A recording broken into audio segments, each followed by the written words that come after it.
Hello, welcome one and all. Wait, I can finally do the goal thing now? Finally? What? Why not? Shit. What should I even make the goal? What should I even make the goal? I don't even know. What should I make the goal?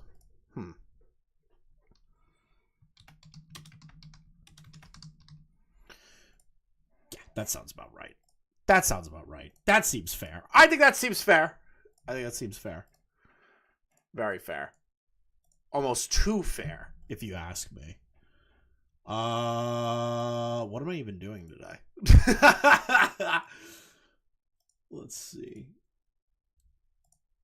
I'm pretty sure I've used up all of my notifications. It's happening.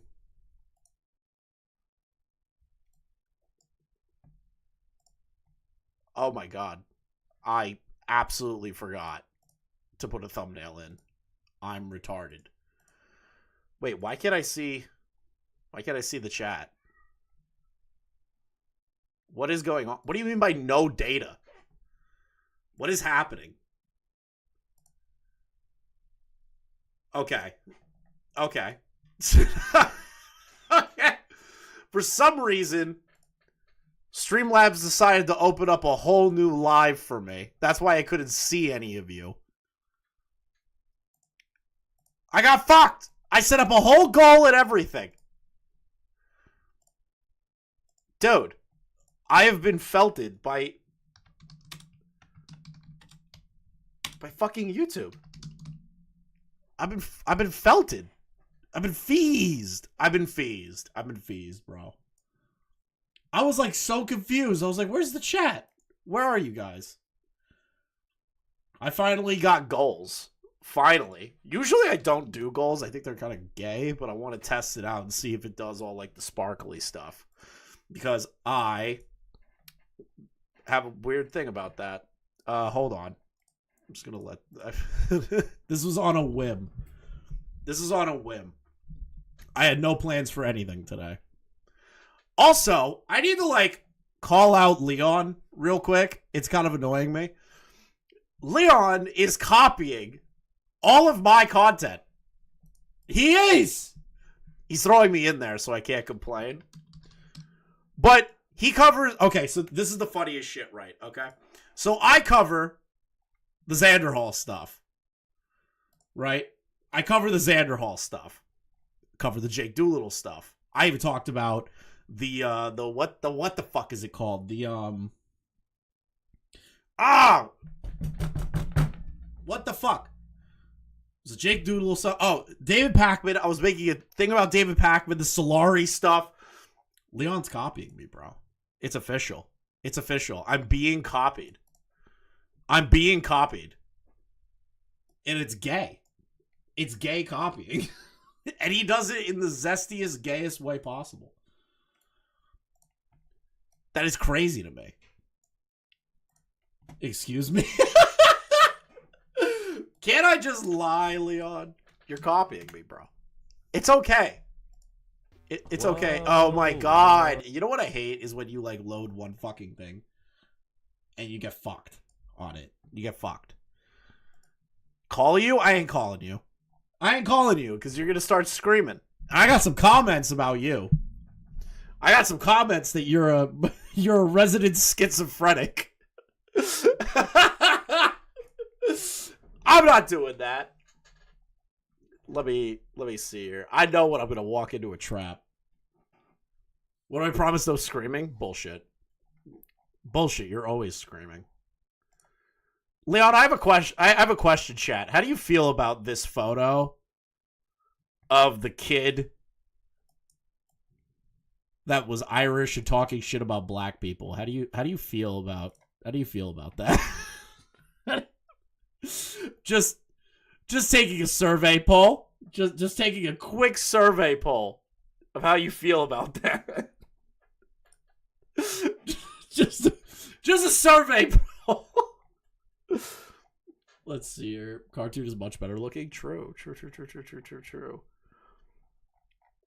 What am I even? I had no plans. I was planning on, because I have to leave Saturday. I'm going to be gone for... Ooh, I want to say I'm going to be gone for like about a week. About a week.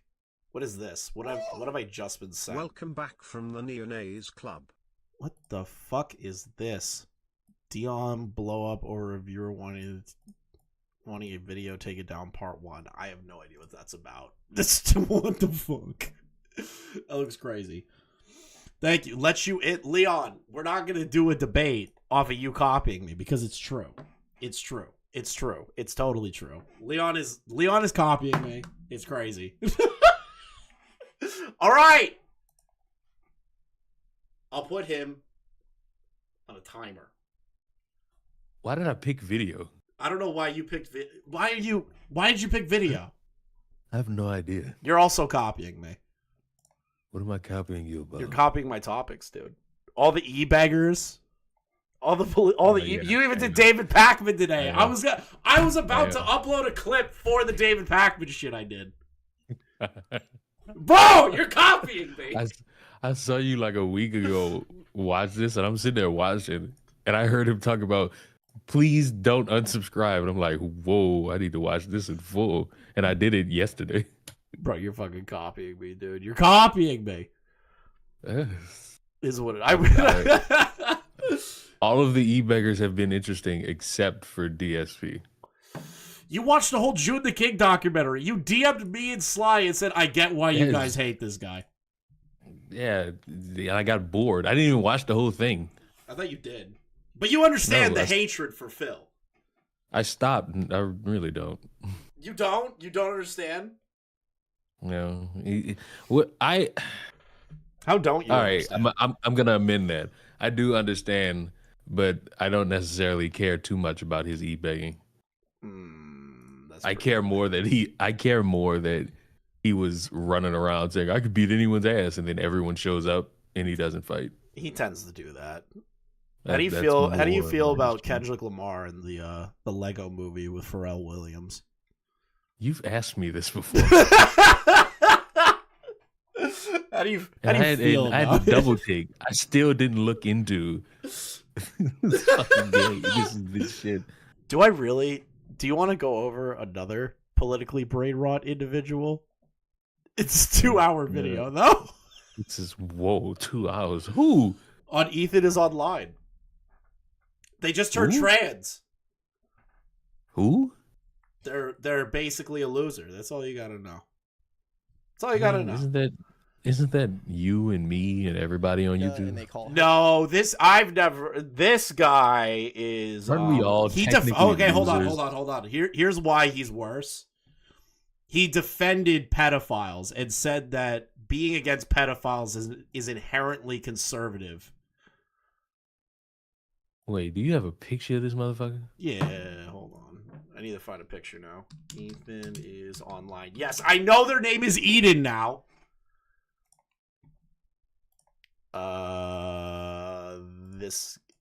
This guy.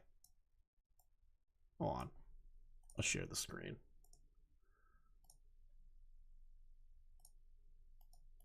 This guy. Wait, isn't that the dude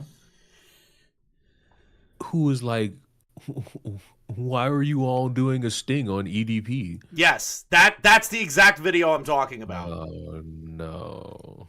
So Rob's Media made a 2-hour-long video on this guy. No. Would you I like Rob, but why? Oh, dude, have you seen him describe his favorite art piece? It's a fan that a gay person, they died of AIDS, and the fan is in a glass case. No, it's Ethan. Hold on, I'm gonna pull up the Big Bungie video. I just need to make sure I don't show his girlfriend's pussy on stream. Okay. Well, before you do that, can I just ask you a question that you might think is me trying to debate you? I don't do debates. I know you don't, but the way I'm going to ask this question may lead you to think I'm trying to debate you, and I swear I'm not. What? You abandoned us and we need help. Oh, we're not doing this right now. I know I'm leaving again, but that's just life. You abandoned us. Hold on, I need you to see his AIDS fan. I need you to see the AIDS fan, okay? It's iconic. It's iconic. Observing art. And I think it's far more important to experience and think for yourself rather than letting narratives dictate what you think. Wise words from the video, "You're wrong about modern art." I'm going to end this video by telling you about one of my favorite art pieces. At first glance, it's just a fan in a room, but the description reads, soon after the death of his lover, Steven Arabino from AIDS, Los Angeles conceptual artist Boscovich discovered that Arabino's family had completely cleared out his apartment, including the artist's possessions, save for the electric box fan in this work. An entire person, existence, and relationship had been erased, like so many were during the AIDS crisis. Boscovich encased the fan in plexiglass as a kind of evidence and created— Now this is art, apparently. This person died of AIDS. Gay AIDS. Listen. They died of gay AIDS. Listen. But he gets upset at Charlie. This whole video that he made on modern art was like shitting on Charlie, and he's like, Charlie's using talking points from PragerU. And he's using conservative talking points. I want mommy. I want milk. I want to be held. Dude. Like, I think Big Bungie puts it best. Cutouts to allow circulated air to escape and be felt by the viewer, almost like an exhalation. In a sense, restoring Arabino's breath, at least as a facsimile in memoriam. I didn't realize that you could give dead gay people breath of life again with a fan in a box with holes in it. That's crazy. Boscovich makes a tender, broken-hearted gesture towards some form of eternal life. Mate, that is a fucking air conditioner. That is a fucking... It is. That's all it is. It's an air conditioner. Gay air conditioner. An AIDS air conditioner. That's all it is. Okay? Now realize this video was ass. There's a whole 2 hours of this dude's lore being a complete leftist retard.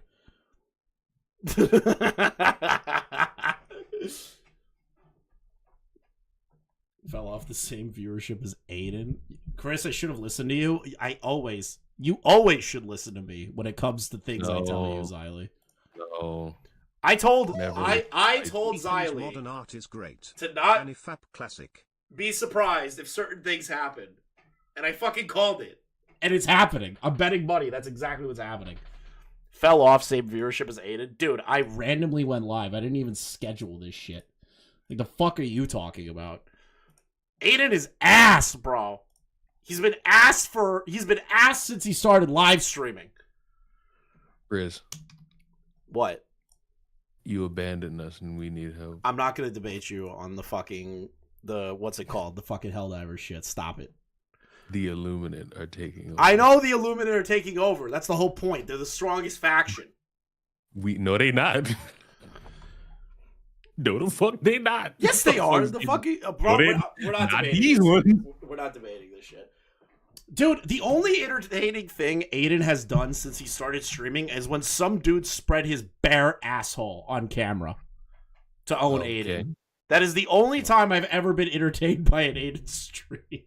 Because I didn't know what was happening. Okay. Actually, wait, I lied. The other time I was entertained by an Aiden stream is when we kept posting Jew stars in the chat. That was fun. We overtook his channel. What about bare assholes? Oh, if you don't know, there's this guy. Excuse me? There's this little guy that's not in the cabal. His name is Aiden. Some dude was debating him about stupid shit, and then he just bent over, spread his asshole wide open on camera. Okay. That's all you gotta know. That's all you have to be. That's all you have to know about Aiden's streaming career. Is this just Chris, can I ask you a or question? wood chipper issue? What? If the Illuminate are so strong, how come we keep taking over after they try to take over? Because in this is just. hours? Hold on, wait. This is just the intermediary wave. They are the scouts. Mm-hmm. He also leaked in a server that he has a Hinge account. Oh, why would he do that? Are people looking for his Hinge account? You have to be in the same area to find his Hinge account. Well, it's the internet. There's a lot of people that don't like Aiden.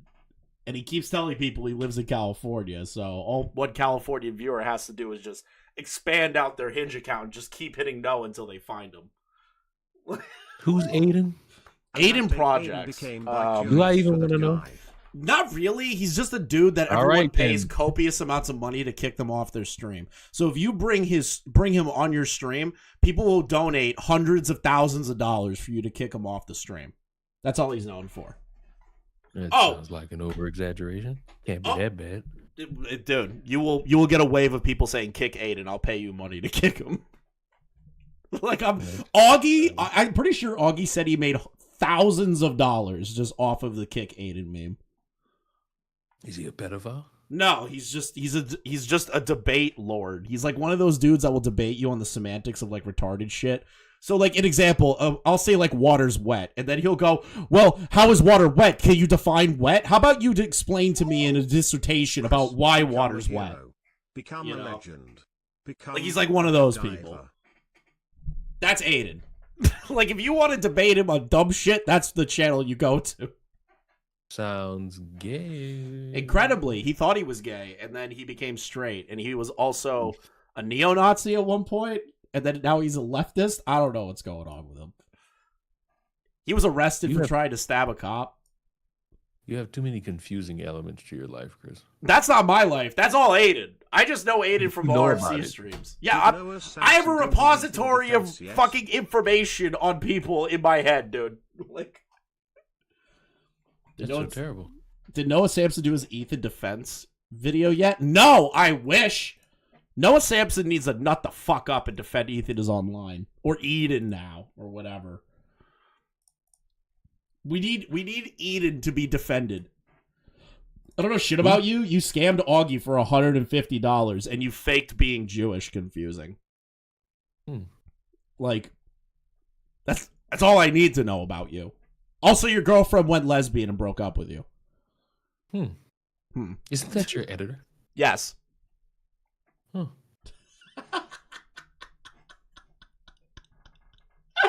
That's all I need to know. That's all I need. Interesting lore. Yeah, well, you know, sometimes it happens. You date a girl. It doesn't. It's never happened to me. I don't even know what I was about to say. Chris, can I say something to you that's going to lead you to curse me out? Not bad. It's just whatever. Yeah. Yeah. The Broncos are going to win tonight. The Broncos. Fuck you, man. I'm not talking about the Broncos right now. We got to get a playoff spot. Wait, what?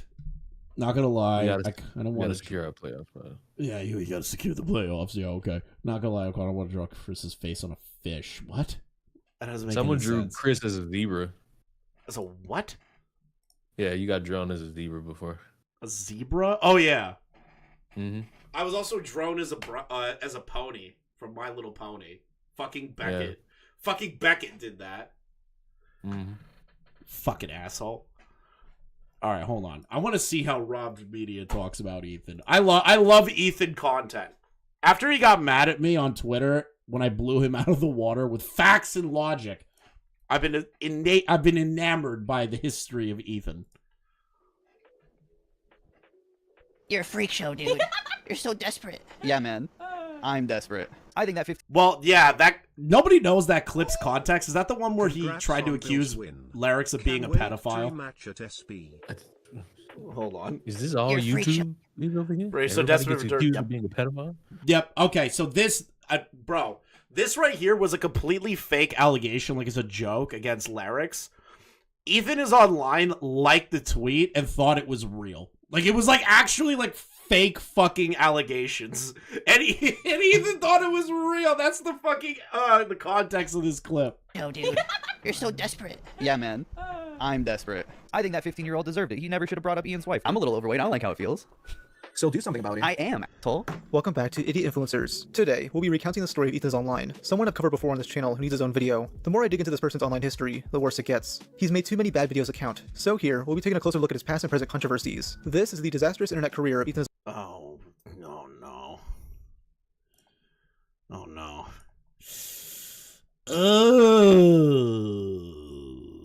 Can I read you something in my comment section? New donation from Jamina. What do you want?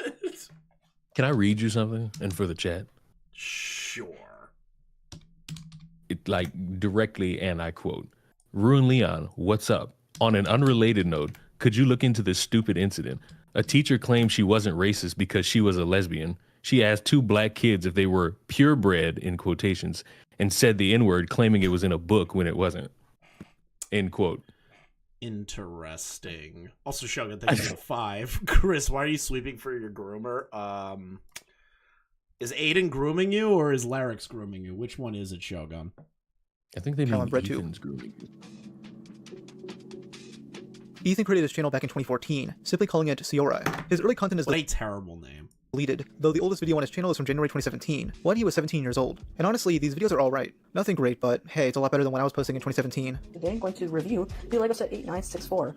See, this is the thing. This is the Lego pipeline to being a soy commentary creator. When you start doing when you start doing toy reviews. What's wrong with you? Man ain't have nothing. He had It's gonna toys. start. But, hey guys, It's gonna start. This is how it starts. You start reviewing toys, and then boom, you're the leftist pipeline. You're gonna start doing HRT. I was reviewing porn. What did that make me? What do you?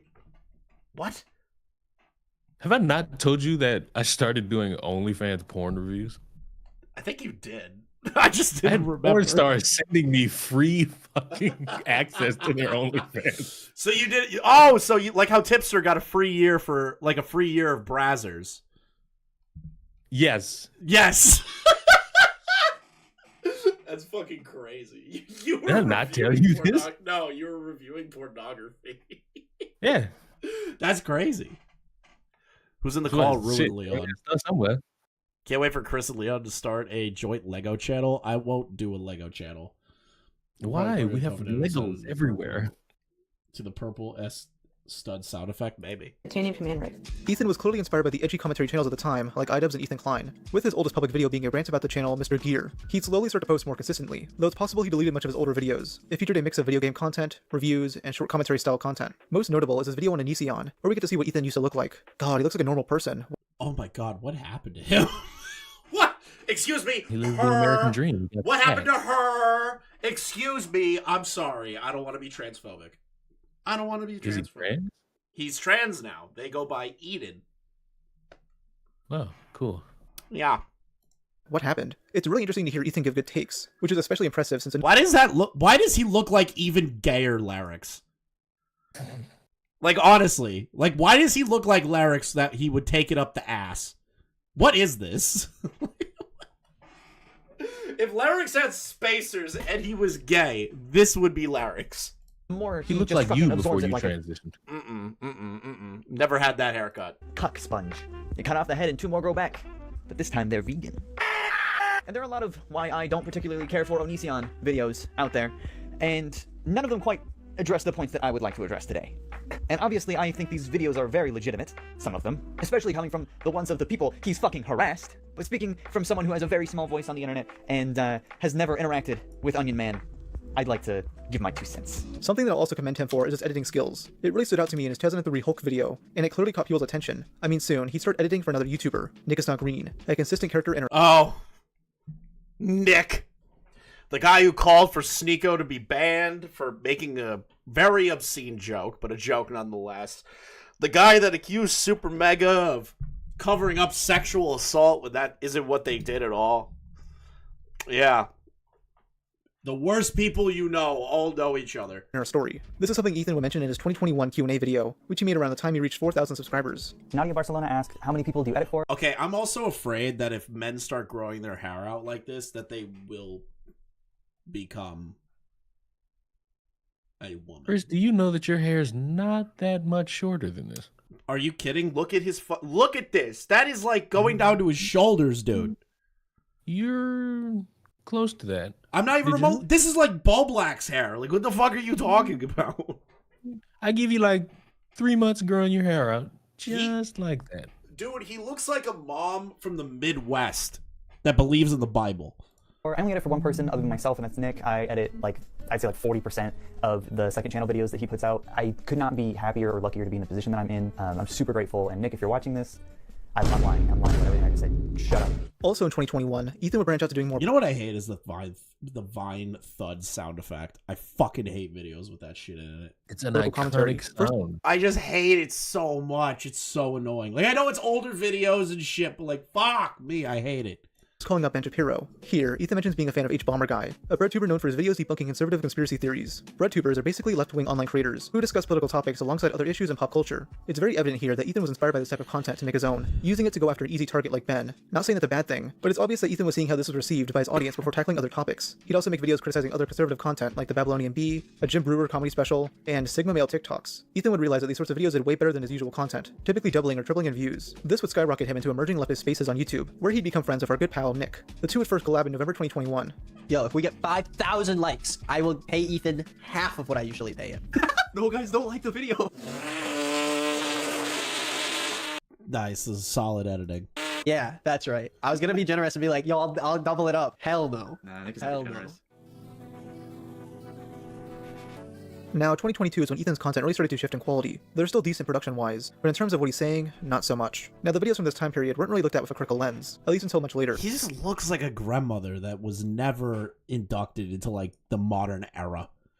I don't know what it is about this fucking haircut, man. This is back before Ethan started getting into drama, or should I say, losing. He also got fat. Is it because he's blonde? I think it's because his hair is basically white and he's fat. He looks like an old Jewish grandmother. The Jews. Losing at drama he started. I just picture him being like, "Listen here, sugar, you can't be going out there getting any more trouble. You know, your babushka's very, very concerned about you." Like, that's what I see. People like Bomb That's what I see when he speaks. It's just like the most New York Jewish older woman.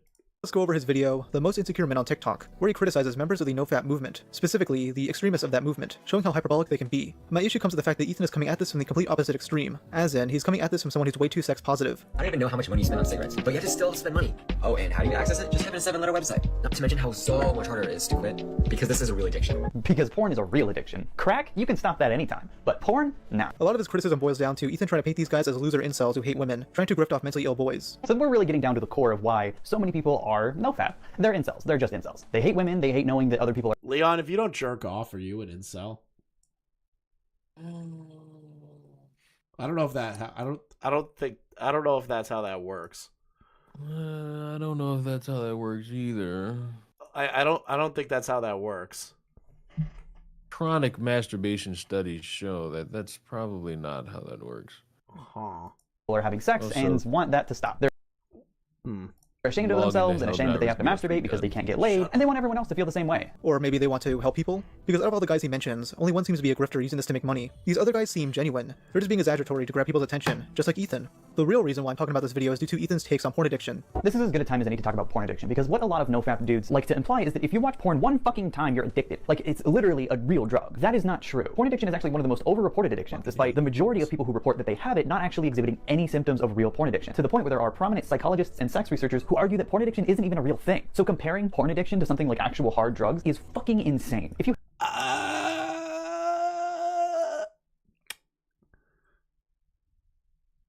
would I call that insane? Would I say that's insane? No, I wouldn't. I would say that people could develop a heavy dependency on pornography. There are people that have severe fucking addictions to porn. Like, would it, like, cause you to die like a heroin overdose? No. But it still could be a significant addiction. Porn addiction isn't real. I don't know if I believe that. Maybe it's just like a personal difference. I feel like there are definitely people that are porn addicted. Porn addiction is real. Yeah. I don't know. But like he's like, oh, comparing it to hard drugs is crazy. I was like, I don't think that's that crazy. Which one would you rather have? A cocaine addiction or a porn addiction? Hand me the cocoa butter. I would rather do cocaine. You telling me you wouldn't want to satisfy your flesh to BBWs fighting for Starbucks, and you would just be on cocaine? Yeah, I would just be running through the streets on cocaine. I think I would rather do the coke than be porn addicted.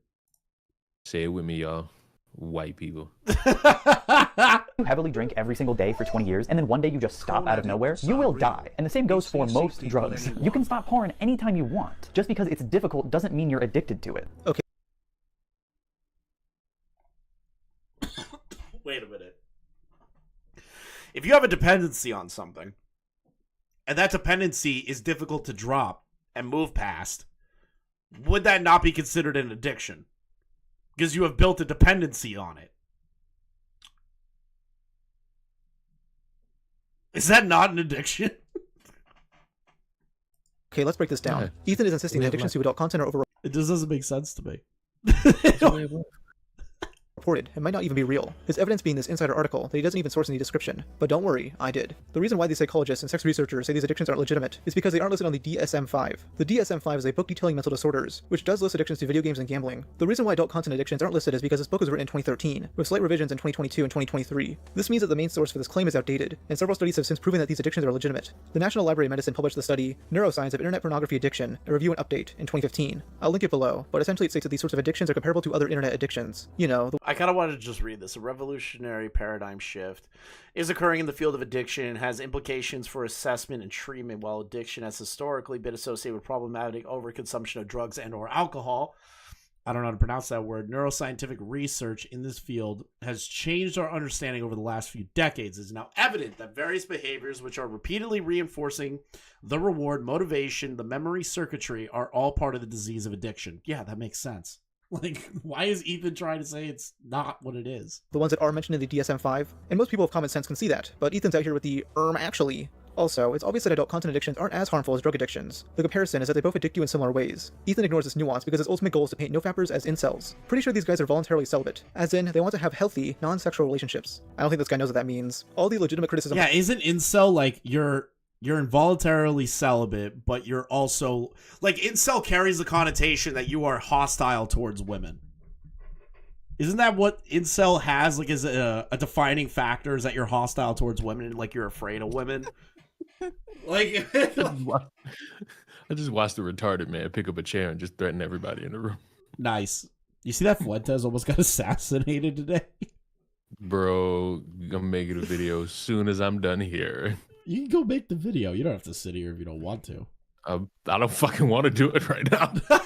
Life as a content creator is so hard. I know. You have such a difficult 9 to 5, bro.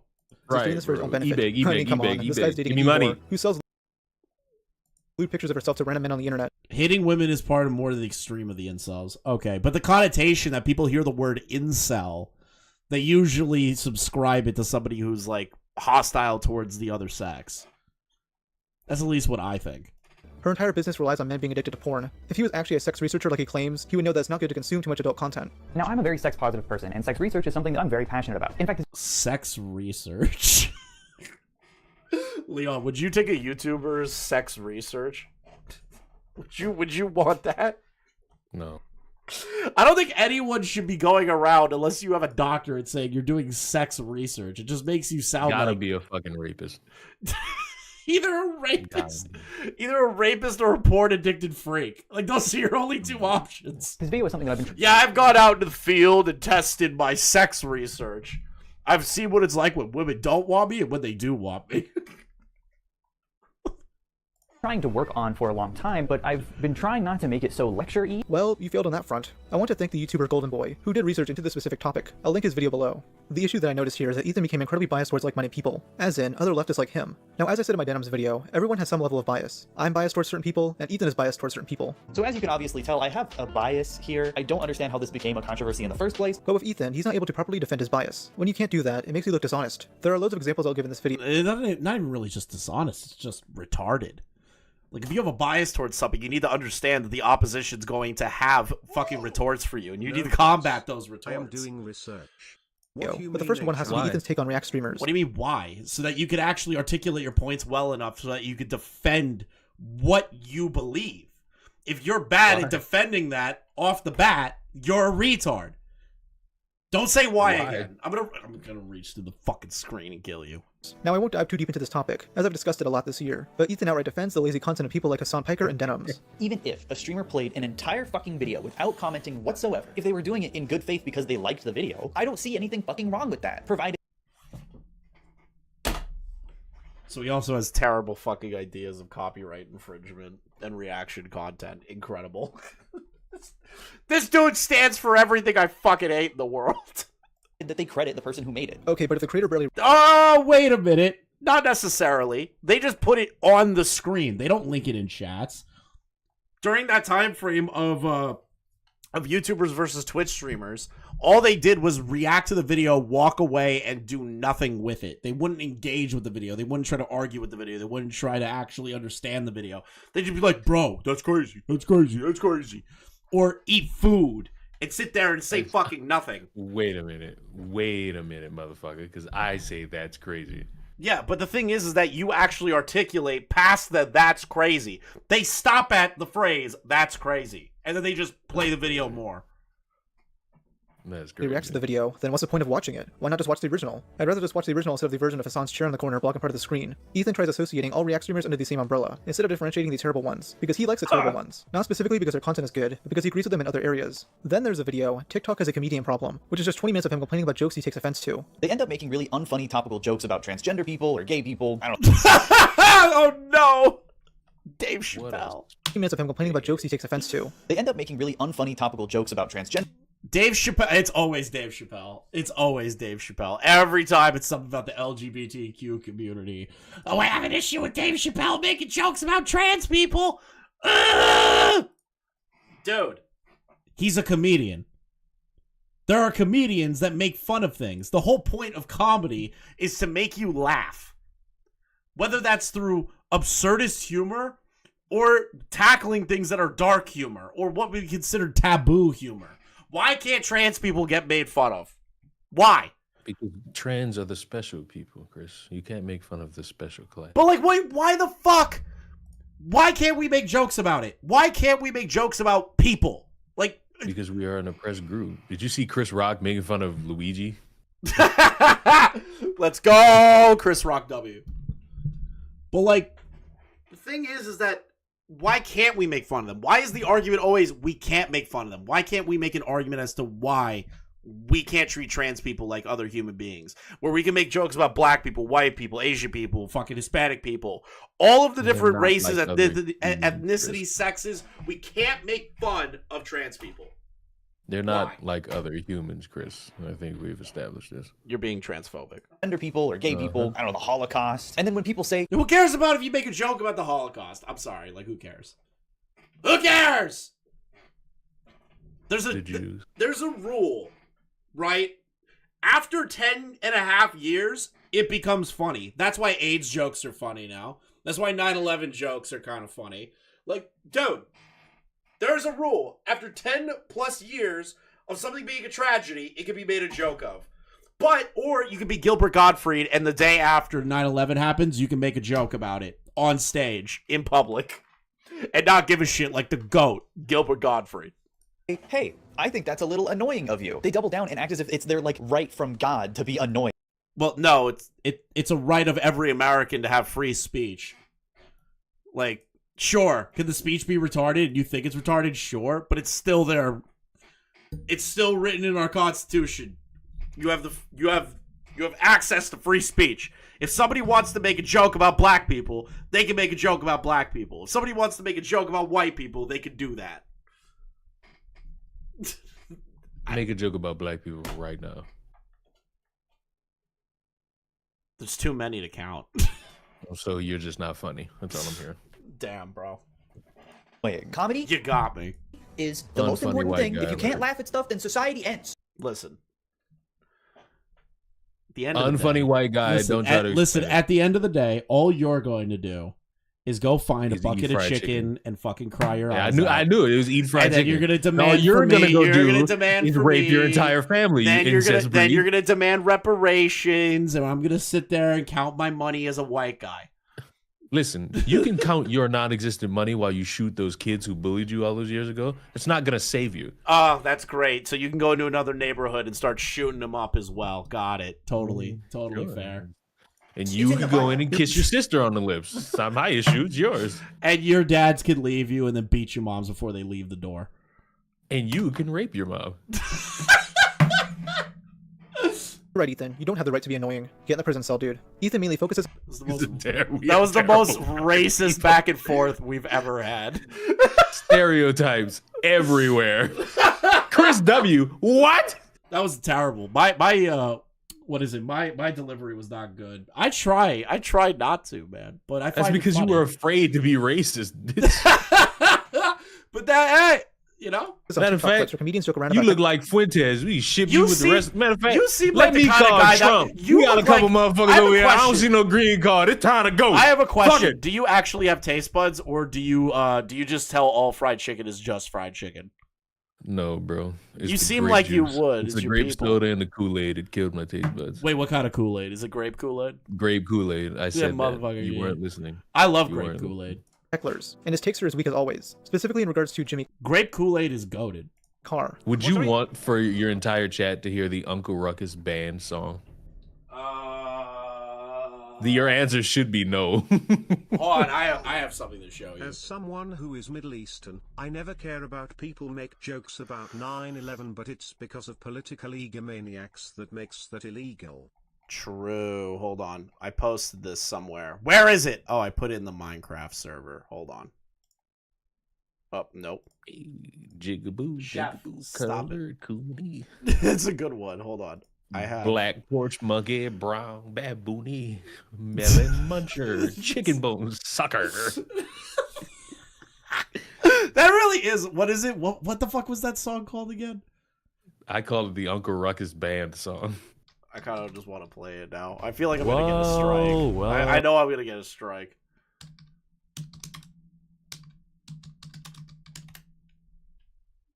There it is. By the way, I'm white. Nigger boo, colored coonie. Black porch monkey, brown baboony. Melon munch. See, this is the thing. Ethan would find this to be, offensive, but it's not. Sure, chicken Oh, my bone nigga. sucker. Blue, black, silverback, big spear chucker. Any way you figure, the president's a nigger. Okay. We're testing Well, that's the the waters best- on this stream today. What are you talking about? That's the best part. We're testing the waters. The pause game is crazy, dude. That's the best part. The pause You game is ruined the best crazy. part. The pause game is crazy. Hold on, I'm gonna check. That's good. Hey, let me take this Sing one. it, Ruckus. Charcoal, brown bread, jungle bunny. Ghetto guru, government honey. Chocolate cricket, spooky niggly. Fucking, So this is a family show. It's called The Boondocks. it's a great show. The Boondocks is a banger show. Basically, Leon and Chris. True. Cold Negro, magpie, black crow. Any way you figure. Okay. no more. Presidents. Rude. But this is like the thing, right? Is that Ethan would find offense in that, while me and Leon are laughing Is at that it. Chris and Leon in I want to tell you the cartoon sick form? part. Chris has not responded to the video I sent him in that Discord. What video? Check the group chat. Check the group chat. God, There's a video I sent him. He has not responded. I will not respond to that video. I are you watched talking it. about? I will not Why not? respond to it. Hold on. Will you watch By it? the way, hold For on. pe- Hold on. for No. other people to see? Hold on. Wait. I want you to see what his argument is in regard to what he considers to be like offensive comedy. Okay, I need you to see it. His takes are as weak as always, specifically in regards to Jimmy Carr. What, sorry? Rude. So sorry, when I said there's another woman at the back, you went, hey, he's talking to me. Yeah. Rude. What's your name, madam? Kelly, I'm gonna go soft on you, like every man that's ever seen you naked. Woman heckle set, initiate fucking misogyny protocol. I don't.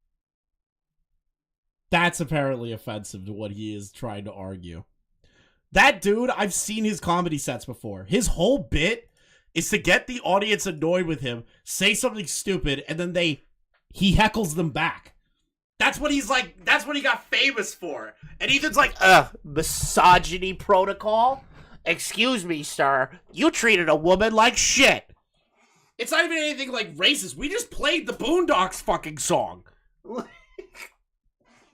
But a black person made that, and black people can't be racist, buddy. Yeah, black people can't be racist. Okay. No. It doesn't happen as much when men do it. When men do it, it's not. Says the guy that constantly puts white influencer this, white guy that in all of his thumbnails. He's totally not racist to white people. You, me? I see your comment section. That's not the title of the video. The Solari one. It's like white. What is it? Something white. Oh, white e-bagger. Yeah, white e-bagger. And every comment in Leon's comment section is like, "Why is even white in here? That doesn't even matter." And I'm like, "Yep, that sounds right." The amount of hate comments that you got for just putting the word white in there was fucking hilarious.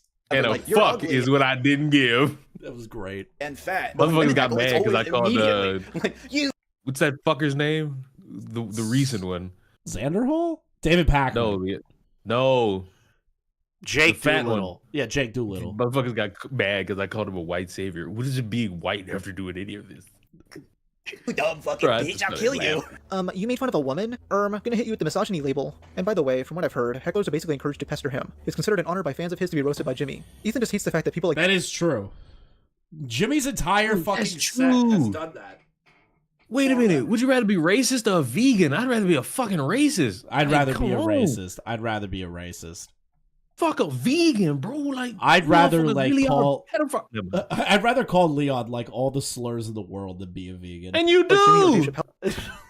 I'll do edgy comedy. And I'm not saying there aren't things to criticize these people for, but Ethan sucks at getting criticism. Overall, just a nothing burger video where he gets offended by jokes. A lot of the other videos he's made are just not good. He either goes after an easy target like random TikTokers, or conservative influencers that the general public already hates. It's simple content, and I can't blame him for making it. And it worked, as he grew exponentially in 2022, renaming his channel to Ethanisonline. By the end of the year, he had almost 200,000 subscribers. He'd also began collaborating more with other leftist YouTubers like Gabby Bell, Jordan Adika, Chad, Ryan Beard, and Nick. Ethan with Ryan Beard! Willie Mac Show's best friend. Willie Mac Show's best friend, Ryan Beard. I love Ryan now. He's base as fuck. Then started uploading on his second channel called Pethan in mid-2022. Yes, Pethan, a piss joke. Here he posts reaction-style content, mainly just covering the same few conservatives to farm views. I mean, across these two channels, he's made dozens of videos on Matt Walsh, Jordan Peterson, Candace Owens, and Ben Shapiro. And I mean, you can criticize these people, but Jesus, dude, 25 videos on Ben? I've talked about— Okay, I can't shit on somebody for milking a creator. I have 26 videos on Keffels and Tipster.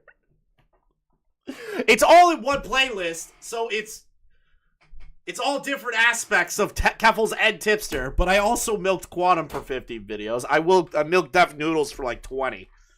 I can't really shit on anybody milking for become milking. a fucking problem. If there's a new thing to talk about, go ahead. Yeah, like if you want to milk away. Like I don't have a problem with milking. Ethan in like 4 videos, and even that's way too much. Also, he's made a ton of videos on Shane Dawson, even watching his movie with Denims. Of course, he's got— Oh, ew! He's friends with Denims. Bro. Dude, her pussy smells. And you know this why? I don't know. I'm just making a joke. But she also got kicked out of Destiny's house because she started blowing a guy in their living room or something. I don't know. Pretty cool fucking woman, if you ask me. Well, she's also one of like the Hassan waiting room people that were like veterans deserve no benefits or whatever, and like did the whole. I mean, it's like having haves and have-nots. It's like we can care about veterans, but you blowing motherfuckers in anybody's house? Shit, let me be a part of that. No. These guys are friends. The apple doesn't fall far from the retard. Now, one of the main videos that really put Ethan on the map was Lazy Content is Radicalizing People, where he goes after a certain type of commentary channel. You know, the ones who talk about random internet news of Leafy-style gameplay footage. Again, this video could have been fine, but the way he criticizes these guys comes off as spiteful and hypocritical. Specifically, his lousy attempt at going after sensitive society. Oh yeah, I forgot that Denims also read, didn't she read Osama bin Laden's fucking, like, manifesto or whatever and agreed with it? It was her? I think that was Denims. Oh, get my dick out your mouth. Sensitive Society makes your typical daily commentary videos, and currently has over 500,000 subscribers. Channels like this are bound to get into drama, with his biggest being the many back and forths he's had with Ethan here. Ethan is seemingly going after him because he believes channels like this are radicalizing people into believing right-wing talking points. So, Leon, videos like what me and you do, let's remove the gameplay stuff. People that expout their opinions on the internet for like shits and giggles, they're more like laughing at stuff or they're criticizing things. Do you believe that your channel, and this also could go for me, is a gateway to the alt-right pipeline because we make fun of like black people, fat people, all that stuff. Do you believe your channel does that? Do you believe you're a gateway? Do you believe? Are you a gateway to the alt-right pipeline? Probably. You're Probably. so. You're not though. Probably. Some fucker is gonna be like, "You lead me to Candace Owens." Like, oh, really? How? Yeah, but if you're mean to Candace Owens, how is that going down the alt-right pipeline? Oh, we love Candace Owens. What are you talking about? You shit on Candace Owens. What? Me? Motherfucker. That don't sound like me. It's really flimsy because a lot of that is just Ethan not liking jokes made at the expense of fat people. Here's the thing, I do think that people choose to be fat. I do believe that there's some people that are just so fucking lazy and they just love to eat junk food and they can't go one day without having a burger shoved down their. That's sensitive society isn't wrong. Being fat is a choice. Bro, you have an ASMR channel typing in your chat. You are the pipeline to the alt-right. What the fuck? I am the pipeline Every to the ASMR alt-right. is the fucking radical conservative cheering that Trump won. You Listen, LARP. At the end of the day, I'm just here trying to get Donald Trump some more votes. And for she agrees. 2028. Or he. I'm just trying to get Donald Trump some more votes, man. That's the only reason I stream about drama or shitting on people. I've been paid off by Steven Crowder, dude. Fucking throat. I do believe that. That's on you. Jesus. Also, fat people. Again, to reiterate, being fat's a choice. You don't have to be fat. It's not. People are born fat because their mothers don't know how to diet. And Work it off. A baby can't work it off. You lip. Work it off when you get older. You fat fuck. That's crazy. You're bullying babies. I'm bullying fat people. A baby is a person, Chris, and fresh out the womb. If that According, baby, hold on. like, According to 11 conservatives, pounds, they are legitimate human beings with autonomy. what are you talking about? This motherfuckers can't even figure out a human fetus from a rhino fetus. They're not good. Christ, what is wrong with you? The escalation of that sentence was just crazy to hear. I do think it's a choice to be fat, but some lazy fucking motherfuckers just can't stop stuffing burgers in their mouth. Like, oh my god, being honest about how much you hate fat people for looking fat is way less disturbing than what you just said. Chris, he's talking to you. But how is that? Hold on. How is that more disturbing to be like, yeah, I think fat people are lazy and they can't put down the fucking burger? How is that worse than saying all fat people need to be put in camps and gassed? Or whatever the fuck Ethan's trying to do with that what was the exact verbiage? Fuck what Ethan's trying to do. That's what you've said. That's on you. Jesus Christ, what is wrong with you? The escalation of that sentence was just crazy to hear. I do think it's a choice to be fat, but some lazy fucking motherfuckers just can't stop stuffing burgers in their mouth. Like, oh my god, being honest about how much you hate fat people for looking fat is way— It's not about looking fat. It's being unhealthy with your life. You're essentially chipping down your own life expectancy. You're going to leave children in this world broken and think that that's how they have to live. And you continue the cycle of fat. What? way less disturbing than what you just said. Obviously, being fat is not a fucking choice. Yes, it is. It's a choice. It's a choice. It's a choice. It's a fucking choice. It's a choice. It's a fucking choice. A choice that you're making, Chris? No, it's a choice that everyone else who's like way overweight is making. If you start to notice you're gaining some pounds, start doing some stuff about it. This is how we get into the fucking spiral of looking like Boogie, where it's like, I can't lose weight. What are you doing about it, Chris? What am I doing? I ain't getting fat. I gained some weight, sure, but I ain't getting fat. The first step is delusion. It's not delusion. I know I'm gaining weight. I've been slowly doing workouts again. I'm cooking food for myself that's a little healthier. I'm doing those things. But I'm not fat. This motherfucker's fat. The amount of corn sweeteners and things that do not need them in the United States is unreal. Did you know there's high fructose corn syrup in things like chips, crackers, bread? And not only that, but there are a Did you know it's really hard to avoid all fat foods? Did you just hear this? Yeah, it's really hard for me to avoid being fat is not a fucking choice. The amount of corn sweeteners and things that do not need them in the United States is unreal. Did you know? So he lists like bread, crackers, carbs. And he's like, you know how hard it is to avoid carbs? It is. Bro, you just fucking cook the food. You eat salads. There's no carbs in salads if you don't get the croutons. I need the croutons. You don't need the croutons. Ooh, it tastes good with the croutons. You don't need the croutons. No, there's I need the croutons. Chips, crackers, bread, and not only that. This fat fuck just keeps listing things that fat people eat. But there are a multitude of factors that dictate your weight, genetics being the most important factor. Does this guy not know what self-control is? Oh, it's not my fault I weigh 400 pounds. It's all the stuff they put in my food. Okay, then just don't eat that food. This is literally the logic of an addict. This rant goes on for another minute, by the way. Just him blaming being fat on stuff outside his control, like genetics. Now, I always say this, if you have a medical condition or it's like beyond you because you were born a certain way, that's fine. I will never make fun of someone for something they cannot change. I still think even if genetics have a play, you still could have an opportunity to work You're not hard. good at genetics. You're not good at understanding genetics. Bro, Stop. what do you mean? Stop. You can fight Stop. back against certain aspects of it and mitigate it so you're not 500 fucking pounds. Am I wrong about that? You can mitigate that. I'm not saying you can cure yourself, but you can definitely help yourself. Chris, I hope you never become a doctor. You're gonna get people killed. I hope I do. That'd be awesome. Less people. Wow. Change? You could change your weight. You're just honestly lazy. But you totally I'd be like would Dr. and probably- Death. Like that guy, what was he in Sweden? Like just putting people to sleep? Probably had. You just had an unhinged rant about made-up fat people who can't stop eating burgers. Not a real thing. Ethan, buddy, that's clearly you. Bro went from a normal-looking guy to looking like the soy boy stereotype. Honestly, he's probably where that joke started from. Ethan first calls out Oscar over the video. Being this soy deserves capital punishment. True. People like this disgust me, which he failed to link in the description. Why? Well, because he cuts Oscar out of context and doesn't want his audience to know that. Started my day pretty early at around 2 a.m., so I went to my local gas station for a couple drinks, went home and did my normal usual routine, and then I had to go to Walmart because my fridge was almost empty. Came home, edited a couple videos, had a 4-hour stream that peaked at 56 viewers and averaged. I love this. Day in the life of a small Twitch streamer. Oh, God. I can't imagine somebody making this and actually meaning it. Being like, yeah, my life is really difficult as a Twitch streamer. Your nigga, his life difficult. Bro, he's a small Twitch streamer. He's The motherfucker just woke up and was like, I want to show you a day in my life. Come on. Yeah, but he, in the beginning, says it's harder than your 9 to 5. Where? Show me. Watch, I'll show you. Let's just watch it back. Just watch back this argument. Watch it. Looking guy to looking like the soy boy stereotype. Wait, who? Honestly, he's probably where this guy, the TikToker or him? This guy. So sensitive society is gonna criticize that, and then this guy cuts it out of context. Just watch. Joke started from. Ethan first calls out Oscar over the video. People like this disgust me, which he fails to link in the description. Why? Well, because he cuts Oscar out of context and doesn't want his audience to know that. Started my day pretty early at around 2 a.m., so I went to my local gas station for a couple drinks, went home and did my normal usual routine, and then I had... What? That doesn't sound like he said, I sucked my dick pretty early. to go to Walmart because my fridge was almost empty.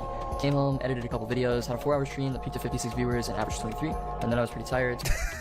You're acting like this is the hardest thing in the world. Hey man, so when did he say that? When did he ever say the word hard or any synonym? You have the clips, like you could show it. God, I hate how smug he is about this. Here's what Ethan purposely cut out. Content creation is harder than your 9 to 5. Gay. Yeah. If it's rage bait, so what if it's rage bait? Sensitive Society's video was arguing the fact that people that actually believe this shit fucking suck. And I agree with that fucking point, is that people that actually believe, oh, content creation's harder than 9 to 5 is fucking retarded. Go work an actual job. Go pack some fucking boxes. Go stack some shit. Go work a sales job. Go work anything. It's way harder than fucking streaming. I just sit here and talk shit. That's it. It's the easiest fucking thing on planet Earth. You really don't know how much hard work goes into creating multiple videos a day. Being constantly creative with new video ideas, trying to make footage look good, getting new shots, taking many takes over and over, it can get to be a lot. Oh no, you didn't. This man said, this fucking guy, being a content creator is harder than working a 9 to 5. This is really dishonest from Ethan, and he knows his audience is going to seek out the original. Ethan goes on about this one video for another 10 minutes, and just repeats the same points about how Oscar is pretentious and makes lazy content, which could be valid criticism, but it gets annoying fast. What Ethan is trying to do is label Oscar as a gateway to the far right, radicalizing people by presenting groups in a negative light. It really isn't that deep. It's just him making jokes about fat people. Ethan tries to compare this behavior to libs of TikTok. It's an extremely common line of logic with trans people. The entire libs of TikTok Twitter account is dedicated to that same logic. You see, so, would you believe what I do, Leon, can be stipulated with the idea that essentially I am the libs of TikTok. I am essentially doing the same thing. Alt-right. I am not a gateway to the alt. Nobody is a gateway to the alt-right unless you're talking like Crazy shit. I am not in Buddy, particular. you just sat there and said you want fat people in concentration camps. You are a gateway to the That's alt-right. not me being fucking serious, dude. What? You're serious about that. You hate fat people. Well, I am serious, and I think fat people like need to fix themselves and stop being fat. But that's not that shouldn't be a right-wing talking point. That should be a Well, all too bad people it is, thing. according to the white guy here. See one cringe non-binary teenager on TikTok, and suddenly every conservative is like, yeah, this is reality. This is a completely unavoidable thing that everyone has to deal with unless we, I don't know, kill trans people or something. This is I don't know if that's true. Shinigami Eyes calls you transphobic. So if you're not a gateway to the alt-right, then Bro, I have been slandered by Shinigami Eyes. behavior I've noticed from other leftists, like Noah Samson, by claiming they're a gateway to the alt-right because they don't share the exact same beliefs as them. Some of my views are conservative, some of my views are left-wing. I think his biggest concern is that the left-wing part of my Stop the audience video. are going to suddenly... right now, everyone congratulate her. She had a baby. She's a mom. Oh, congratulations to Patience Xena. Congratulations. I wish Noah Samson treated you better. be exposed to the most dangerous thing of all, which is a different perspective. God forbid people on the left explore some of the viewpoints that exist on the right, because that is scary. If you want to say that Oscar's videos are lazy, go ahead. I mean, he'd probably agree with you. But you lose me when you necessarily bring politics into it, to label Oscar something he's clearly not. I do feel bad for the people who just mind their own business, plus size people, if you will, and they just get shit on for no reason. I don't think that's cool. I think you're just a fucking dick and a douchebag if you're harassing innocent people. Yeah, I actually fully agree. You know, for example, if you made videos called "She thinks being fat is healthy and we should only date fat people," here's my response. These people think being... I really don't think that's like a crazy video title. If somebody's like, yeah, you must accept fat people, you must date fat people, and somebody's like, I don't really think we should do that, and that's kind of fucking dumb, I don't think that's the worst thing ever. I don't, how? What's wrong with loving on a big girl? I just don't wanna. Why? It's more, you know it is. I don't find it attractive. I don't find fat it's more people cushion attractive. for the pushing. What, you would fuck would you fuck a 500-pound fat woman? Fuck, more cushion for the pushing. Okay, you need help. Being fat is healthy. If you're I not need fat, help. You're, fat You're the one who anyone's smokes ever said. crack and jerks off to crack. No, you I just jerk off smoked to the crack. I just smoked the crack. This is You not jerk healthy. off to crack. Hold on, wait. How is this like a these people think being fat is healthy? It's not. And what are you talking about? It is. It's not. Being fat is not healthy. What do you mean? The more rolls you have, the better your life will be. Obviously, every roll is like a tree ring. It just shows how long you're gonna live. Fat is healthy. If you're not fat, you're fat. This chat is very fat phobic. Yes. Something anyone Where's has the ever love said. for my This is not BBWs? healthy. This is I am corrupting this chat and putting them down the alt-right pipeline. See? At least you But fucking being healthy admit in it. 2022 looks like pathetic. Gen Z thinks being skinny is racist. Again, no one thinks that. Go outside. Okay, wait, but you're going to show this video in particular that he is referencing, or is he just saying that's not real and he's not going to show it? I wonder what's going to happen when I hit unpause. Ethan, he's Doesn't show it. calling out the extremists in the fat acceptance movement. Those aren't normal people minding their own business. Also, the goal for this guy to say go outside when he looks like he's about to tell me about the harvest moon. It is one of the most frustrating aspects of channels like this, knowing that them and their audience are the vocal majority on the internet by a lot, and then still manage to pretend like SJWs are the ones in real control and they're the brave vanguard fighting back by saying what everyone else is too scared to say. Brother, I've got some news for you. Steven Crowder is one of YouTube's favorite white supremacists. They have constantly bent the terms of service around keeping him on the platform, when they should have permanently banned him years ago. But because I weirdly don't believe that. Because, like, look at Fuentes. He's been banned from fucking everything. He can't go on YouTube, can't go on Twitch. Kick don't even want his ass. Like, I don't think Catholic Church kick him out. Yeah, like, I think Fuentes is like more of a concrete example of somebody who is a full-blown like anti-Semite white supremacist compared to Steven Crowder. Maybe that's a fucking nuclear thing to say. I feel like I feel like Fuentes is worse than Crowder. he brings in a good amount of money for him, they don't care. Steven Crowder thinks exactly the way Sensitive Society does about fat people. There he is again, comparing Sensitive Society to a conservative. This is reaching In Praise of Shadows levels of bad. Oh wow, this guy makes fun of fat activists? You know who else makes fun of them? Fascists. Sensitive Society and the gang of freaks that all make videos just like him constantly lure people into more and more radicalizing content. You watch a video. Am I radicalizing you guys, chat? Am I radicalizing you? Have you gone to school? This much hatred towards fat people until I came on this channel. Have you ever gone to school or like your job or anything and just point at the fattest person and go, "You fat fuck"? Like, have you ever done that? Yes. I actually did. Have I been causing real world havoc with my words? I had a friend egregiously fat, and he tried to like enjoy his day, and I dead ass just pointed at him. I was like, "You fat fuck." I just left. Video where Sensitive Society says a fat person on Broadway is like a blind person flying a plane. Then you find out, oh hey, Ben Shapiro thinks that way too. Oh hey, they've both done videos about how much they hate Lizzo. Oh, Jordan Peterson also hates black and fat people. And before you know it, that person's only consuming. This is the thing, right? In every video I've seen of Sensitive Society, I have never seen him say, yeah, fuck black people, X, Y, and Z racial slur. I don't think I've ever seen that. I don't think I've ever seen Oscar go off and be like, you know, the stats of black people are just murdering more black people than white people murder them? Like, I've never seen him do that. Racist propaganda. And I know this very well because it happened to me. When I was a teenager, I fell down a right-wing pipeline that led me to unironically liking Jordan Peterson. It all has to start somewhere, and in my opinion, there's no excuse for being such an obvious part of it when it's not hard to educate yourself on what the world is actually like. Don't worry. So you're basically just doing the argument, Hitler drank water, and you drink water, so ergo, you're just like Hitler.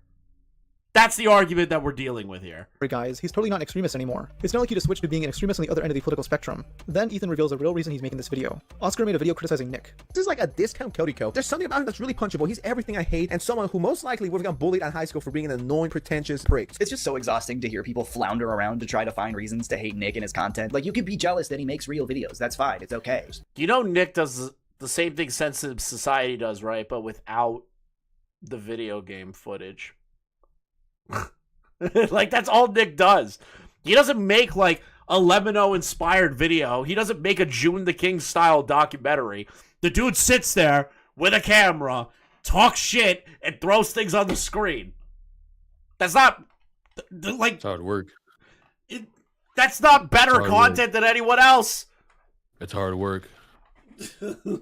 You working a 9-to-5 could never understand the grind. I can't understand the grind of a content creator. Be honest about it. You'll never understand the lifestyle of hoping EDP's YouTube channel gets banned, because how the fuck is he still on the platform? I thought his new channel did get banned. It did not. It's still there. It's still up? That's crazy. The epidemic of fake beanbag. Ethan's argument would be they're bending the TOS rules around EDP to keep him on the platform because he's making the money. Reviews, and role-playing sneaky TikTok POVs. Ethan then discusses Oscar's coverage of Sneako's ban. Oscar makes it clear that he does not like Sneako, but doesn't like that Nick is telling his viewers to mass report Sneako's channel. It's a very touchy subject, I'm not going to dive too deep into it. Should Sneako have been banned for saying those things about Chad? Probably. People just didn't like how Nick was going about it. My issue with deplatforming Sneako is that it feeds into his persecution complex, and isolates his audience to other platforms where he can radicalize them. Ethan focuses more on defending Nick instead of being nuanced. Oscar's take isn't that great, but he's not supporting what Sneako did. He disagrees with both sides. 2 weeks later, Oscar would respond back with a video humorously titled, Addressing the Allegations Made Against Me. To make things short, Oscar thinks making his society got no pass. Yeah, true. DE6 pals a PDF. Ethan would say that it is wrong to go after pedophiles because it is conservative in nature. His videos have to be political is dumb, and he agrees that his content is lazy. All you need to do is keyword search a woman through any of these weirdos' videos, and it kind of tells you all you need to know. It's lazy content. Let's not beat around the bush here. Yeah, you're damn right. It's lazy content, and I've said... Why is, like, everyone doing this gay fucking moral frog shit about, like, oh, your content's lazy, okay? And? Like, who gives a shit? If somebody wants to upload the laziest goddamn video of all time, but at least put the minimal effort into it to be transformative, who gives a shit? I couldn't care less. I'm all for this. Can you fuckers all stop pretending like you don't make slop? Like bro, I make slop. I love making slop. I love giving slop out to the piggies that watch it. I love slurping puss. Cool. This many times that I make in about an hour and a half. I don't know how this is an insult. Like, I've never hidden the fact that it's easy, lazy content to make. Don't get me wrong, I love making it, and it's really fun. I don't even necessarily have a problem with lazy content as a rule, but do you really have to exclusively talk about e-girls and OnlyFans girls? Because that's what he wants to talk about. Why are you trying to dictate what someone else creates? And trans people and you can make your lazy content, but does it have to be about conservatives and Ben Shapiro? Yeah, like that's the thing. Why are you trying to dictate someone else? Because $50 says if Sensitive Society and others turned on Ethan and said, "Well, why are you making videos about conservatives?" and blah blah blah blah, he'll just turn around and go, "You're trying to crush the message of the progressives. You're against disenfranchised and marginalized people. You showed me the proof." That would be Ethan's argument. That would be his argument. Fat people, is that like really? Do we really need to hear more weird? Do you really have to talk about incels and men? Oh, okay. So Sensitive Society did do that. Being cringe and calling people transphobic. Do we really have to keep doing that? Can you talk about something else? Aren't you more original than this? Every single point this fucker's throwing at me, it could easily be applied to you and your stupid political takes. Being macho is cringe. This is stuff that's been said for years. Man equals bad guys. Like, that's all you fucking talk about, dude. Besides that, there really aren't any other big points he makes. It's just him shitposting. Sometime after this, Ethan would respond back on stream, uploading it as a video to his second channel titled, "This guy begged for me to see his response video, LMAO." It's incredibly boring because he just restates his original points over and over again. If you want to watch it yourself, the link is down below. I'm skipping it because it's just really fucking boring. The two would enter a stalemate of sorts, with neither really being seen as clearly in the right. Again, Oscar wasn't really trying to make any grand points against Ethan, he was just having a laugh. The drama would respark in mid-2023, when Sensitive Society— Ah, my favorite. My favorite. The Idubbbz apology video. Oh, me and Leon have we had disagreements on that before? Yes. Have we really? Yes, because you refuse to accept that people can change. No, I kept repeating it's okay to change and grow. People can fucking voice their opinions about how their life at one point in their eyes sucked, and they want to change it for the better. I know, and if they want to embarrass themselves, cool. Yeah, it's their okay, life. That's fine. But why do they have to make it the problem of the audience and then blame said audience for that? Because they're the audience that they indoctrinated into the alt-right pipeline. Some dead six. Because Christopher, they got indoctrinated into the alt-right pipeline. You're making me want to kill myself. He covered Is that what your goal is? Ethan used this as an opportunity to make another video on Oscar, while also covering other commentary channels' takes on the apology. I'll cover this video in the next section, but this would lead to Oscar making a response back. He mainly covers how Ethan twists what people say in order to go after them, and also makes fun of them. The way Idubbbz is talking about this is like if you went to Africa, brought like 10, 15 little boys to America, and Idubbbz made those people slaves and fed him nothing but beans and water. Why does he look like he's fucking nutty? Does my voice really turn you on that much? I will have to say this, cool Garfield plushie and cool Lava Lamp. If I was 10, I would definitely be rocking this. Now, sometime after this video, Ethan would invite Oscar on stream for a conversation. That's at least how it was pitched to Oscar. This is pretty much the climax of their feud, and I just have to go over it because it's a goldmine of stupidity. You guys are about to witness the worst fucking quote-unquote pseudo-debate of all time. It's very clear from the start that Ethan doesn't want to have a conversation, as whenever Oscar elaborates on something, Ethan cuts him off and pretends he's changing the subject. This person can engage in really deceptively made, really harmful right-wing content because it was the autoplay of your next video, and they feel the same. They say— What the fuck? Who cares? Oh, Leon, can you control the autoplay of what YouTube's gonna recommend you next? Yeah, can't you turn that off? The viewer can, but you as the content creator, if you upload a video and the next video that plays after is another video based upon the same subject, but from a different perspective and a different voice, how is that Sensitive Society or anyone's problem? Can't you do that? What, as in a like creator? the fucking editor where it's like recommend a fucking video based on viewer? It says best for viewer. But that's the thing. It's not that you're purposely feeding into the alt-right pipeline, though, and you shouldn't be held responsible for that. That's my argument. Like, Why do we still have like an open group chat with Bo Blacks? We have an open group chat with Bo Blacks. Ask him for a free plushie. Oh, what? Ask, because he put out new plushies. Good for him. Ask him for a free one. Why? Do it. Why? Because it'd be funny. It would only be funny. Oh, is this some gimmick that I don't know about? Well, he said that he's banking his whole future on H3H3 selling all of his next round of Bo Blacks plushies. When the first time it was the entire community in Keem that bought it all up and then pretended that's not what happened. It's just Fuck is being discussed in your chat. You're not putting this on Confusing Opinion or Core. Nice try. I don't know what's going on. Say the same thing. Okay, I get what you're saying. I stayed in silence because I wanted to get everything you were saying. And You know what? This is such a unique argument because it's like, well, your video was next on Play or Bench. No. I'm telling you. That was my fault. And on top of that, I want to say, this is regarding this and regarding everything.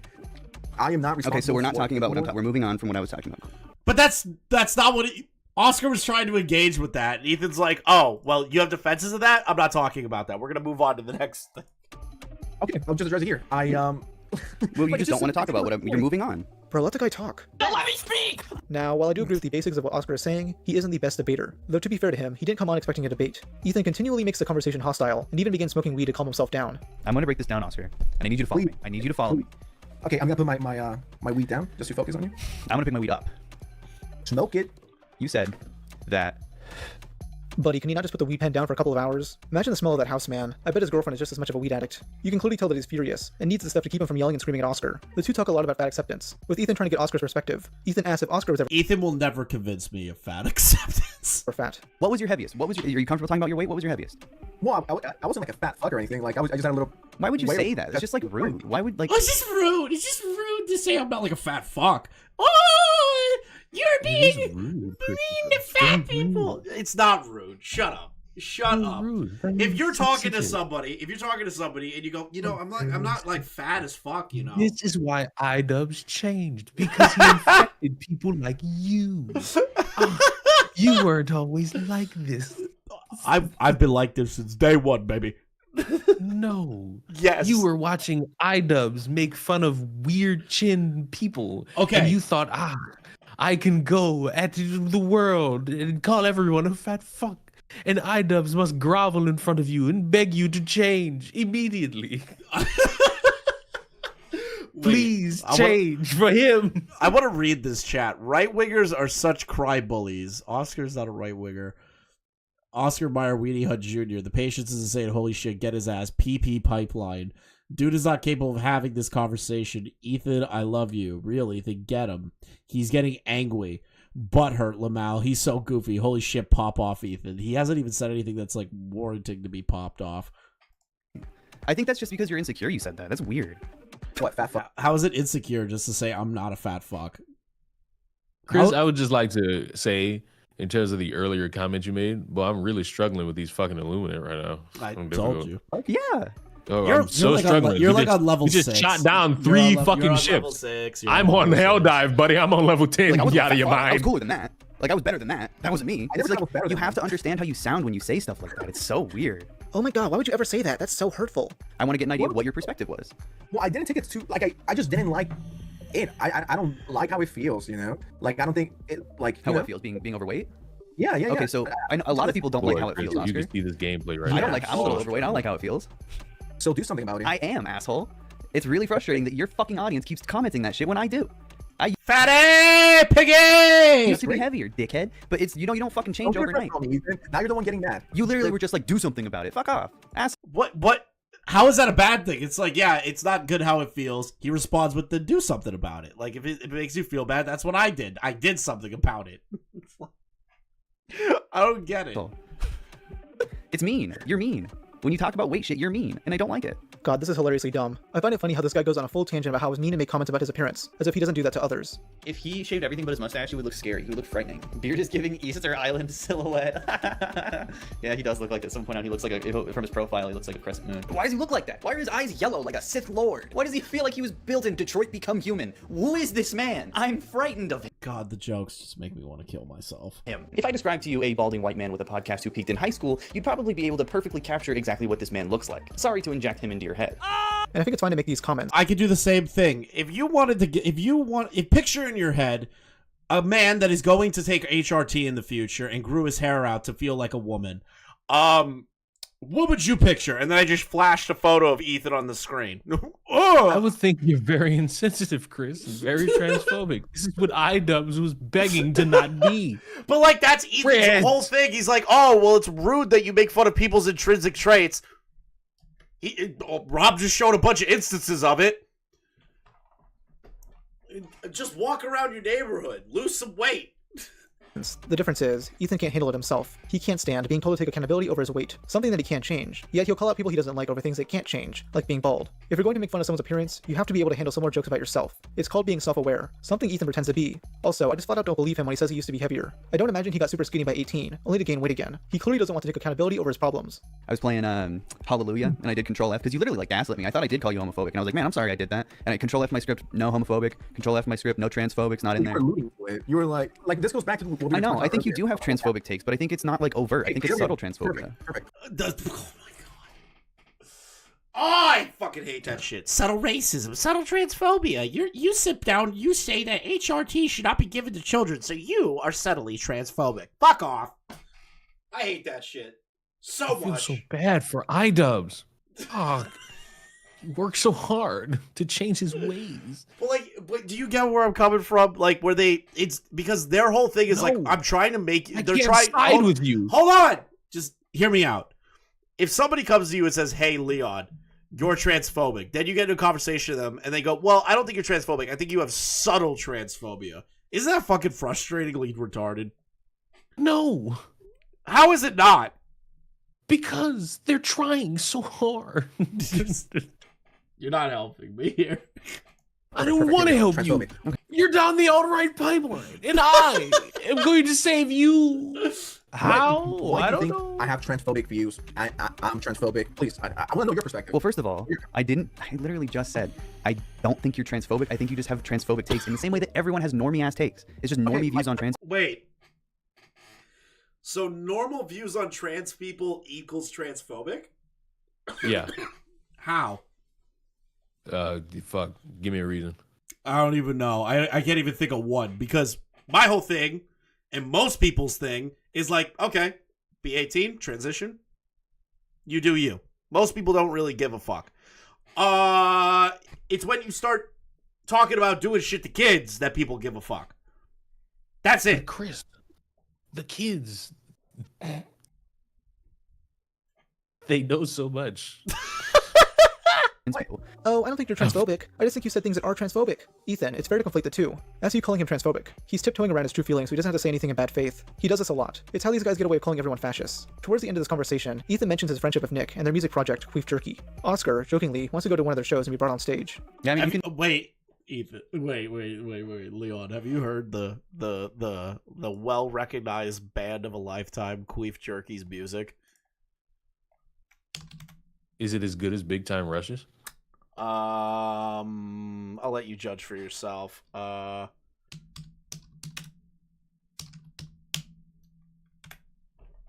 me pull up the here we go. I need white noise to sleep. I need a sleep mask on. Shit! Oh no! Would rather be raped. Hold on, look at Ethan's part. Would rather R. Kelly piss on me. Would rather R. Kelly piss on me. Please turn this shit off. Look at his titties bounce when he runs. No. He's a big fatty. No. He's a fatty. No. Fat people. Gonna bar you from coming in. I'm so glad I forced Leon to watch just a few seconds of the terrible music that they made. Gotta be ironic? Nope. Can I be like a special guest so I can get booed? Nope. No? Oh, come on. I'd like to be in a poster or something, like right next to you guys. No, never. Queef Jerky is a music group consisting of Nick Is Not Green and his girlfriend, Dev Lemons. For their first album, they teamed up with Ethan, who appeared in a few songs and edited the music videos.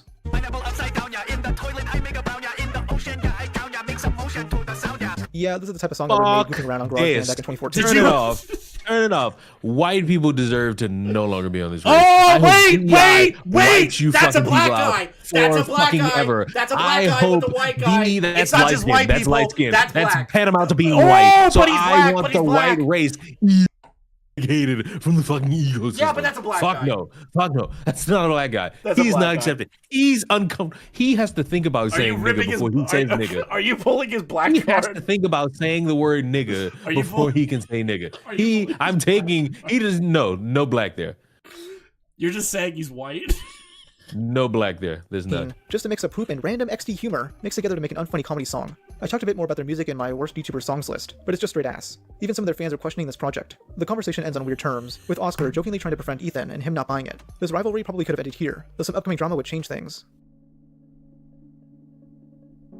I'm sure you've seen this meme before. It reads, sentence of 40 minutes of left-leaning like a video essay commentary video. Yeah, that's Ethan. That's Ethan's newer content in a nutshell. You got classics like, this megachurch pastor can't stop flexing, PragerU Kids is a hilarious mess, the bizarre depths of the TikTok shop, and how the right made dangerous planes a race issue. The type of content you leave on is a hilarious mess, the bizarre depths of the TikTok shop, and how the right made dangerous planes a race issue.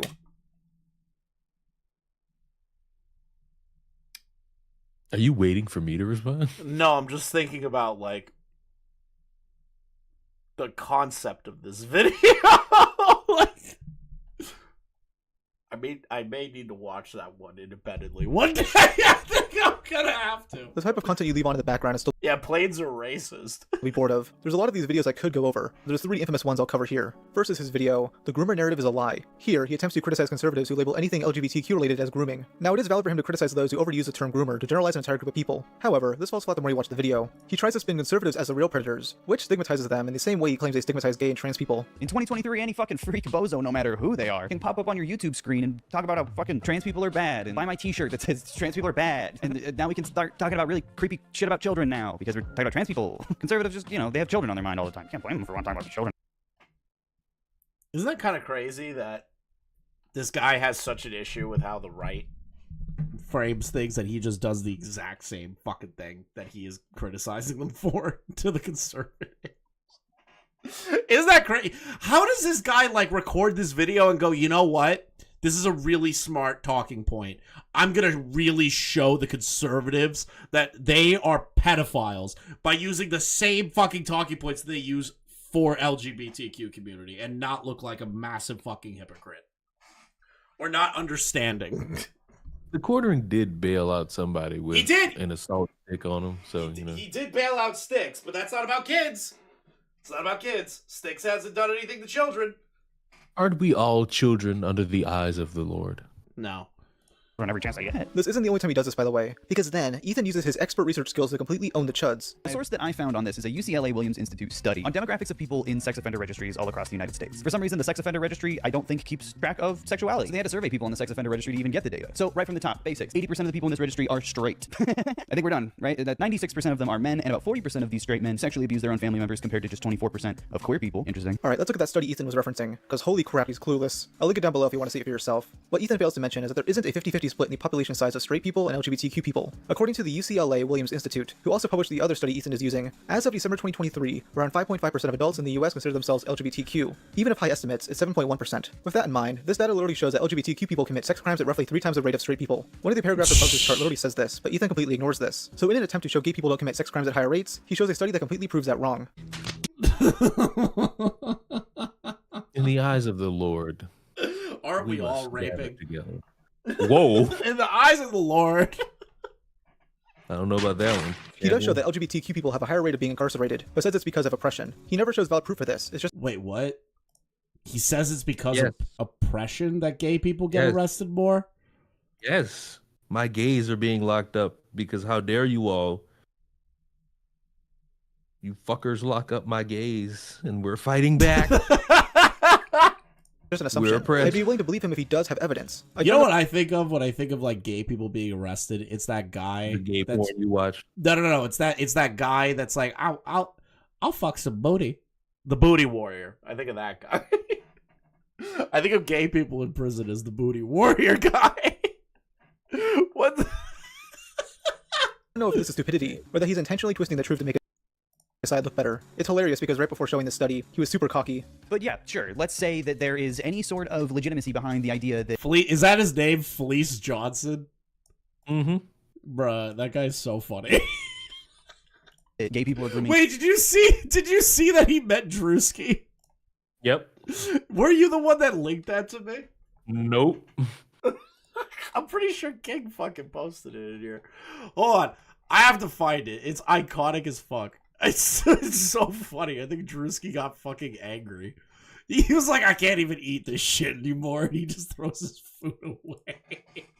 kids. Not that there's any fucking study to support that ever, but, you know, if that's the narrative we're going with, we're gonna have to talk some facts and logic. So if you're a conservative watching, this is the part where you're gonna turn off the video. I know you guys aren't really huge on facts and logic, so make sure to press subscribe. Ethan's own research disproves this point, and nobody in his audience realized it. It wasn't until half a year later when Think Before You Sleep looked into that study and pointed out how wrong Ethan is. Ethan then digs deeper into calling conservatives groomers. It's no news that the Catholic Church is full of creepy freaks. We already know. Everyone knows. But all of these conservatives all say the same shit about gay people. And listen, if you're friends with pedophiles and you say the same stuff as pedophiles, I don't know if you're all that good of a guy. I don't know. He tries to conflate that all Catholics are pedos or pedo defenders, listing off a few examples. One is a man named John Roach. Speaking of hypocrites who love, you know, hurting children, let's talk about John Roach. John Roach was a Catholic archbishop in the Twin Cities from the 70s until the 90s. Listen, I know I said Catholic, and yes, it's exactly what you think. It is pretty extensively documented how much of a pedophile defender Archbishop John Roach was. He literally had the sexual assaulter of multiple boys sign a contract that said, don't go to the youth group because you're a mega pedophile. Wait, repeat that? Literally had the sexual assaulter of multiple boys. So your example of a Catholic conservative... That is... He couldn't find, like... I'm literally just ripping this out of Big Bungee's mouth, but it's such a fucking smart, like, tactic to use against Ethan in this moment. He talks about how, like, oh, conservatives are, like, raping kids or whatever, and it's like, oh, straight people rape, like, commit more sex crimes, and they're more pedophilic, but he couldn't find, like, one straight priest that, like, did mass rapes. He had to find a gay pedophile priest. That's the only one he could use as an example. That's the only one? There's no, like, mass raping of, like, a straight priest? Conservative being a pedo defender involves them protecting a man molesting boys. So, a gay guy. You were once again arguing against yourself. Could you not find one case of a straight Catholic pedo? And I love that he's conflating all Catholics as conservatives, since the majority of them are either Democrats or have no political leanings. Instead of dismantling a groomer narrative, he spreads a different one out of pure spite. A completely hypocritical move that doesn't dismantle the supposed lies of his... He's pulling up a 20-plus-year-old case that has nothing to do with the subject of his video. The subject of his video is that gay people are being painted as like groomers and pedophiles. He proceeds to give an argument of a conservative Catholic that is fucking, like, he's raping little kids, like boys. A gay pedophile. Conservatives are gay. Yeah, but conservatives are gay. Opponents, but instead vilifies them. This whole video is just, oh, you think we're the groomers? No, you. Instead of meeting down the middle, Ethan does exactly what he calls out others for, overgeneralizing. During last year's Idubbbz drama, Ethan would weigh in with, the response to Idubbbz' apology is gross. Now, if you want the full context of what he's talking about, go check out my Idubbbz documentary. To keep things short, Ian, or Idubbbz, got into drama last year for his disastrous charity boxing event, which involved drama of one of the fighters, Froggy Fresh. During the midst of this, Ian apologized for his old edgy content, which involved him jokingly using some no-no words. Many criticized this apology for the timing and how performative it was. As he treated this old content as a burden, he'd had to deal with for the rest of his life. This is... For me, I don't know if Rob's gonna have the same opinion here.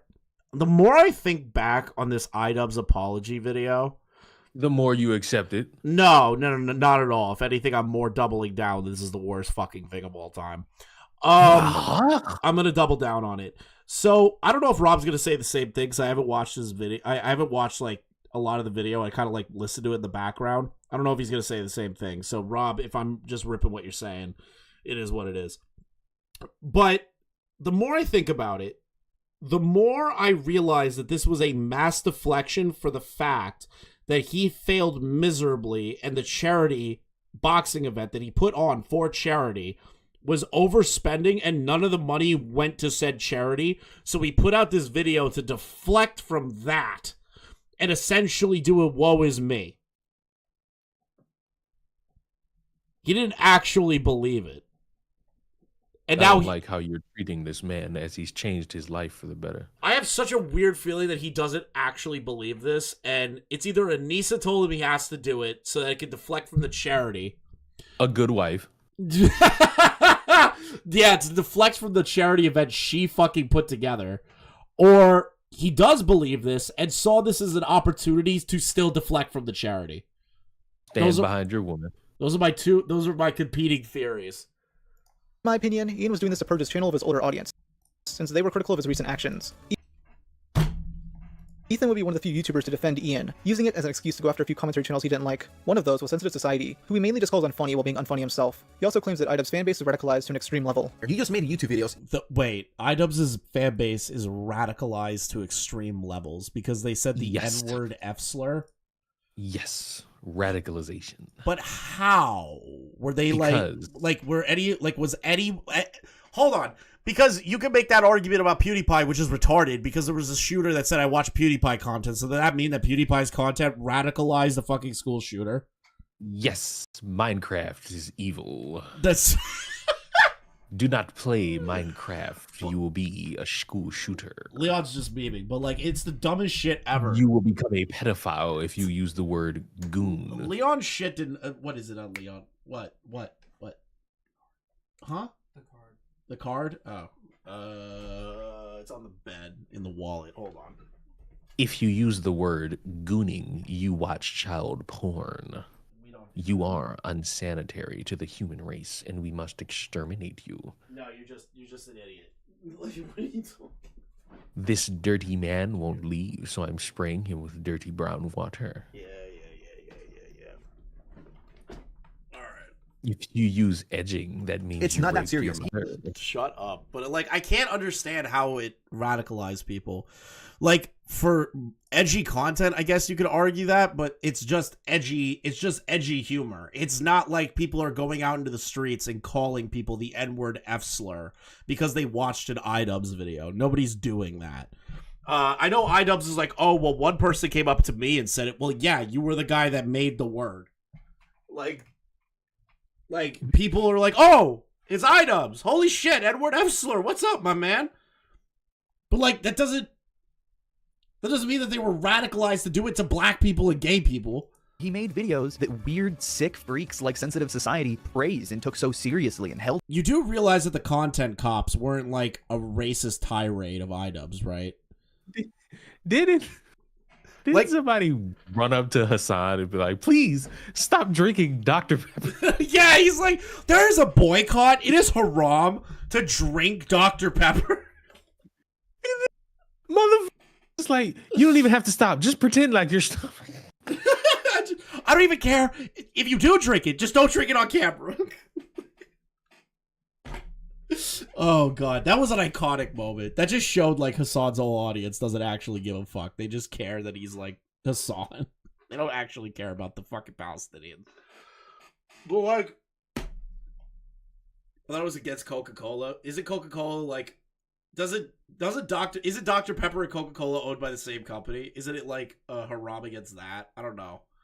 Palestinian people drink dirty brown water. It was against Coca-Cola. Is it Dr. Pepper like a subsidiary of Coca-Cola, or am I retarded? No? Okay, then I was wrong. It was Coca-Cola. Thank you. Hold him on such a pedestal. That's why this video is even able to... But hold on. Leon distracted me from my fucking point. Dude.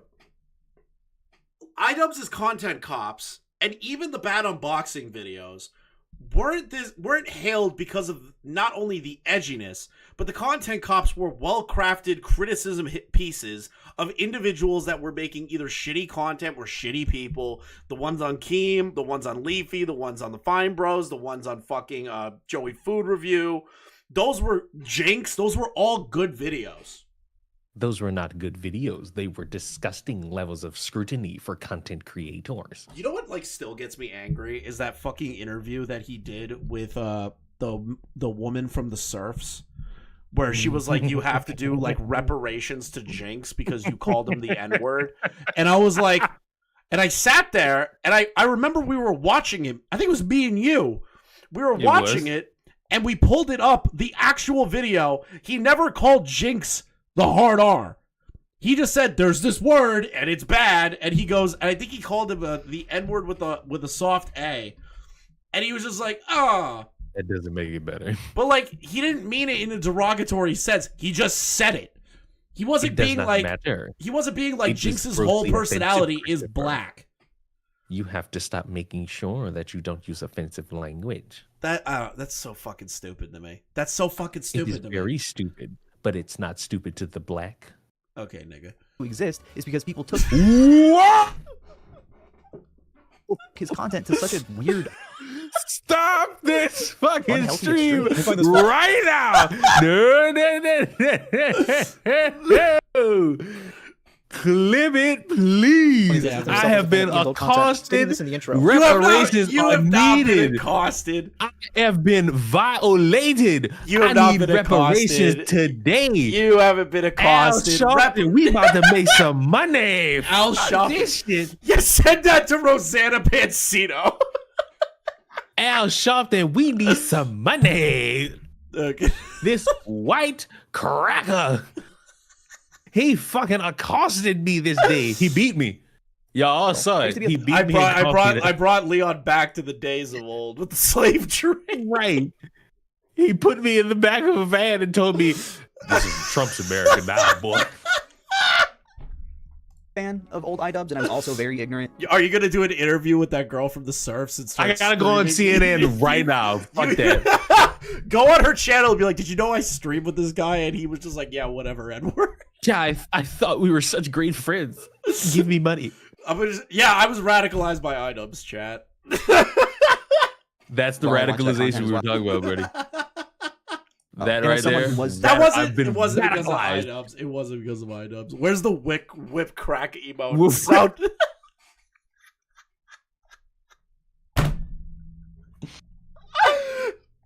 De-radicalized. I think this video. I don't have racism allegations against me. I have. Yes, you do. I have transphobia allegations against me. You have every fucking ism against you.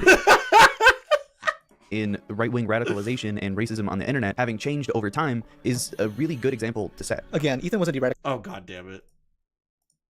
I bet I said it. Cracker isn't a slur. That's so fucking stupid to me. Yes! So stupid. Thank you, confusing opinion. To the black.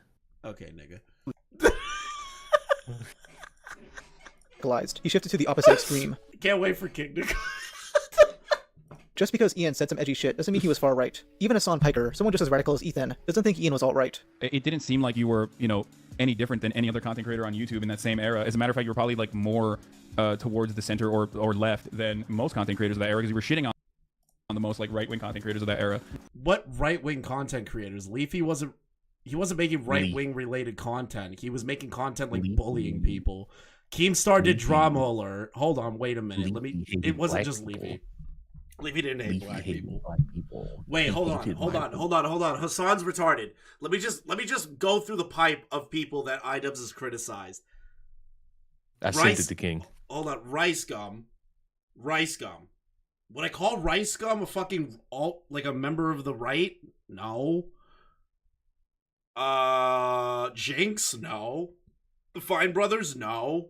Keemstar? He votes for Trump, but like his content wasn't based around right-leaning opinions. Leafy bullied kids. Who else? Who else am I thinking of? Joey Food Review, fat. Where's the right-leaning stuff? Okay, that last part was stupid, but you get what I mean. I guarantee you Ethan was never far right-leaning. He just found edgy humor funny and saw others shift away from that to be more socially acceptable. Ethan then moves on to nitpicking. Oh yeah, Tana's not right-leaning either. She just said the N-word a bunch. Right-leaning. Leaning, shut up. She just said the N-word, and then she also said a guy raped her with a toothbrush, and it was a fake story. Does that make her a right-winger? The Jinx Reload content cop. This is the secret formula to maintaining a positive like-dislike ratio while producing terrible content. What the hell does he have written behind him in the back there, where he needs to have a script with him for this video? He's not saying anything. He's not saying anything about the content. He's just saying, like, man, he has a different bucket hat in every video. Okay. Yeah, it's called a joke. It's called a joke, even. It's called making fun of Jinx, who always wears a bucket hat in every goddamn video he was reacting to. Ethan, it's a comedy video. He's making jokes. Something you clearly don't know how to do besides being snarky. Ethan then briefly mentions a few other channels like Kavos and Jamari, getting offended at a sex worker joke made by the latter. If I were down bad enough to buy her OnlyFans, which... Okay, first off, Rob's Media, incorrect. This is Poncho. Poncho's a tard. Okay? He's a tard. He mentions a few other channels like Kavos and Jamari, getting offended at a sex worker joke made by the latter. If I were down bad enough to buy her OnlyFans, which I'd rather kill myself, we share her now. That's a fucking hideous way to act, and a really... You know Anissa Joma is all of our wives, right? Bro! She spreads her pussy on the internet for fucking money. And dudes jerk off to it. That's your wife. Base. That's your wife. That's your fucking wife. Like... That's women's empowerment, buddy. Anissa is our wife. Really gross way to think about women? Yeah, man, you're definitely... You know it's a joke, right? Like, I can't take the fact that Ethan does not understand that these are fucking jokes. Are they, like, out of pocket? Yeah, sure. But who gives a fuck? It's Who very cares? insensitive to view women in such a way, Christopher. Really not the cringe, creepy weirdo here. Again, Ethan's own girlfriend has an OnlyFans. Lastly, he covers a video by Diesel Patches, though it's not even about Ian's apology. It's a video made a month prior looking back at Ian's sex worker's video. You can tell Ian kind of lost his Oh my god, the sex worker video that Ian did. Oh, that was... composure a bit. He's all fucking red-faced, and at one point in the video, he makes fun of a 15-year-old kid to defend his queen. First of all, the crowd that is defending saying the N-word is mad about someone pointing out a I hate that's the argument. Oh, we're just defending the N-word. We're just defending a white guy saying the N-word. That's not why people liked Idubbbz' content. That's not the only fucking reason. It never was. It was a factor of the content, but it wasn't the draw that brought people in. 15-year-old's looks. I think that 15-year-old deserved it. He never should have brought up Ian's wife. That's fucking weird. Bullying. Mr. Bullying isn't okay, thinks it's valid for a massive YouTuber to mock a 15-year-old. And only a few weeks later, he'd say this during his conversation of Sensitive Society about Fuzz99. Why do you care so much if they look goofy? What if they say, I don't care if I look goofy, I still like being silly. I still like being this person. Then be silly. But why That's are what you... Okay, so but then you keep making videos to tell them to stop. Like, why does it... Like, I know you're just doing it for the bag. I know you don't really care that much. But, like, it's mean. Then why are you trying to make this like a problem if you know he doesn't give a shit? It's mean to do, and you have mean takes when you say things about them. I mean... Okay, and? Wow, mean takes. Such a horrible fucking thing. I also have said horrible shit about Rosanna and like a bunch of other fucking content creators. Like, who cares? You use the N-word. I said it. You use the N-word. I've said it 4 times in my YouTube career, and all of them were in context. Directed towards me. Yeah, and all of them were given the pass. Except for the... Who, by who? I did not initiate any of this. I did not authorize you to say any of these words. You and I am going to be sitting gave me the pass. You gave me the pass forever ago. You will not allow your white... I used my last... Hold on. I used my last of what I'm allowed to do this year. That was my last one. Your white supremacy shall not overcome me today. No! I just skipped Hair ahead. looks like he's clapped a plush doll. He did. Who is this woman? That is his girlfriend, Lex Updog, who made false allegations against Super Mega. Video. It randomly appeared on the Internet Archive, so I uploaded it myself. That's how Don't worry about it. This video is, even by Ethan's standards. Then we get to one of Ethan's most mocked videos, You're Wrong About Modern Art. It's a 40-minute pretentious clusterfuck where he tries to convince his audience that modern art is cool, and he must be a right-winger if you think it sucks. This logic completely contradicts another big point Ethan pushes. I think you should really watch his modern art video, Leon. I think you would find it very interesting. I've watched it. It's the worst video. It's the worst video. It's the worst video ever made. I might do it Saturday because I'm gonna fucking play A Quiet Place tomorrow. You know what he tries to do? He tries to attribute Moist Critical to being using the alt-right. Wait, didn't you just show me this? I didn't. Wasn't that the whole video of the garbage? No, that was the AIDS fan. So that's a section of the video. Is him talking about like the AIDS fan, like the air conditioning thing. And before that, it's Charlie basically saying, I don't like modern art. I think it's bullshit. I think it's like pretentious. And he goes off about how, you know, the right also believes that modern art's pretentious and that Charlie is a woeful idiot of the talking points of the alt-right. Like, it's so bad. It's like Xander Hall content level bad. Like retarded talking points bad. Which is that art is subjective, and you should be willing to hear out other people's perspectives. But something happened on the way to the 20th century. The profound, the inspiring, and the beautiful were replaced by the new, the different, and the ugly. Nah, new art style's ugly. I mean, that's mad. Not only is that completely subjective, but the other two are synonyms in this context. Robert, what are you doing? The issue is that Ethan doesn't like... I just noticed something. Look what he's holding in his hand during his video recording. Not only is that completely subjective, but the other two... A microphone? Nope. Oh my god. Put it down! You fucking addict! Why? Why are you white people? What is these weed pins? Weed pins? What are you fucking... Smoke blunts like a man. Smoke blunts like a man. Smoke a fucking black and mild! Smoke a blunt. Fucking Christ. Are synonyms in this context. Robert, no, fuck that. Like, pause this fucking video. I need to say this. This is why you fucking white people can't afford food during the Trump era. It's because instead of buying groceries, you're buying vapes and weeds. When you could just buy cheap weed, get a cheap fucking wrap at the fucking gas station, and just smoke an ounce. And then fucking you can buy have Reggie. A great time. You white people won't tell the difference. What are you doing? The issue is that Ethan doesn't like the perspective of right-wingers, saying that their takes on modern art are negatively influencing people. Art is subjective, not in a I think this is good and I think this is bad way, but in a way that's unique to everyone. Your appreciation and your taste in art is reflective of your subjective experience, your identity, your personality. These are all factors in observing art, and I think it's far more important to experience and think for yourself rather than letting narratives dictate what you think. Yet in the You've made a whole video trying to tell people what to think about modern art. same video, he shits on classical art as if it's objective truth. Yeah, this little T-girl Jesus is the most expensive painting in the world from Leonardo da Vinci. It's not even finished. Hair does not look like that. Well, if all art is subjective, then why are you stating as a fact that the Da Vinci painting is unfinished? That would be an objective statement. He clearly doesn't understand his own logic, and is only saying all this shit to sound pretentious. He shits on classical art, and then praises modern art like a white canvas, a giant rock, a pile of boxes, and Oh yeah, he believes this rock. There's an argument where it's like, yeah, the statue of David is actually like a beautiful art piece. And he goes, have you seen this big rock that is being held up by two platforms and you can walk under it? This rock is amazing. It's not even like a sculptured art rock. It's not even like a really interesting rock. It's just a rock from the fucking desert that got slammed on two platforms. But Chris, it's an important piece of infrastructure. It's not. It's not infrastructure. It's modern art. It's a big fuck off boulder put on two things holding it up, and you can walk under it. That's the art piece. That's infrastructure. That's not infrastructure. It's not infrastructure. You can consider that an overpass, but you can't climb on the rock. Defend Ethan's reasonings for liking these people. Okay. Your modern mind can't understand. Hey, it's fan, the classic.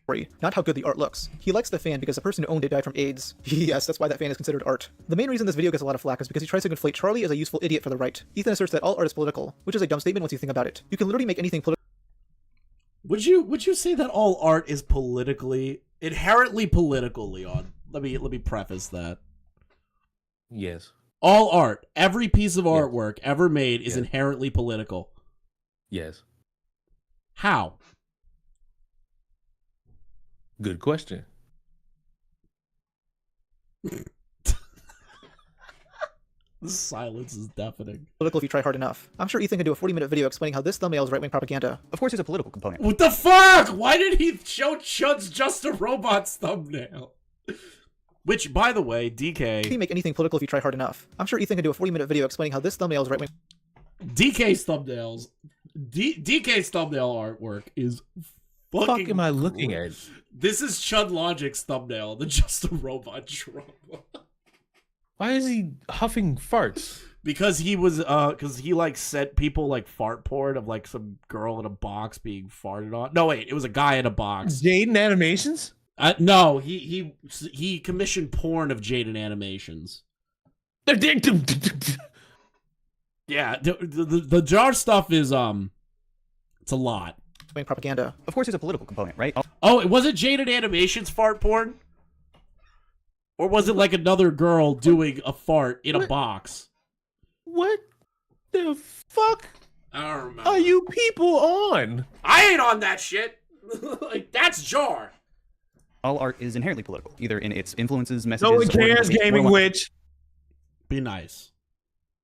Fuck Gaming Witch. Be nice. Okay, this is baby stuff. Art critique is really just opinion, but a lot of people let right-wing propaganda cloud their judgment of modern art, whether they realize it or not. All because it helps them feel better in not wanting to engage with it. In an ideal conservative world, art is interpreted for people through a... Did you know that whether you watch conservative content or not, the conservative brain rot is making you hate modern art? I hate white people because of conservatives. Does that count? No. That doesn't I think count. it should. It doesn't. It doesn't count. YouTube video full of lying, misinformation, emotional manipulation, false comparisons, but this happens every day. Ethan, that's literally what you're trying to do here. Because right after this line, he tries comparing PragerU, a conservative propagandist group, to Moist Critical, a video game streamer. PragerU has made at least a dozen videos fooling your old grandpa about modern art. All of them are completely nonsense and wrong. But why is it that I hear the same... The all art is political argument has always been a ridiculous conflation of the idea that art is usually directly influenced by the environment of when it was made. But people we will shove Leon down to the ground if he insults Gaming Witch. Gaming Witch is shaped crazy. like I have no idea. Stop. I don't know. Shut up. Gaming witch is a horrendous gamer. She's not even a gaming witch. That art is usually directly influenced. But the art in of itself is still just art. If it does have a story in regard to like political aspects, you could argue that that specific art piece was made due to what's going on politically if it's affecting them personally. But not every art piece is political. And Ethan's argument is that every art piece is political no matter what the fuck is going on. Well, if you think about this layer of ink over here on the right side of the image, you can clearly tell it was inspired by Ben Shapiro's thoughts on Israel versus Palestine. And if you look over here at the Mona Lisa, you can clearly see the struggle of the modern day woman in the times of wherever the fuck the Mona Lisa was from. And if you look over here, you could see the suffering that black women have to endure being around men such as yourself, Chris Stuffer. Same boring, shallow, fragile talking points from people who should be way more in I don't think Leon liked black women. Touch with culture. Listen, yeah, I know his face is in the thumbnail. And, yeah, Who his video you is kind lying of about shit. You know I'm right. I love my ethno state queens. Confusing, making up total lies. Who's the pretty woman on this screen? You know what, Lumpy Willie? You should shoot your shot. Eden is a very normal person. I think you would have a great time with Eden, Lumpy. Charlie. But listen, it's not personal. I'm trying to compare content that realistically should have nothing in common. Fashion. What? Someone asked me the politics of Pac-Man. Well, if you clearly look at the gaping need of consumption, you could see that there's clearly a man struggling to feed his entire self and family. I'm gonna play. The ghosts are members of the KKK. It's a black man on the run. Just propaganda and gamer streaming. That's true Pac-Man politics. Should not be saying the same things. The difference is Prager used content is motivated and has an agenda. Charlie is just being a useful idiot for that agenda, with peace and love. The ghosts are the police, and Pac-Man is a black man, clearly fighting back against the oppression of the ethno-state America, punching and stomping down on a black man in the year whenever the fuck Pac-Man came out. Did you notice that every time Pac-Man dies, he folds in on himself? It looks like he's being kneeled on. It's the struggle of a black man and the knee on the neck of society. Pac-Man was the first George Floyd. And Sesame Street was for black children. I know it's not on purpose. Charlie doesn't watch Prager. That's why they're getting rid of it. That's why they're not renewing it for more episodes. Oh my God, stop. But they're still saying the same thing. Charlie's just an average guy with an average brain in his head. Florida average, but average. But it's uncanny how similar normal average guy language can be to politically motivated propaganda. It's almost like they know how to tailor their talking points and their argumentation to the common man, while people like you come across as pretentious fucking assholes. And nobody likes people like you. Nobody likes tone police people. Nobody likes people like you people. Why do you think you guys struggle so much in the information game that is politics? Content that we all know is dishonest. This is such a lousy argument. Oh, this normal person said this thing? You know who else said that thing? This extremist group. It's a Hitler drinks water type argument. Charlie not liking modern art doesn't mean he's a useful idiot for the right. It means he has a common opinion. He shows Charlie giving objective takes about modern art, which is clearly just him joking with his audience. Ethan doesn't care and goes after him anyways. The video keeps going and Charlie keeps saying that it wouldn't be that hard to make a Jackson Pollock painting. None of them have the energy, the spontaneity, and the sheer skill in handling paint that he has. Oh, very skillful. I kind of agree with Charlie here. Like, a guy taking a fucking brush and flicking it on the wall like a fucking guy with Tourette's. You know, like Ethan Klein, like his fucking hand goes like this, like all the fucking time. Imagine just putting a brush in there, and then Ethan goes, and just fucking sprays it all over the goddamn wall. That's a Jackson Pollock painting. Does he see how much paint is on this? It's covered, and it's really big. Like, especially if it's on the ground, he had to walk around and on it. He could swing his... That's crazy, dude. He had to walk around the canvas on the ground, flicking paint at it. Whole arm out and still be painting on his canvas. I'm pretty sure anyone can do that. I mean, Ethan does it every night. Find a black light, place it look like a Jackson Pollock painting. So just like with Oscar, Ethan is saying that having a decently common opinion and discussing it on your channel will lead viewers down the alt-right pipeline. That's a strategy. He's got to make everyone outside his worldview seem dangerous. My favorite drama of all time. BPD Layton making a comeback. Morgue Pie, the porn star, is upset that they were used for their body. That's crazy. This is Lex Updog, a Twitter artist and OnlyFans model I mentioned a few times in this video. She would occasionally collab with Nick and Ethan around spring of 2022, with her currently dating Ethan. On July 27th, 2023, she would post the video, My Experience of Dawn Doctor. Leon, a chatter's asking if you have AIDS, and if you die, will you allow me to put your fan in a box and make AIDS Fan 2, Electric Boogaloo. The woman on the screen is very attractive. The woman on the screen is going to accuse you of rape. In Super Mega. Here she relays her time living with... What? She can still get it. The members of Super Mega, a Let's Play and sketch comedy channel with around 1 million subscribers. Lex's video served as the catalyst for a multitude of negative allegations regarding the company, which came from Lex's friend Rav, an ex-employee named Leighton, a sex worker named Morgpie, Nick is not green, and Ethanisonline. Now, this might sound a little crazy, but it's always been my opinion that Ethan is the mastermind behind this entire scandal, and let me lay out why. So it all starts with Lex's video, which is 2 hours long. Since there's so much, let's go over her main claims. The biggest is that Lex was sexually assaulted by Super Mega's channel artist, Don Doctor, and this event was covered up by the company. She tells the story of her relationship with Don, meeting him online around 2018 and soon dating him. They wouldn't meet in person until late 2021, as they both do art for— Dude, that long you haven't met them in person? It's been since 2018 to 2021. 18, 19, 20, 21. 4 years. 4 fucking years. Wait a minute, she's half black? Nope, she's full white. She's not half black. No way. Someone said it. Just tell Leon she's half black.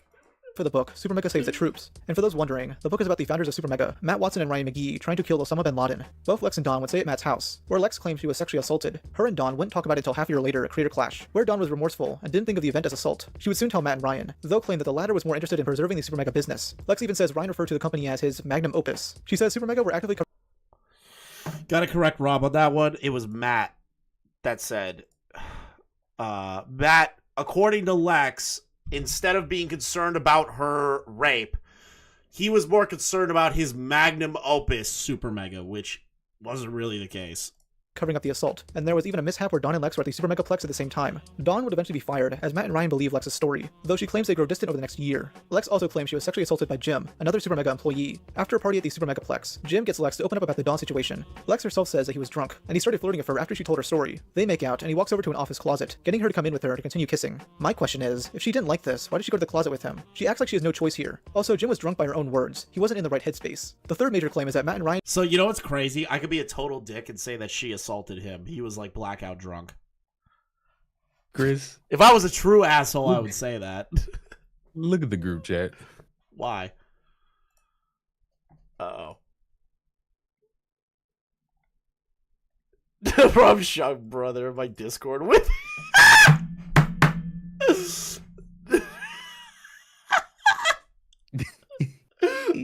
King's fucking Discord's talking about it. He fucking snitched. The chat snitched, bro. And made her homeless. They were letting her live at the Plex rent-free, though she complained about how much of a mess— I'm canceled, dude. It was. Her and her friend Rav would go on a road trip across the West Coast, where their Jeep would get robbed. She claims Matt and Ryan laughed about that behind her back. Lex was basically wasting all her money on weed and Uber. So that's the thing, right? She made— so Leon, just to give you like really brief synopsis, she uploads this 2-hour video. She's like, hey, this guy raped me. He was an employee of these guys that were friends of mine. And then that ends after 20 minutes, and the rest of the video is her talking about how the other two guys, like, made fun of her for getting robbed, which wasn't true. Tried to give her hush money, which wasn't true. They were trying to help her find an apartment because they were letting her live there rent-free for, like, a year. That they got upset that she was, like, getting down in the dumps at the birthday party. It's, like, all stupid, like, petty shit, right? And it's all coupled with the fact that she's saying they covered up her rape, which isn't true. They fired the guy. Does that make sense? Chris, you don't care. I need some money. No, I'm not giving you money. I need money. I'm very bipolar. I'm not Boblax. You're not gonna Boblax me. I'm very bipolar. I need your money. $3 million. $3 million. Yeah. I won't. No. I won't settle for anything less. Listen. Reparations ain't happening in this fucking chat. Eats. Becoming a freeloader who didn't contribute much to Super Mega. I mean, she wasn't even with $3 million USD. Yeah, no, sorry. You ain't getting that reparations, brother. Ain't happening. Official employee of the company. Matt and Ryan nicely pushed her to move out, and even offered to pay rent on a new apartment so Lex can get back up on her feet. She declined, and begrudgingly moved back to Tennessee. That's pretty much the whole video. She declined because she thought it was hush money, which is fucking retarded. though Lex throws around other random claims to make Matt and Ryan look as bad as possible. My birthday was a couple days after, and pretty much no one came to it. Nothing against anyone, really. It's when I started to realize that things were weird. She's just flinging shit at the wall to see what sticks, and never takes accountability for her own actions. She always blames someone else, even claiming Dawn forced her to leak her own nudes. He would message me and ask me if it would be okay if I would send him the files from the Patreon, and I would be like, you mean the old ones that you're sub to? And he was like, no, new ones, or all of them. I didn't want to, but my boundaries were so poor I said yeah anyway. At this point we talked enough that I thought he liked me, so I was trying not to assume poorly of him, because I just genuinely didn't think he would do that, and then he did. So funny story, the reason she got robbed is time. because she and Rav were going around to locations in a soft top Jeep with expensive electronics in it to take of pics. Yeah, what, they were driving around LA? Wow, crazy that they got robbed. Totally crazy. Totally crazy. Have you ever seen one woman 50 bugs? I don't want to know what that is. Letting me leak my own nudes to him? Not as bad as you could think. I don't want to know.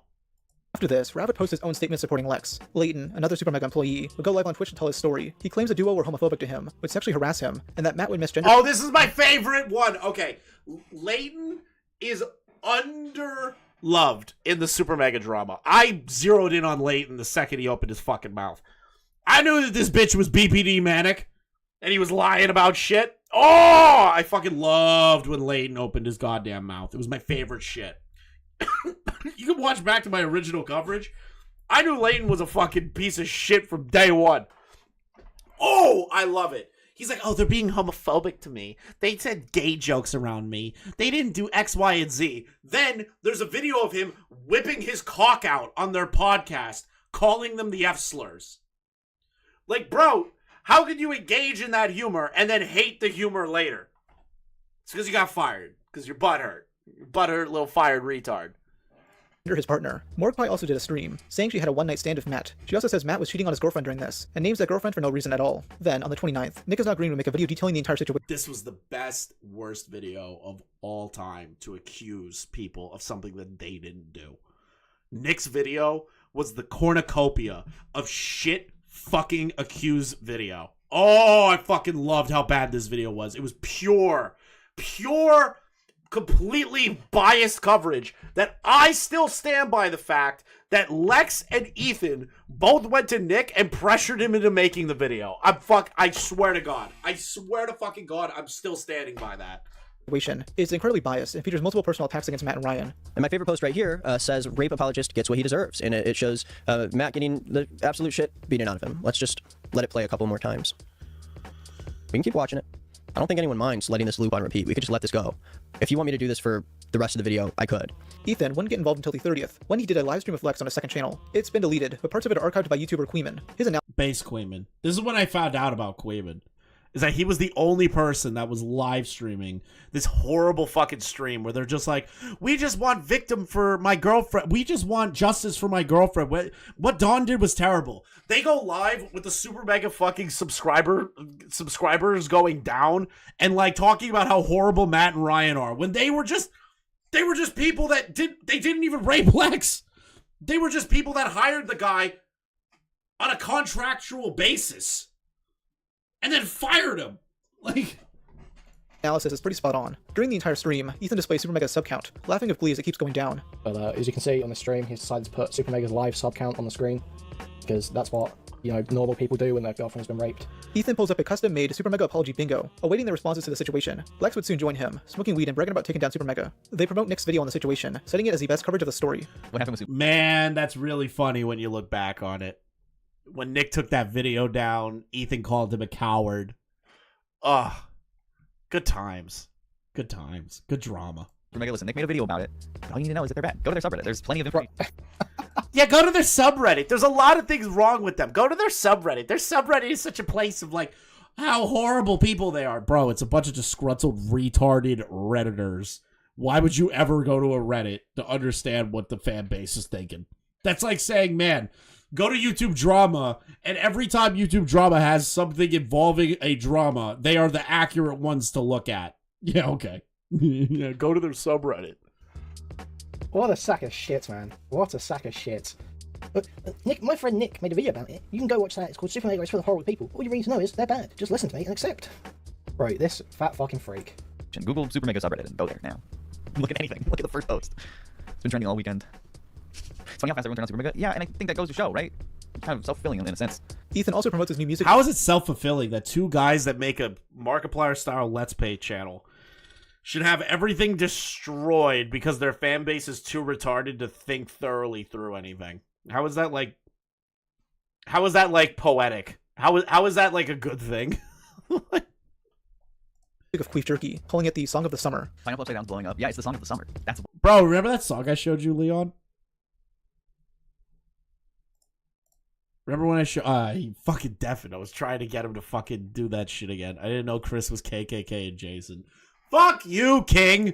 Why? No, that's great. Pineapple Upside Down's a banger. Filming that one was fun. Yeah, we filmed that together. My first music video I ever made, and I basically like directed it. I only shot it, and they gave me the director's credit. So 143K. It's basically just the Song of the Summer. It's just. It is not the Song of the Summer. It's 143,000 views. What is it even at currently? Oh my god. Oh my god. I just want regular YouTube to pull up. What is it even at now? A year ago. Almost 1 million? Still not the Song of the Summer. Still not the Song of the Summer. It was Not Like Us. That was the Song of the Summer, bro. That shit was goated. July 7th? Wait a minute. When did Not Like Us drop? I will actively kill you if you play this. Hold on. Thing. He's saying that this song was the Song of the Summer, though. I will actively kill you. Oh. Y'all smoking mid? Bro, every day. I love smoking mid. Yeah. Oh my god. Early 2024, dumbass. Okay. I love smoking mid. Me when I get a lobotomy. You sure you haven't had that lobotomy yet, Lex? This stream reveals Lex and Ethan's true intent, to ruin Super Mega. Instead of focusing on the person who assaulted her, they'd rather go after the bigger names tied to the situation to ruin their careers. These are serious allegations they are spreading, yet they themselves don't take it seriously. I'm not playing the fucking Queef Jerky song. Seriously. You know what? I'll play the other one.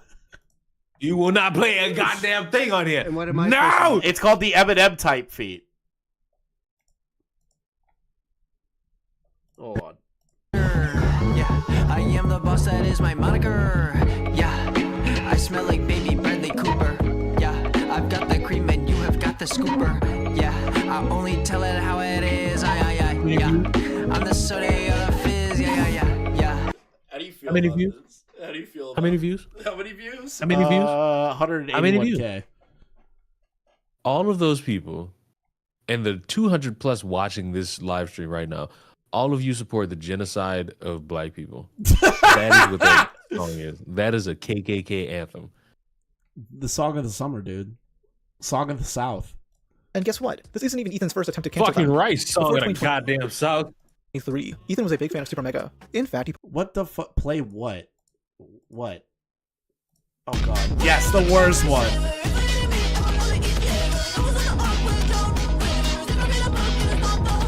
I literally can't understand a word this bitch is saying. I can't understand a fucking word. Oh, there's Nick dressed in a... He's got a dress on. That's wonderful. You fuckers go back to work.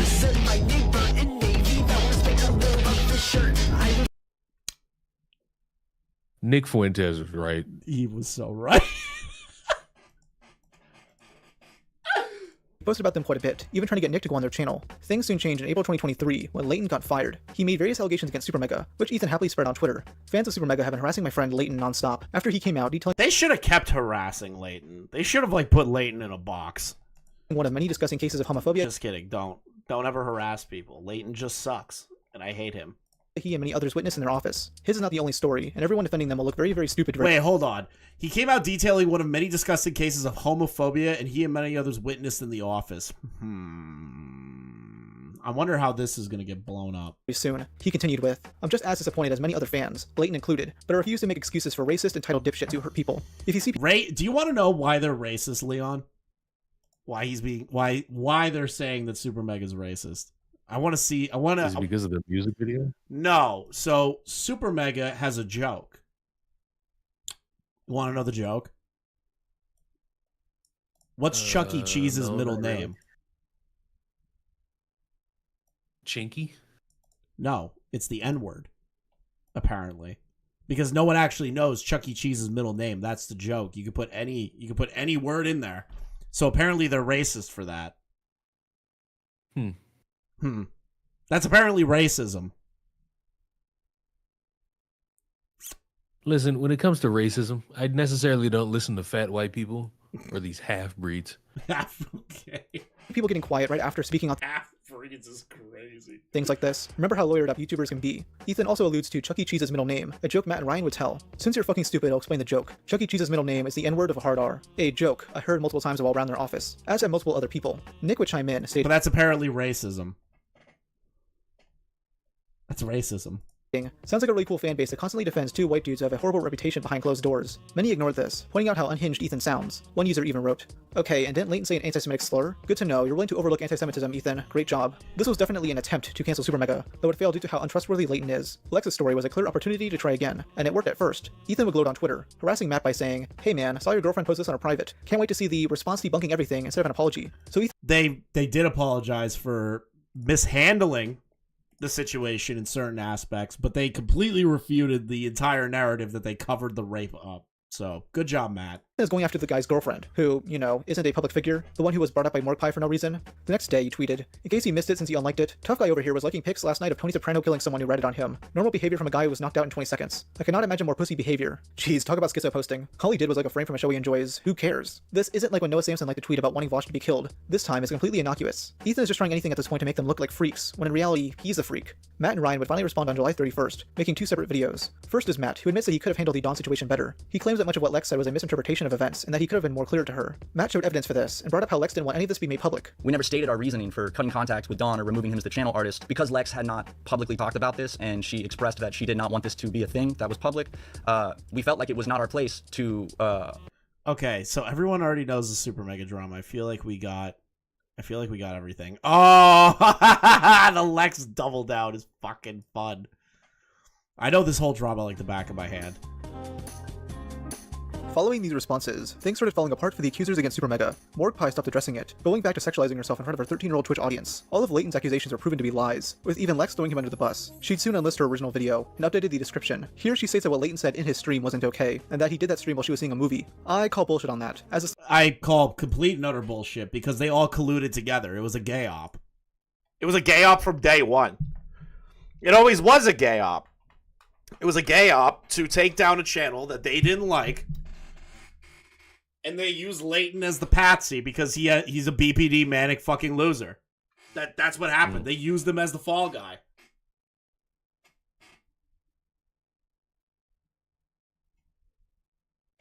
Always was that. Never was anything else. Stuff he said about Daniel was said by her first. She's now trying to discredit him after Leighton pretty much left the internet and deleted everything. Nick will continue making videos, where he doubles down, yet keeps contradicting himself. Nick made... How many videos did Nick make? Trying to combat the fact that he fucked up so hard that every single commentary channel, Destiny, fucking... all of his responses were so poorly received by his own audience. How many did he do again? 5? I'm pretty sure he did like 5 fucking response videos, and each one got worse and worse as it went. I have no agenda. If his art sucks, let's fucking dunk on him. He sucks. Countless comments of people calling me a liar and claiming that I posted about this situation in malice towards Super Mega. Let's just... Which you did. Which you did. Which you did. Let it play a couple more times. We can keep watching it. But I have not blocked any words. I have not suppressed anything. But I do not have any ulterior motive for my videos made on Super Mega. We bullied him off Twitter. Really not something to be that proud of. Seems like Matt Watson is a 14-year-old boy, and he looks like it too. So Aiden was a former merch designer for Super Mega and was let go without Super Mega actually saying anything to their audience. Nick truly showed me true friendship. I don't like Leighton. He was a reputable source. I came to find out that Leighton was not a reputable source at all. My TikTok... It's just the greatest fucking thing of all time. Drama audience does not overlap with a dying Let's Play channel. Justin and Kelly have both taken Super Mega out of their bios. To know that they were willing to immediately disconnect and separate themselves from Super Mega, it says a lot. But I do not have any ulterior motive for my videos made on Super Mega. And if you don't remember Matt and Ryan, you might remember them from the first Creator Clash, where they both had the shit beaten out of them. I was still a third party who made this video summarizing Lex's story. This isn't like an online... You did it poorly. You didn't summarize the story. You basically just platformed Reddit posts. I remember that video in its entirety. You were just like, hey, here's a Reddit thread showing all the horrible shit that is proven to be true, which wasn't proven to be true whatsoever. It was just fans speculating on crazy shit. Quish! It's crazy. Quish! What? You will be glad to know that I just bought my ticket for the Sonic movie. I'm gonna hang up on you now if you say that again, especially like that. Especially like that. I'm gonna fucking hang up on you.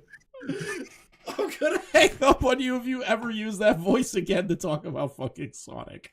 Like normal thing where I look at all the facts. Of course, I'm gonna take the side of a personal friend of mine. I have no agenda. I have no agenda. I have no agenda. I'll be back on Monday. Various YouTubers and streamers, mainly Destiny, Turkey Tom, and Lyrics, began looking into the situation. They tore apart the whole thing, noticing all the lies spread by these ghouls. Nick would attack these guys by calling them Reddit debate dorks. Today I'm wearing my scary shirt to make me look a lot more scary. There's too many Reddit debate bro dorks on this website trying to come after.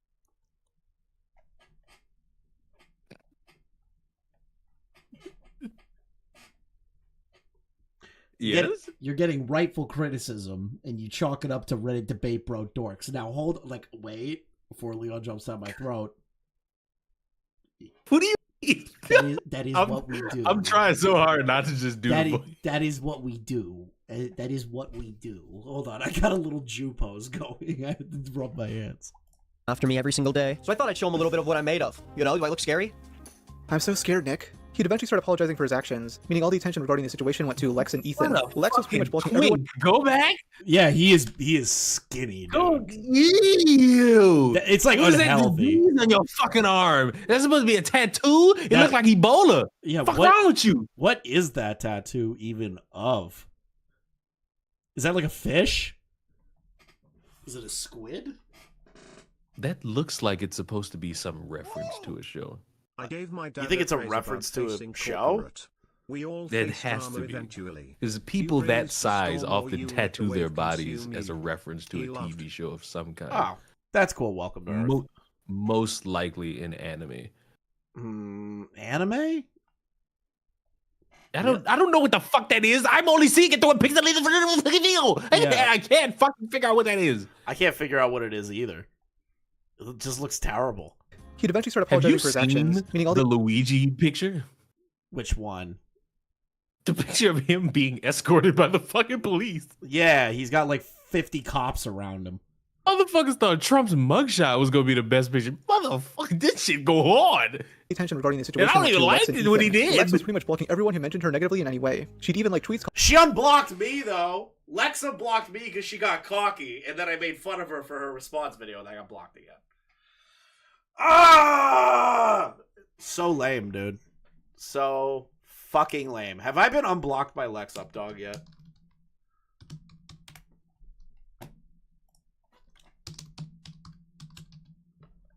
Lex. Wait, did she delete her Twitter?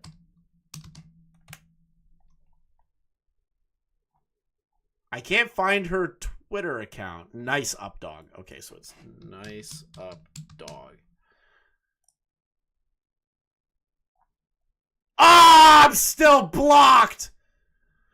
This sucks. Why did you say it like that? Because I want to make fun of her. Still blocked. I'm still blocked, bro. This is AIDS. Calling out Nick's role in the drama. Nick was yet another person the duo backstabbed. Ethan stayed silent, and he'd stopped uploading to both of his channels for over 2 months. He was seemingly waiting for the hate to die down, which was noticed by both a Cheeto and sensitive society. And on his last video, people are cooking him alive. I almost reached out to him via Twitter DMs because I just want to make sure he's okay. And we go to the comment section, it's not looking too good. I mean, this person says delete this comment as well, which means he is active on social media. He just hasn't said anything. Why? Because him and his dumb girlfriend were celebrating the cancellation of Super Mega. They were smoking weed like the fucking badass kids they are, right? Their videos from November 2023 really pissed off Ethan, so now it was time for him to take matters into his own hands. On December 6, 2023, Ethan— Oh god, this created the best fucking Twitter content I have ever seen outside of Flamenco saying that he hopes Boblax kills himself so that Nick has to live with the guilt.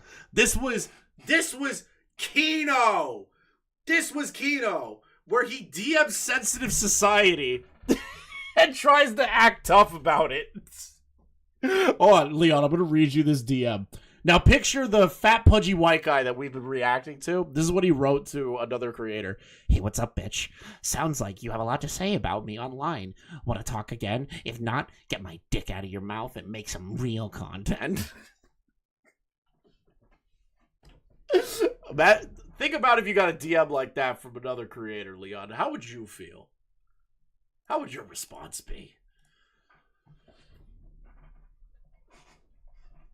Ethan would send Oscar the following DM. But What? I just go to sleep. You just go to sleep? You don't even acknowledge it? Up, bitch. Sounds like you have a lot to say about me online. You want to talk again? If not, get my dick out of your mouth and make some real content. Oscar posted this with the caption, "Someone is mad." He then replied to this with, "Ethan, how is your relationship with Nick is not green?" Ethan responded with, "Bad. I thought you were the one making videos about how evil he is, or whatever. You clearly don't know your facts. Stop getting distracted by other people you want to clout." Sensitive Society was so fucking right. We were all right. We were like, hey, you and Nick broke up. You're no longer friends. Like, Nick disavowed you. Like, privately. And he kept trying to say that wasn't true. We were right the entire time that they were no longer friends because of this. And he kept trying to put on fucking appearances. She's from. This started a war. A one-sided war that Ethan got himself into over spite. I'm kind of upset that the thread involving me and Psych Draws versus Ethan was not included in this video from what I'm aware of. I'm very disappointed. Bro, your channel and Nick's are deader than mine. I don't need clout from either of you. It was great back and forth, and we just proved him to be a complete fucking liar. It was great. You both are really good Lolcows though. So everyone in the commentary community appreciates you for being dumb and pretty much ruining Nick's YouTube career. Also, can I get free tickets for your next concert? I'm a fan of beef jerky. Okay, so since you obviously don't want my clout, I'll make sure to keep an eye out for any videos about me. You won't make another one, surely. Ethan would then quote, "Okay, listen, just because somebody makes a video on you, it doesn't mean that it's necessarily because of clout. Maybe it's just he finds it funny to laugh at you." I hate that argument. It's like, oh, you're only doing this because of clout. Oh, you're only covering this because of clout. No, I just like laughing at you. I like making fun of you. I like making you feel small. Like, it's funny. It's funny. It's not a matter of clout. There's no clout transaction there. Sure, do I get subscribers and money? Sure. But that's just a byproduct. I'm just enjoying what I do.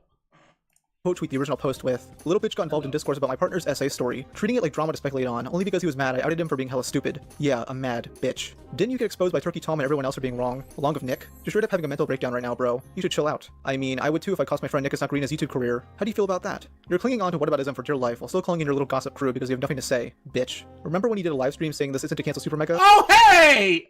I am in here! And had the sub count going down while high as shit and laughing? Classy. Just like this response. Yeah, I thought it was funny they lost subs after covering up SA. It's funny when bad things happen to bad people. I deleted it because freaks and grifters use it to invalidate SA. No one did that. The story and how it was presented did that. You and Lex were not able to produce anything of substance after the disclosure of the Dawn stuff. Everything involving Super Mega was unnecessary, and you both know it. The sideshow of Nick's videos, your shit livestream, Leighton being a dumbass, Mordecai and Rav all culminated in this. No one did this, other than you guys, and you all know it. I'm so confused by this discourse because people are covering it so confusingly. I'm so confused, please help. I'm dying of confusion. Just watch Lex's video. The idea that she's lying comes from nowhere, and her story isn't it comes from nowhere? Really? It comes from nowhere. I remember that. It comes from nowhere. It comes from nowhere that people are calling Lex a liar. Matt provided substantial proof to show that Lex was bullshitting. Her actions were showing to be over-exaggerations. It was obvious since day one it was a gay op because Leighton hated them. They wanted to go with Leighton, and they also had something to work with Lex. That's the only reason this was done. Contradictory if you don't clip it out of context like many videos have. Don't listen to Ethan, he's full of it. If you want the truth, watch the Turkey Tom video. Around 3:48, Turkey Tom says Lex and Dawn met in 2021. This is completely incorrect and forms a totally different view of Lex's story. She does not say that. She admits they have been dating prior to that in her video, but Tom is stupid and didn't do basic research. Don't trust this. This is fucking retarded on Ethan's end. During that part of Tom's video, he clarifies that they met in person in 2021, and that they started dating online after 2017, so Ethan flat out lied here. I got a question. Why didn't you defend your girlfriend on your channel? Why did you have to beg your friend Nick for it, huh? I mean, it's so fucking sensitive, was so real for this. It's your girl, right? You both were smoking together, celebrating Super Mega going down. Why not post it to your channel? Bitch, I was already accused of grifting without doing that. Why would I? Why don't you answer? I fucking hate the grift. Dude, here's an example. I hate when people say, oh, you're grifting. Because you're covering something in regard to like a YouTube drama, right? Here's an example. Like Andy Pants, right now, I'm not kidding, is on Twitter arguing with fucking K-Huck and King Sly about her covering the British Runner video on Andy Pants. And he's saying that we're all grifting. Like, we're grifting to a particular side. Instead of us just covering how retarded you are. It's not a grift when we're just like, hey, you're an idiot. Why? Because Andy's a fucking retard. Him and Synthetic Man are the dumbest fucking people on planet Earth. My DM instead of stalking my replies, stupid. Sounds to me like you're a shitty boyfriend, Ethan. You put her on blast, and then when everyone exploded in your face, you blame everyone but yourself. Do you actually know how much pain you're causing people? Not only Lex, but a lot of other people. I don't know how you sleep at night. You're straight up a monster. LMAO says the drama worm who grifts off the whole story. I didn't put grifts. God, fuck. it's like everyone just uses this fucking term wrong. It's so aggravating. Facts on blast. Dumbass YouTube video essayist did by getting the facts wrong over and over. I'm putting you on blast. Do you not realize how much of a villain you sound like right now? There's absolutely— Hold on, question. Would we be grifting if there was enough substantial evidence to show that Matt and Ryan did cover up the fucking rape? Would it be grifting if we did that then? Ethan? I don't think you would call it grifting. I think you would say it's righteous fury. These people have it right because Lex is 100% infallible. I don't think you call it grifting then. No way anyone is going to support you with the vile, childish way you're acting. Get fucked, as you like to say, bitch. Shipple Dipple will then post this video mocking Ethan. This guy doesn't leave me alone. Well, I guess I'm gonna have to send him a little message, I guess. Isn't Shipple Dipple the guy that Bo Black's accused of sending, like, his shit to kids or something? Like, what? Well, let's see. I don't know anything about Shipple Dipple. I'm pretty sure I heard that's not real. Or, like, he did send shit to somebody, but it wasn't a minor? I don't remember. What's up, bitch? Sounds like you have a lot to say about me online. Do you want to talk again? If not, get my dick out of your mouth and go make some real content. And send. Mess with the dog, you get the bite. Ethan then questions why Oscar had to make the original tweet in the first place, as if he wasn't being totally unhinged. LMAO couldn't respond before getting her dick riders and creepy little buddies to tell you what to say. Why are you— Nobody talks to Sensitive doesn't talk to the rest of the community. It's just really funny that they all think we coordinate together. Okay, listen. The whole coordination meme is really funny on the surface, but, like, it's not that in-depth. It's not. Why are you being so mean towards me? I thought we were friends, what the fuck? Because you're a bad person, Oscar. I was too nice when we talked before, and you literally clip-chimped me for months, hahaha. I thought you were cool with bullying. I never said I was cool with bullying, what the fuck? That's insane. Of course not, I only put out positivity and love. Hugs, not bullets. Are you okay, Ethan? Are you on something at the moment? I'm mad at you because you talk out of your ass non-stop, so you can't actually address what I'm saying to you, and you're just posting cringe instead. Back up. It's not really, it's just him, like, laughing at you. It's him, like, riling you up on purpose because you're obviously angry, and he's just like, yeah, I'll just keep fucking with you now. What you actually think and post about it, bitch. It feels like you're having a manic episode right now, Ethan. I'm concerned for you. Cheeto, what do you think? LMAO, again, you can't defend yourself, so you call in the bitch squad. If you have shit to say it, motherfucker. Bro, why are you scared of a Cheeto? You always run when I bring him up. Who said I'm running away? I don't give a shit about irrelevant freaks I never talked to. Yeah, that's the thing. It's like Ethan saying, oh, you're posting cringe, you're not taking it seriously. Duh. It's obvious he's trolling you, and Ethan can't understand that. I'm talking to you, but you clearly have nothing to say. Oscar then replied with this glorious image. Ethan dares Oscar to show his face, as if he's ugly. Coming from this guy, it might be self-protection. That's what sensitive looks like? Cheeto would then join in, tweeting, my video hating on you has more views than 50% of your own content in the past 2 months. If I'm irrelevant, what does that make you? I haven't posted in 2 months, so the past 2 months is a bad metric, lol. Outed your— Dude, you upload once a month. Leon, let me ask you a question as an established creator, okay? If if you upload daily content and hit 20 to 50 to 100k views and upload, like let's say daily, right? Versus somebody that's uploading on a monthly basis that hits 100,000 one time, wouldn't the daily upload channel be doing a lot better metrics-wise than the one that uploads monthly? Absolutely.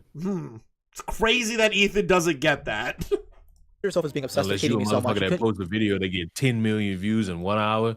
Yeah. Yeah, unless you're like Lemino or like any of those guys. Even check what you were saying. Okay, little bro. So, make a video. Stop being a lazy chump. You called me irrelevant, and when I showed that I'm outperforming you, you said that you haven't posted. That's pure cope. This shit went on for an entire day, with Ethan constantly engaging with other critics. Lyrics asked if he can come on stream, with Ethan replying back, nah, I had beef with Oscar. Stop. I don't mean to derail as much as I have, but I'm reading these Andy Pants cuck discourse, and it's like, why is he worried about this? Why is he worried about this? He's not okay. So here's let's derail a little bit. So Andy isn't worried about people like criticizing him. He just wants to do like the debate pedophile thing where it's like, if you disagree with him, he has to debate you on the semantics as to why you disagree with how he operates himself or how he operates his content or whatever. He's like one of those people. You know what I mean? Like that's how he operates. He doesn't Astorati, you don't deserve stream notifications. That's Andy's whole grift, or like his not grift. That's his like attack pattern. So like an example, I uploaded an interview with the Gamertron show, a guy who's been like A-logging fucking Andy for a bit, and he was telling me stuff. We were going back and forth. Andy comes to my stream and goes, "Oh, well, not my stream." He goes into my comments, and what was the exact verbiage again? He said, I can't believe this is even a thing or something. I forgot the exact verbiage. But he basically said, I'll give you views on your tiny little show because you're obviously desperate for content. And I was like, dude, I'm just here to make fun of how retarded you are. I'm not here to debate you. And now he's doing it to K-Hawk because he has like little man syndrome, but on an intelligence level. Does that make sense? No. Chris, yeah, that's what he does. It's been real. It's been so much fun. The Broncos Chargers game has started. Time for me to go. Get out. Retard. And I guess he didn't want it back. The Broncos are going to lose. They're not going to go to the playoffs. The Rams are going to kill. The Chargers are going to fuck them up. You are also a random person in my reply. Fuck you, Leon. Lies, you weirdo. Okay, enjoy your time arguing your girlfriend's alleged sexual assault of 100 follower shitters who just want to rile you up. Why are you still doing this? Surely you're aware this discussion isn't productive. Like, why now? And why are you sporadically responding to random people? He's trying to make up for not defending her for the past 2 months, so he can seem like a capable boyfriend. This dude is just actively begging for a ton of negative press on a story most people forgot, out of seemingly nowhere. I'm not sure what's going through his head, but he's just sabotaging his girlfriend's second video by spurting out. How can I influence people's opinions on a video that isn't even out yet? Because you're the retard that is the boyfriend who is significantly involved in the story, Ethan. That's how. I'm sure it's just a coincidence. The Super Mega story has been all over my timeline again all day today when it's been basically dead for weeks. Ethan pretty much replied to everyone. Well, except me when I said, you made it into drama after telling Nick to make a biased video on it and did a live stream celebrating Super Mega sub-law. Oh! Rob believes the conspiracy theory too. Let's go. It's not really a conspiracy theory. It's just a fact at this point. Then he hit like a coward after Nick got hate. Your partner has made several contradictions, so people are rightfully going to question her. All this did was give his opponents content, as Sensitive Society and others would cover this Twitter drama. Things went quiet after this though, as Ethan returned to posting content normally. Then, in late February, Ethan would get into drama with Alex Rosen, which I'll go over shortly, because during the backlash he got from that, Lex finally decided to make a second video addressing Super Mega. Her and Ethan have been hinting at this for months, but most believe this would never come out. It seems she only made this since Super Mega started uploading again, and had lots of support. She realized that everyone saw her and Ethan as massive liars, especially after Nick posted his 5th apology in January. The video, titled, Here's How Don Doctor and Super Mega Lied About My Essay, was uploaded on April 27th, 2020. And we watched the whole thing. If you want to watch my coverage of that, you could go fucking watch it. 24. And yikes, that's a It's really bad. Bad like to dislike ratio. She starts by recapping the drama and going over Don's response. She now claims that the Alex Rosen drama is keto content of Ethan's entire career, where he defends pedophiles. The greatest lefty soy video of all time, and of course, defending pedophiles. Don choked her, instead of simply coercing her, as said in her first video. This is a telltale sign that she's full of shit. If that did happen, why didn't you mention it before? She's only doing it now to make her story seem more damning. Lex doubles down on the claim that Matt and Ryan covered up her sexual assault, interpreting their messages as malicious when they clearly aren't. She is a malicious one here, not being able to apologize for anything she did wrong during the initial drama, not even the Daniel Carr mention, which he brushes off. He calls me a liar, everyone else a liar that spoke out on claims that we spoke on Daniel's suicide. Ryan uses angry, passive-aggressive language to guilt. No, they brought up the fact that people brought it up, and the fact that you brought it up, and the fact that you tried to use that against them, and saying they can't make, like, it's wrong that they made jokes about their own friend's suicide. Now, don't get me wrong. No, you know what? Fuck it. I'm just gonna fucking say it. If somebody dies in front of you, and they kill themselves, and you've known them for years, decades even, and they share the same humor that you do, and your coping mechanism is through humor, and you want to make jokes about that, you have the right to make that joke. You, as the party that didn't know Daniel, as an individual that never met Daniel, that doesn't understand the history of Daniel, has no right to judge the people who knew Daniel. And you trying to argue this as being like, oh, they made us look like pieces of shit and that they over-exaggerated the Daniel stuff. You said it was wrong of them. You said that they were horrible people for making jokes about Daniel's suicide. Guilt and shame everyone involved that merely mentioned Daniel's name, liking it to having spoken badly on Daniel himself. You said it was bad of them making jokes about Daniel. You tried to say it was bad that they did those things. Like, fuck. Using quotes and references to my post and video that isn't about Daniel, but another suicide attempt. War never changes. Sometimes even empires. No, bro, don't destroy my... Okay. Leave my house alone. That's all I'm asking. Leave my house alone, Core. Leave it alone. Leave it alone. Leave it alone. Leave it alone. Leave it alone. Leave it alone. Me and Xanta put so much fucking work into that thing. My Minecraft house is finally finished, and Beckett's being a gigantic fucking British cunt about it. I need him to play the game. To me that I mentioned several times in my 2-hour video. Bro, they're mad you tried weaponizing it against them. You spread a false claim that they... Thank you, Rob. to suicide, motivating people to leave negative comments regarding Matt and Ryan. Instead of owning up to that, she blames Destiny's audience. Ryan doesn't mind going directly to Twitter about an unlisted video of mine to demand an apology for mean comments that some freaks, probably Destiny's audience. It's not Destiny's audience. Destiny's audience was on the side of Matt and Ryan. Why would Destiny's audience go over to the video of them talking about Daniel's suicide and say, oh, you guys were horrible to Daniel? Why would Destiny's audience do that? They hated all of you. They were more focused on the fact that Nick is not green is friends with Hassan Piker. They had a lot of other shit to get autistically fixated on. Made on Daniel's memorial. She then brings up why she briefly unlisted her original video, as she just wanted to speak her mind to her audience only. I started to get harassed more and more by, Oh, I only wanted to make it for my audience only. Then why'd you upload it publicly, you fucking bitch? Right-wing commentary, reactionary... Right-wing commentary community. Dude, what is with us being called right-wing? Why? I don't get it. Like, who's even right-wing in this fucking community? I think Augie? But who's like...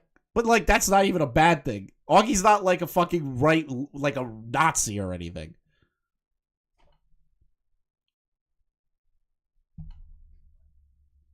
I don't understand how we are constantly considered the right-wing reactionary commentary YouTubers.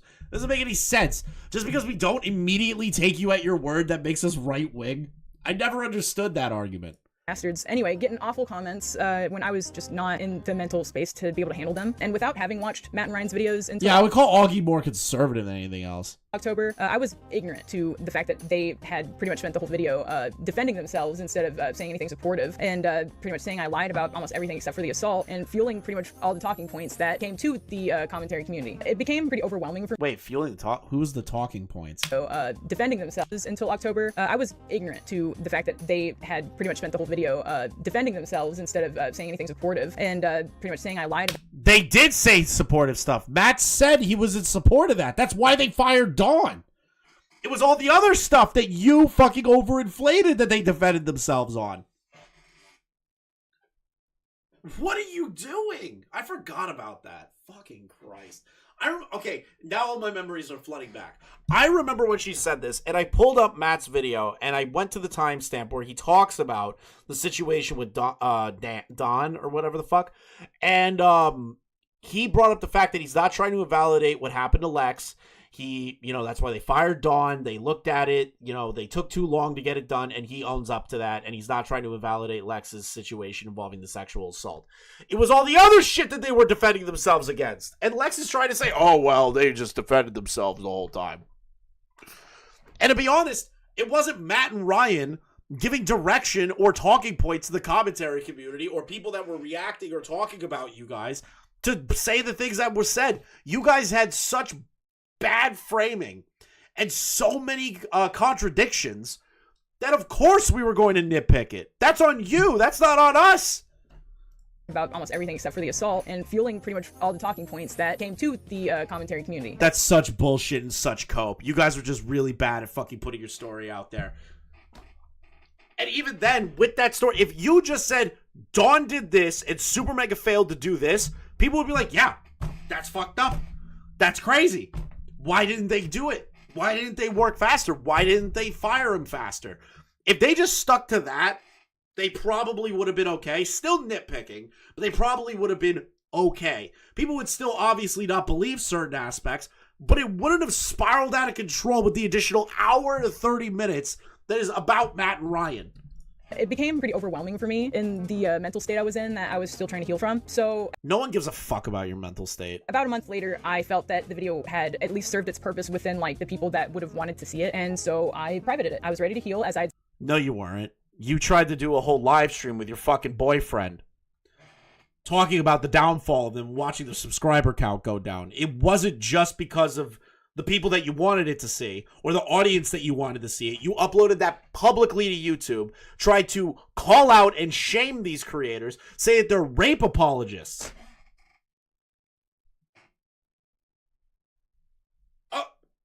Bro! stated in my previous video, that was how I ended it. I was ready to heal and I wanted to move on. And so I took initiative on what I had stated before. She's clearly lying here. If she didn't do it for attention, then why go on stream with Ethan? Why ask Nick to cover it? She brings him up, showing text she sent to him after his third Super Mega video. She asked him to take accountability for muddying the waters, as if she didn't do that in the first video by sprinkling in bullshit claims. By this point, Nick was realizing he fucked up and seemed to actually want to improve things for the better. Lex, and Ethan in turn, are unhappy that Nick won't be their lapdog anymore. She then makes excuses for why she became homeless, explaining why she didn't want to live in an apartment alone. Pretty much, she's a nitpicky NEET, who felt like this would give Matt and Ryan financial— Oh yeah, she tried to turn around and say, I'm a woman in Los Angeles living alone. That puts me in danger. Matt and Ryan were trying to put me in a dangerous situation.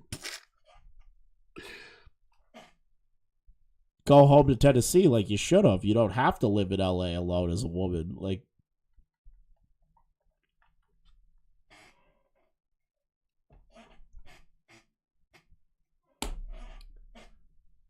if you can't afford to live in LA, but you move out there for the express permission to live in LA, that's on you. If you were born there and can't leave LA, totally different conversation. But you went there of your own volition, tried moving out there, getting, like, living with Super Mega, the apartment, everything, so you can live the influencer lifestyle. And you went broke! You went broke! You're a broke OnlyFans whore! That is what you are! Control over her, as if she didn't spend months living at the Super Megaplex. Lex adds on to this by showing anger towards the focus of the drama being shifted away from Dawn. This was her own doing, since more than half her original video focused on innocuous claims, like that nobody showed up to her birthday party. She ends the video by spending 5 minutes listening— No one went to my birthday party. It's fucking so funny. Ah!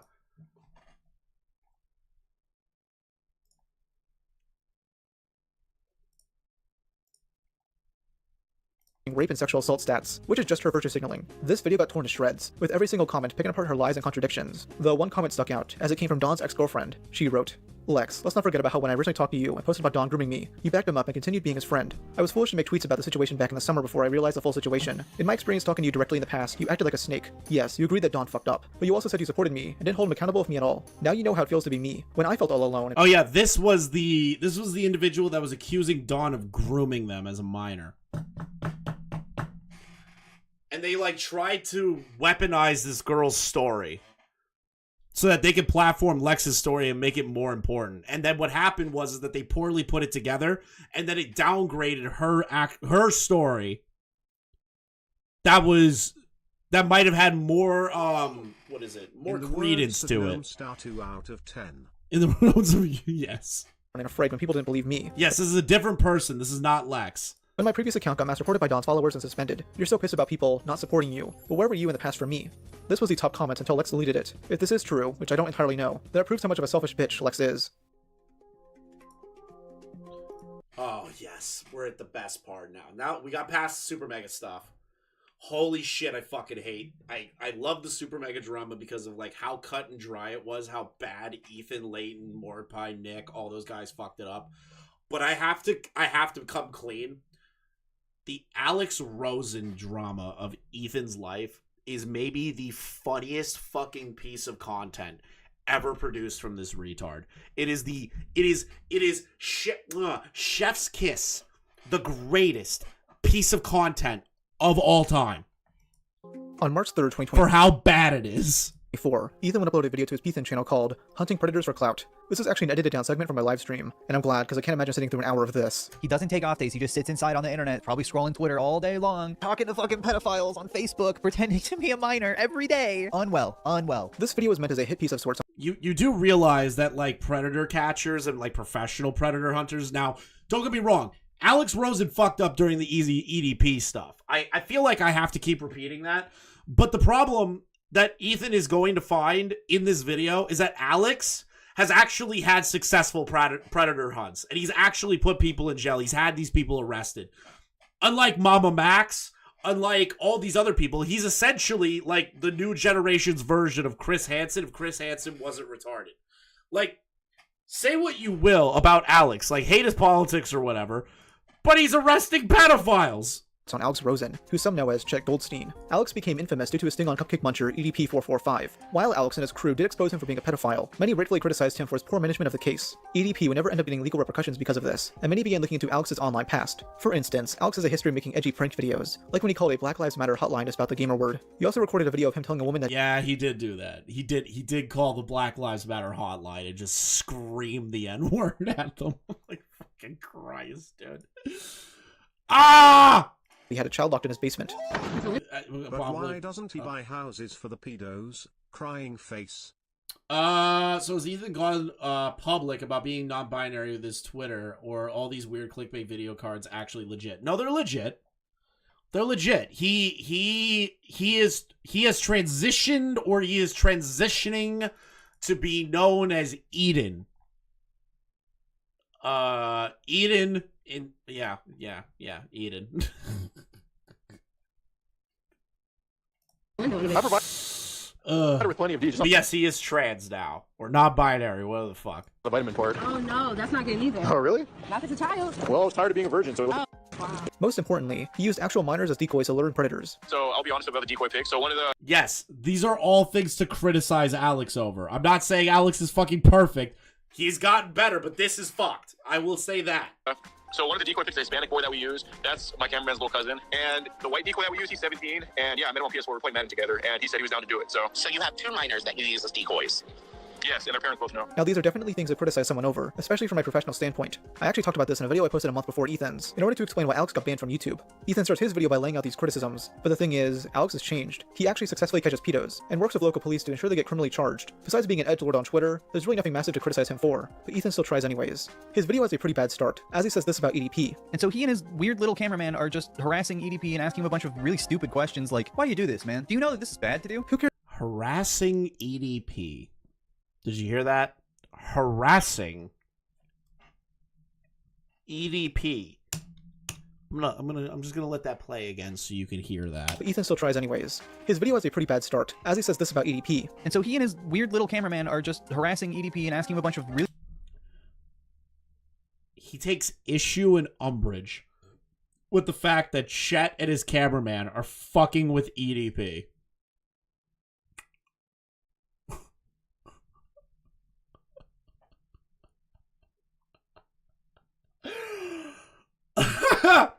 Now, again, they fucked up the sting of EDP. They did. They 100% did. Nobody's arguing that. But trying to say they harassed him is it's definitely a take. Interesting. Any bets on when he goes full Narcissa? Ooh. Here's the difference between, like, Ethan and Narcissa, right? Okay? From what I understand with Narcissa, how do I actually make that work if there is a difference? Both became popular as straight creators, found out they were transitioned. I don't think Ethan's ever going to crash out, like, as hard as Narcissa, right? I don't think he's ever going to, like, reach that level. I just can't see it. Because, like, Narcissa had severe mental issues on top of wanting to be a NEET, on top of wanting to, what's the other thing? Oh, man, there's certain words that are not coming to my fucking head right now. On top of being just completely mentally broken, I think Ethan's just a retard. You know what I mean? I don't think he's ever going to fall as hard as Narcissa Wright. I don't think it's ever going to happen. I just can't see it. Really stupid questions like, why do you do this, man? Do you know that this is bad to do? Who cares if they're harassing EDP? He came there to meet with a 13-year-old girl. It's such a stupid complaint. Ethan then reviews Alex's older videos, but uses it once again to paint him as a pedo.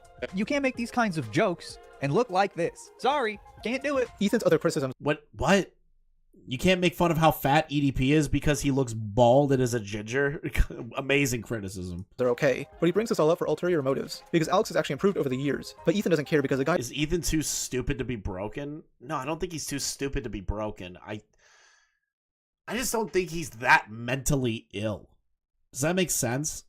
Like, I feel like he's retarded. I feel like he has his own mental issues. But, like, Narcissa Wright was like another level of mental illness. Is openly conservative. This leads to some very bizarre statements from Ethan that make it seem like he's downplaying or defending the actions of pedos. For instance, so of course, because the predator hunter anti-pedophile dog whistles are extremely right-wing in nature, he was also on Tim Pool's show, where I think a pedophile hunter should be. He was recently interviewed by Michael Knowles of the Daily Wire. Michael Knowles is like a D-tier Daily Wire guy, so I never really talk about him. He's really stupid. He's like the Waluigi to Ben Shapiro's Mario. But he did interview Alex Rosen, and I figured I would watch the interview. How are pedo hunters a dog whistle for right-wingers? Because in that second interview Ethan mentions, Alex actually says the opposite. So you're a man of the right. You're right wing. Very, very, very far right. Yeah. Are there any liberals involved in the catch a pedo community? Predator catcher wise, there's really nobody who's a leftist. Yeah. it's kind Funny of that. Yeah, right.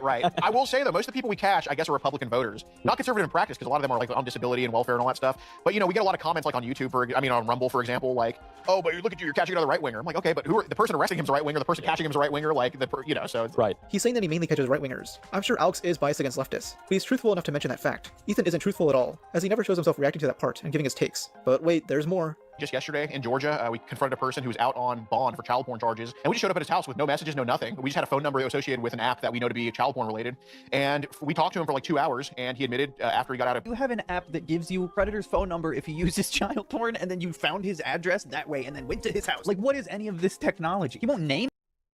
What is any of this? Ethan. It's probably a method used by professional predator hunters. I don't see how you're going to take issue with that. The guy was found out right after he got out of bond, out of bail, out of jail, to be in possession of illicit materials. Why are you upset by that? Why would he name the technology if it captures these people? Why would he name it? So that the pedophiles can find a way to work around it? Why? Why, Ethan? Why would he name it? Thank you, Kinetic, for the $1.99. Name anything. You won't say what the app is called. Ethan, why would he reveal that? Because if he did, a pedophile could use that app to make sure they're not being tracked.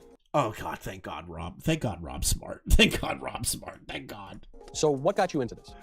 Well, I'm 23 years old now. I know I look older, but, seeing... You look more mature. Bro, he is 23 years old. Holy shit, he looks like he's 40.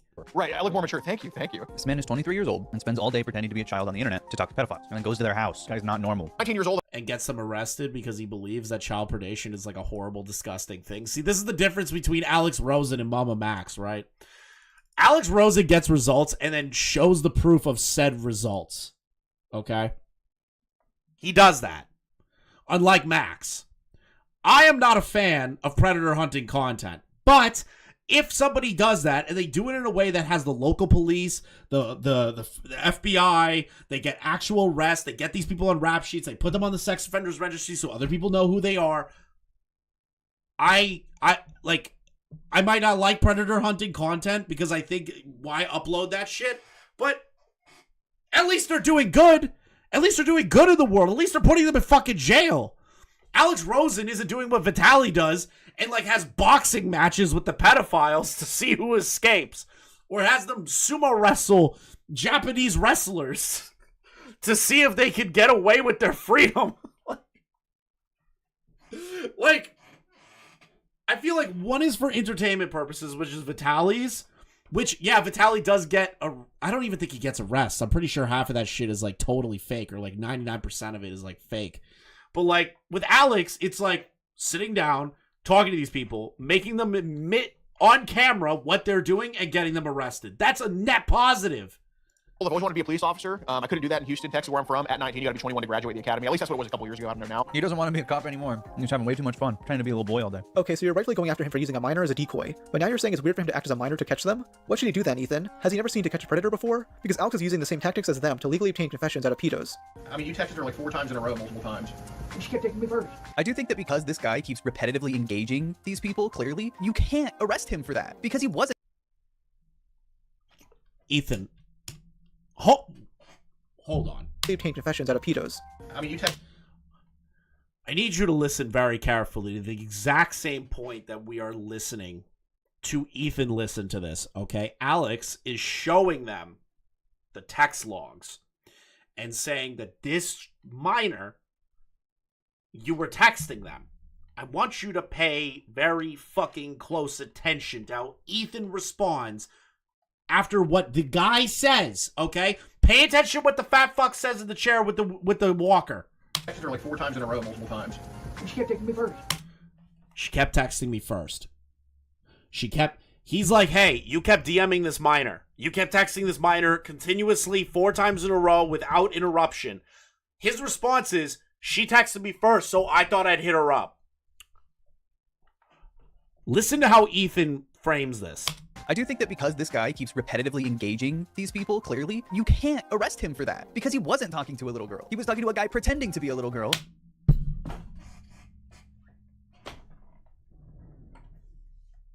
Ethan, I don't think you understand how predator stings work. I don't think you understand how this works. Okay. So if somebody is posing to be somebody underage on the internet and that person is trying to get them to come over to their house to do horrible shit to them because they believe that it is a minor, they solicit that minor to come over to do sexual things with them. That is illegal.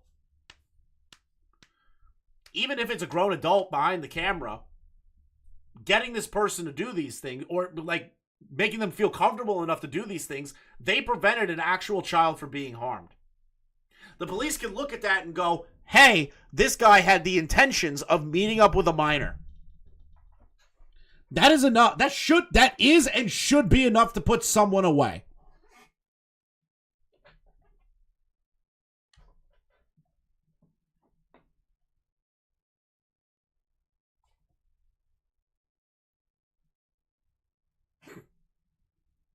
I don't know what Ethan wants. Does he want predator hunters to use actual minors to catch these fucking creeps, or does he not want anyone to capture predators ever?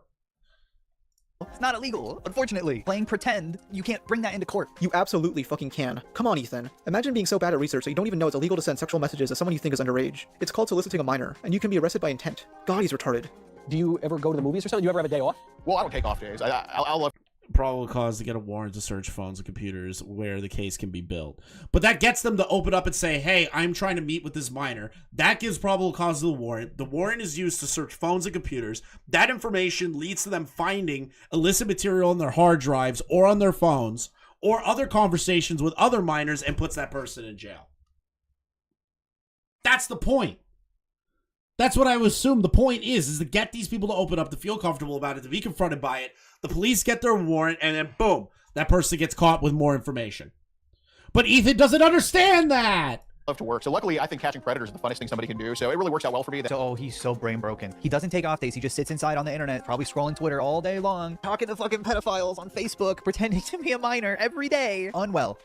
Says the guy spending all day criticizing people for catching groomers. Ethan is the last person to call someone unwell and terminally online. This dude spends his time getting into easily avoidable... Can we cover the Andy Pants tweets? It's like 5 or 6 tweets. It's nothing like too crazy. It's just Andy being a complete fucking retard per usual. Like, just picture the most smug way to respond to somebody reacting to a video of theirs and them going, don't quit your day job. You only have 197 followers. That's it. That's it. That is it. That is the whole Andy Pants Twitter thread. He has no real arguments. It's just like, oh, I have more subscribers than you. That's it. That's all Andy Pants has.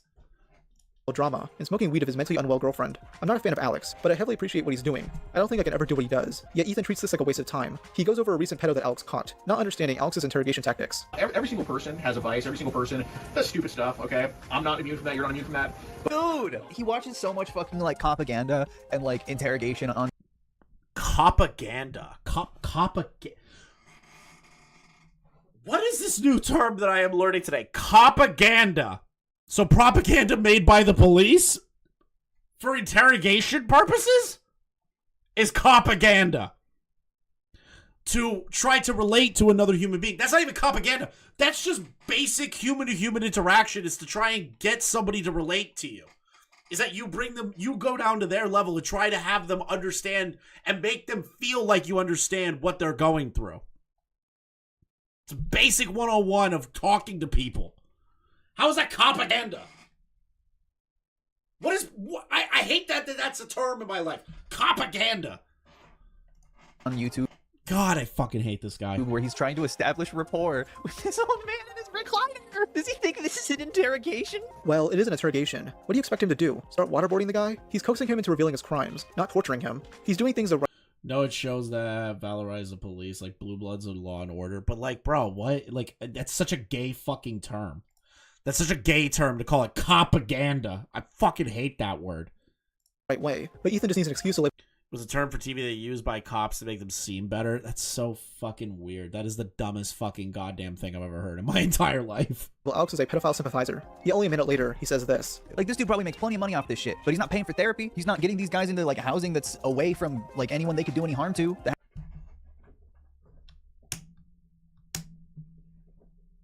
But Ethan just needs an excuse to label Alex as a pedophile sympathizer. Yet only a minute later, he says this. Like, this dude probably makes plenty of money off this shit, but he's not paying for therapy. He's not getting these guys into, like, housing that's away from, like, anyone they could do any harm to, that has no internet. He's not doing shit. And he gets called a hero for it by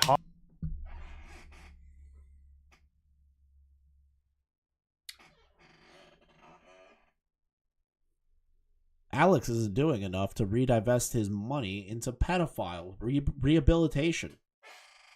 Pedophile rehabilitation. This dude is arguing like who, chat? Who's this guy arguing like?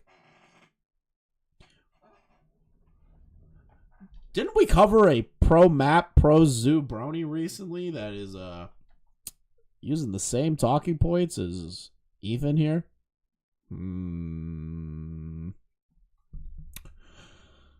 Oh no. Almost like these people believe in pedophile rehabilitation. I've gone through the AIDS fan? Absolutely.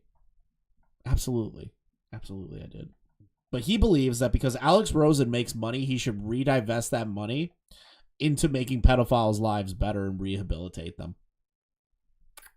No.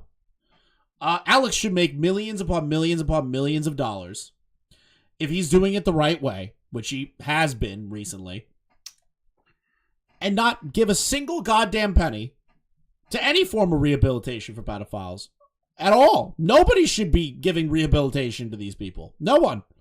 They should be left in the streets to die.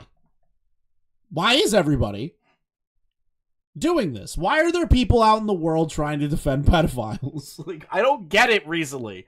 There's been like a weird wave of people doing that. Have you noticed that recently? Hogs like Michael Knowles. Alright, for the last time. That housing is called prison. He's getting these guys arrested and charged. I mean, here's the guy's mugshot. Proven pedophiles don't need to be coddled by society. They should receive the harshest punishment possible. And he True, Rob, so true.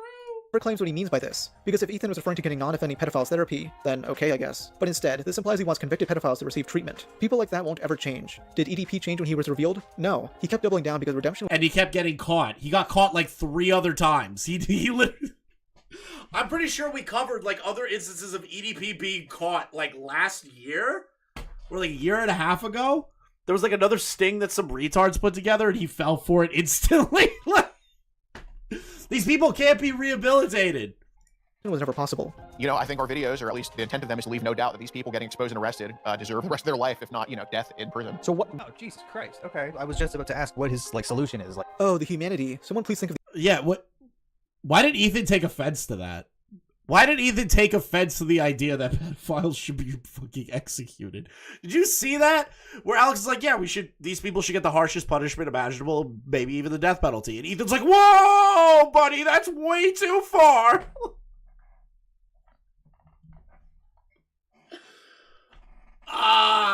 Ethan, buddy. You're wow,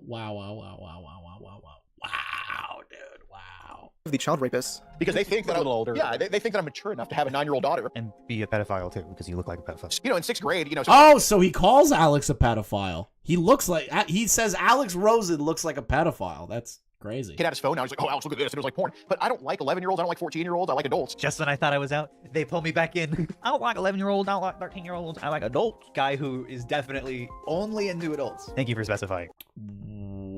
Wow. So insinuating that Alex is a pedophile now. Not just that he looks like a pedophile. Insinuating that he is a pedophile. And there's 2 more instances of Ethan implying he's a pedophile, followed up by Ethan blurting out this gem of a line. Is it just because they're idiots? Are they idiots? Yeah, I'd say a lot of them are, but you know, Okay, Michael Knowles is a fucking idiot. What kind of question is that? Are pedophiles because they're stupid? What, you think pedos are stupid? No, you're stupid. Just a couple days ago in San Antonio, we caught a guy, and he wanted to give a to what we said was an autistic 5-year-old. So, I mean, they have no limit. I mean, you know. That is. Well, yes. Right. Okay. Yeah. It's just shock value. He says like autistic 5-year-old like it's some crazy thing. He's given an example of a pedophile that has no fucking limits, and that pedophiles have no barriers, that they are willing to assault a 5-year-old autistic child. Ethan takes umbrage with that and goes, oh, they just say autistic kid to make it sound like shock value. He's using an example of a pedophile wanting to get with a 5-year-old that was autistic. You came up with that, motherfucker. That was your character that you made up. Why did you do that? Is he about...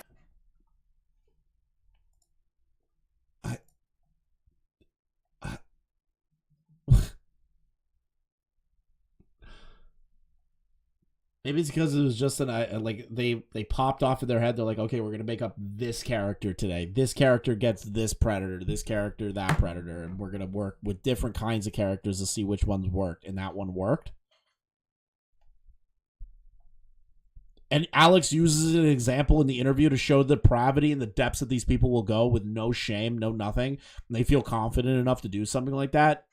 That's probably why it is, Ethan. To be like, yeah, Chris Hansen, they had the 13-year-olds, 12-year-olds. We have 5-year-olds. We have 4-year-olds. They want a toddler. We push it to the max. We make these guys go crazy for babies. And then we... That's literally not what they said in that entire clip that was shown earlier. Don't arrest them. Okay, so you know what To Catch a Predator is. And wait, what do you mean he doesn't get pedophiles arrested? Can't be like the ends justify the means when you've only gotten like 40 people arrested out of like 600 stings. At this point, we have an arrest in 44 different states. An arrest in 44 different states. So one per state of 600 stings? He got 40 pedos arrested. So yes, the ends justify the means. Which is way better than Mama Max.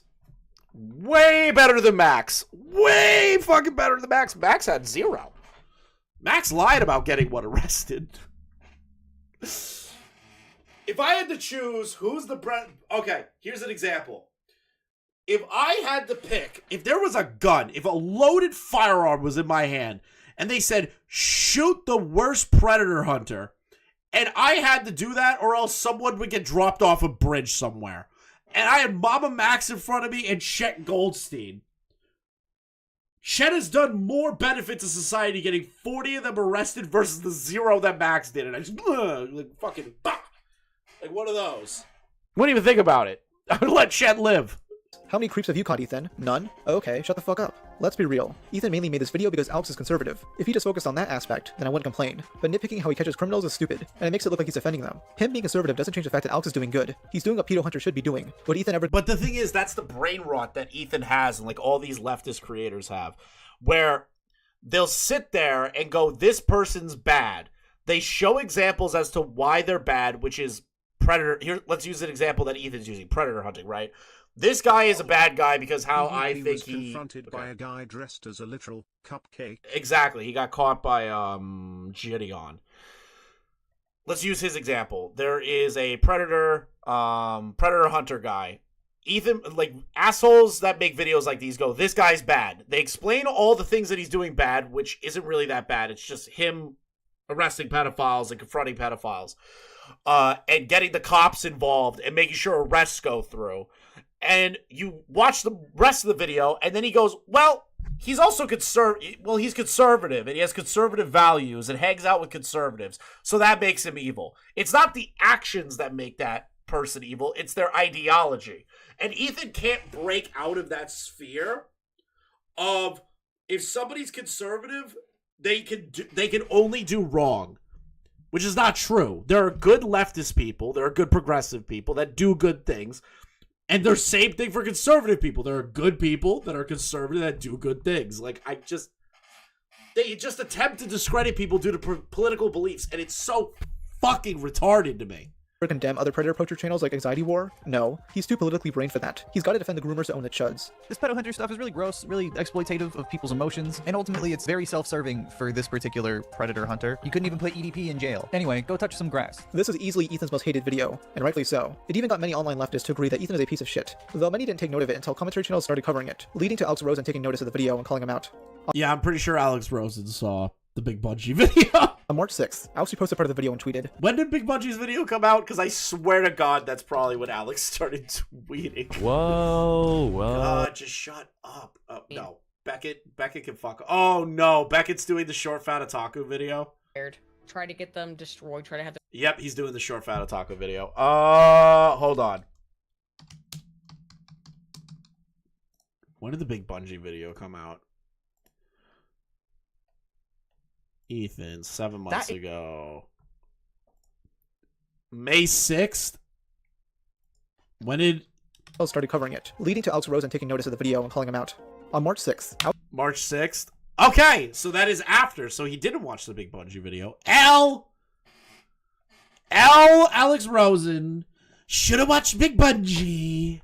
Alex reposted part of the video and tweeted, Look at this little dork making a hit piece on me. Let's call in on a live stream, and you can ask me about the same tired-ass clips every other talentless reaction YouTuber has for the past 3 years. What do you say? You can't arrest him. Here's the guy you're referring to. Arrested. Clown. Did you arrest him, Alex? This freakazoid wants me to debate him. No free clout. Hold on, did you see that?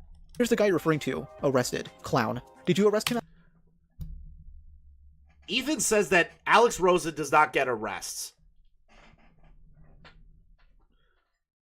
Alex Rosen shows proof that the pedophile they confronted in the video that Ethan is reacting to was arrested. Ethan, being the debate pedophile that he is, goes, Did you physically arrest them yourself, Alex? That is crazy goalpost shifting. Now it's changed from, well, Alex Rosen isn't actually arresting these people, to Alex Rosen doesn't physically arrest these people himself, which is... Chris Hansen didn't arrest pedophiles either. Yet you use Chris Hansen as an example of a good predator hunter. Alex? This freakazoid wants me to debate him. No free clout. Sorry, creep. It's not illegal. Here's a guy that got Alex is like 5 times more popular than anything Ethan will even manage to do. Arrested today because he was talking to someone pretending to be a little girl. Just admit it. You were out of your element. Yeah, dude, it wasn't you. It was someone who can actually arrest them and set up a sting. Unlike you. We set up the sting. Alex shows these images. And you got the footage where he was arrested, yeah? People point out that Ethan is moving the goalpost, and rightfully so. And yes, they got the footage of the guy being arrested. Alex then quote tweets him with, You have no clout, and you have no point. Our work is regularly involved in court proceedings. They played an entire video of ours and had me testify. Before they sentenced the guy we confronted to 120 plus years not even a week ago. Damn, 120 plus years? We've had people arrested on enticement, luring, etc. Heard from what you call pretending to be a little girl. You don't know how a sting operation works. And by the way, if you think decoying is creepy, that's fine. But I'd like you to go ahead and extend that to all of our decoys too. Some of whom are victims themselves, responsible for putting many dangerous people away for decades. They're all older than I am. Are they creepy as well? You can't debate because you don't know what you're talking about. You're a joke, dude. Ha ha ha. Alex What a fucking retard. Shares DMs he sent Ethan where he politely asked him to go on a debate. Yeah, no dude, you're an actual creeping weirdo. I want nothing to do with your stinky, smelly ass. Keep covering for your really adult to say stinky, smelly ass to another grown man. Really adult. Super adult, Ethan. Weird, perfect self hiding in plain sight. Posting your own L's. Getting called stinky, smelly by a YouTuber. The fact that you want me to debate you so bad just proves— Wait, how is that posting an L? How is that posting an L? You're the one that wrote in DM stinky and smelly, dude. You're a grown adult calling another man stinky and smelly, and Alex posting that for people to laugh at you is an L?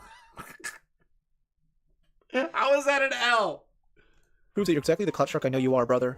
Who cares? Let's pretend he does this all for clout. Still seems like he's worthy for the clout if he's getting pedos arrested. I like pedos being arrested. Do you also like pedos being arrested? Your girlfriend still complaining about getting free housing for months by 2 guys who didn't have to? Things died down until people started picking up on the drama in late March, with this attention causing Ethan to write out a series of tweets on the 31st. Really cute to keep making videos harassing a victim of multiple— Oh! I remember seeing this tweet in real time. I remember this fucking tweet. So, all the stuff with Alex happened. And then later on in the week, Ethan puts out a tweet being like, well, I was raped as a kid. Crazy that you're all treating me like shit and saying I'm defending pedophiles. When I was raped, Ethan, you did. You said that they need to be rehabilitated. You tried to say Alex Rosen isn't doing anything, that those stings aren't real. Like, you can't use your rape as a deflection. You can't do it. You can't do it. CSA for calling out the unethical and suspicious practices of a YouTuber wannabe cop. Seriously. Dude, It wasn't suspicious. It isn't suspicious. He shows the arrest footage. Fuck all of you. You're defending an actual predator, but you don't care because you want the content. You're sick. If I saw some overpaid hog YouTuber sitting for tea with the man that groomed and assaulted me, I'd be sick to my stomach. Fuck all of you for inserting yourself into something you don't understand. I don't give a shit about your NPC talking points. You don't know what this kind of trauma is like, and you don't give a shit about children or victims. I'm humiliated I even had to talk about this, but getting called a pedophile for months on end has been crippling on my mental. Hold on. Pedophile. You want to rehabilitate pedophiles. You were upset that Alex didn't redivest his money. So you, by proxy, are saying that pedophiles deserve a second chance, which people can interpret as you want safety for pedophiles. Like, which some people will take to the extreme as you defending pedophiles and their right to exist. Not the action, but the human being.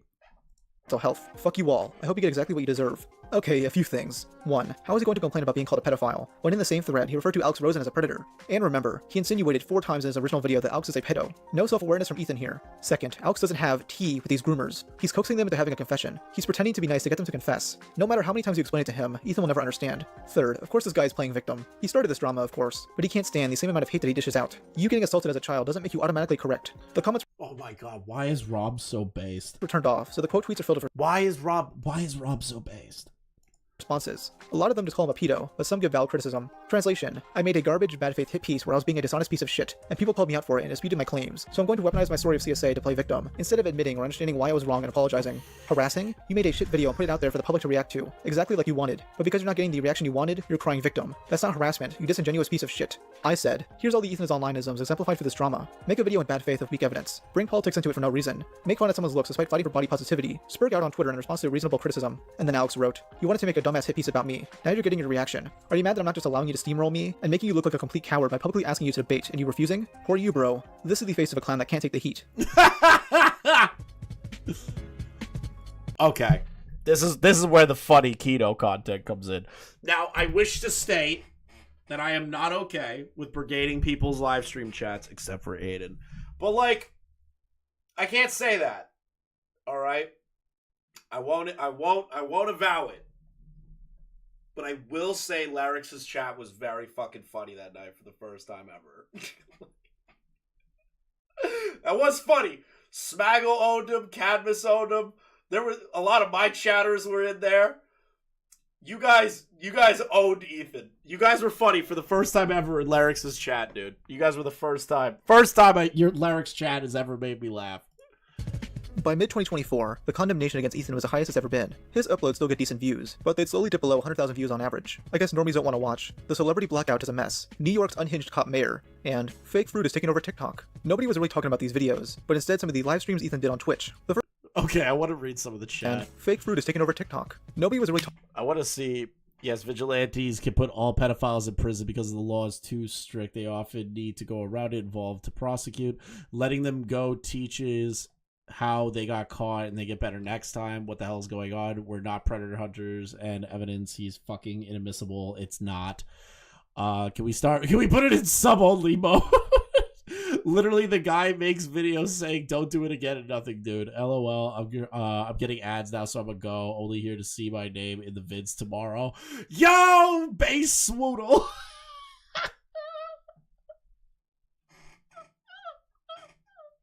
Look at the top one. Stop fucking acknowledging them, dipshit!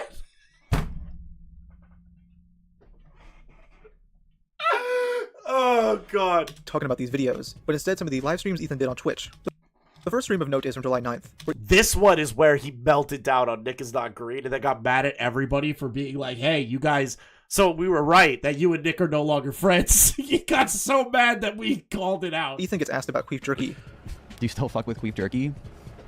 I know people have been really curious, and like... Not curious. I knew from day one. I knew the second that Nick took down his videos and started doing multiple apologies that you and Lex and him are not friends anymore. I haven't found like a great time to really talk about it, because like, how do you? It's not like... What? How do you talk about how your friend said that he no longer wants to associate with you because you and your girlfriend are a cancer and made up bullshit and coerced him into making a fucking YouTube video, which Nick is retarded for doing that and he deserved all the criticism and then some. But how do you talk about how you guys gay-opt him into a video? Crazy. I've been trying to like hide it or anything. It's just hard to... You've definitely been trying to hide it.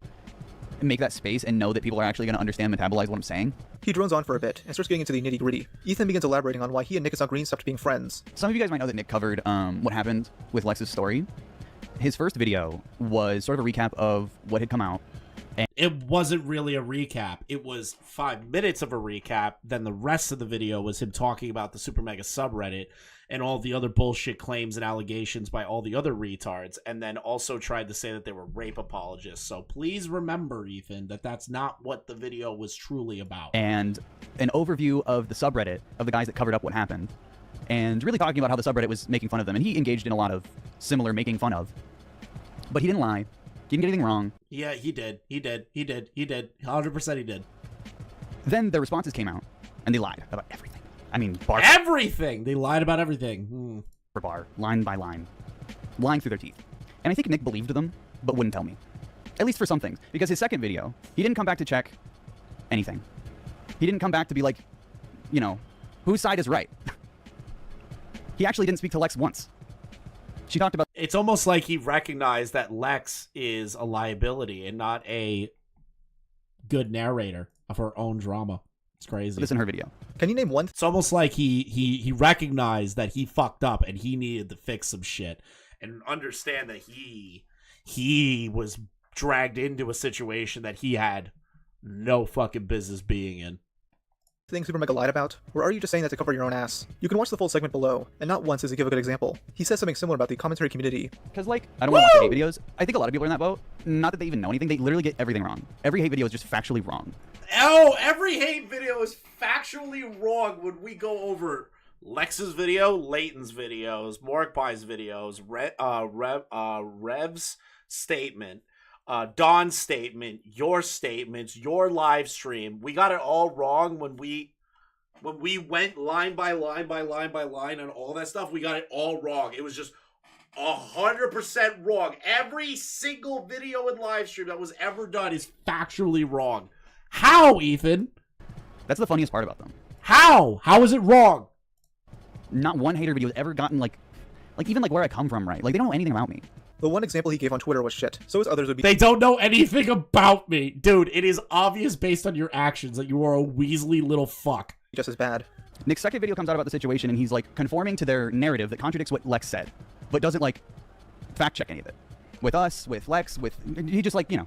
And he continued to conform more and more to that narrative as people were harassing him, making insane videos that they make about me all the time. And this is before I ever had anything like that. So I don't think he trusted me when I told him it would go away or that it isn't important to focus on.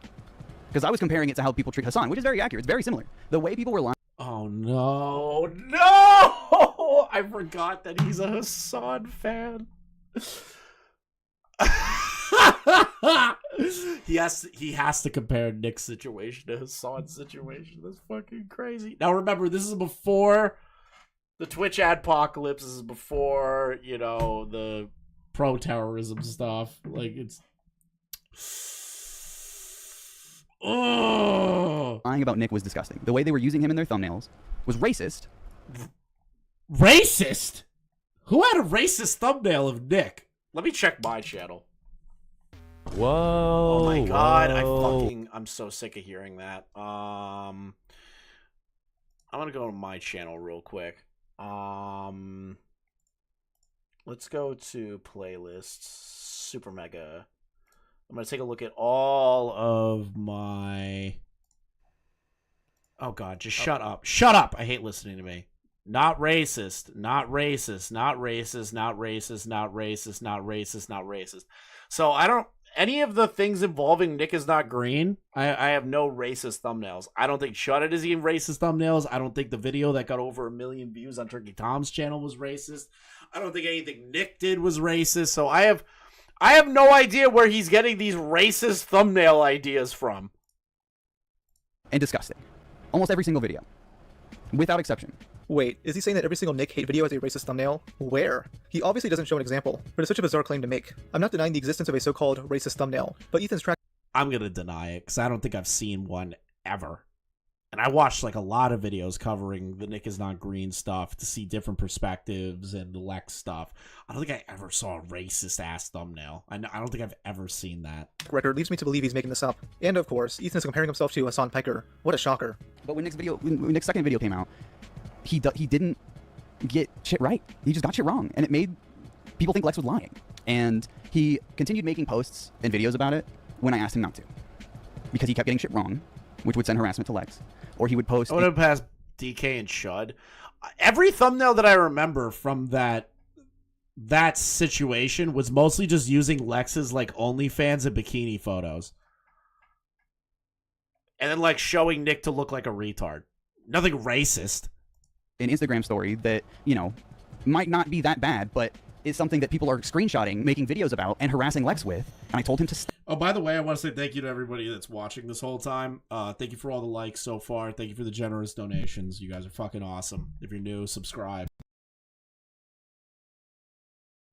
You can become a member for $2.99 a month. Appreciate it. Stop. And he didn't.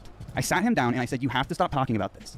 I said, just stop. He had made 4 videos or something, and I was like, dude, you keep getting stuff wrong, and you're not talking to the person involved. You have to stop. See, that's how you should do it, Xander Hall. If you ever watch my live stream, Xander Hall, you just bring it up, say thank you so far to everybody. I can't thank you all enough. Quick reminder for that stuff, and move on. You know, you don't e-beg. You don't go, we only made this much money. Who are you donating to? Who are you donating to? You know, like, see, Xander Hall? And he literally implied that I was... Sorry, I just had to take a dig at Xander Hall. I have been hooked on Xander Hall fucking content. I really am. I'm obsessed, bro. I'm obsessed with Xander Hall. He is my favorite political lolcow. Unironically. Him and Keffels are my favorite. Like, I can't express it enough. Trying to control him or something. He completely flipped it on me and was acting like I was trying to do something to him. Ooh, that's crazy. It's almost like Nick wisened up to the fact that you gay-opt him into a video. It's almost like he realized that. Ethan's Twitter during this time was great. Dude, that was an iconic Twitter fight. Iconic on every fundamental level. And I was like so defeated, to the point where I was like, you need to like just talk to Lex. Just talk to Lex. I don't even want to have this conversation with you. Just please talk to Lex. And I asked him to apologize for getting shit wrong, for sending people to harass her, obviously he didn't mean to do this. And I was trying to be very understanding. And he refused. Okay, a lot to break down here. Nick implies that Ethan was trying to control him. Ethan's response was to force him into conversing with Lex and apologize. Sounds controlling to me. By this point, Nick didn't want to communicate with Lex and Ethan anymore, possibly due to a few reasons. He might have seen the couple as too controlling. He might now be realizing all the— Or that they gay-opt him into making a YouTube video that burned his career to the ground because they thought it was going to be an easy win. Yet when they realized that people with 2 brain cells to rub together noticed that they were making shit up or over-exaggerating things or making it more of a spectacle than necessary, Nick realized it. Holes in Lex's story, and doesn't trust her as much. Or he was stuck underneath a rock in a hard place, deciding to agree with whatever was the popular opinion. We don't know. I believe I want to believe the former is that Nick wisened up to these 2 retards trying to gay-op him, and Leighton and the rest of them. I want to believe that, but I know the reality is that Nick was getting shit and that he couldn't handle the pressure and started to placate to any audience that was criticizing / giving him support, and he didn't know what to do.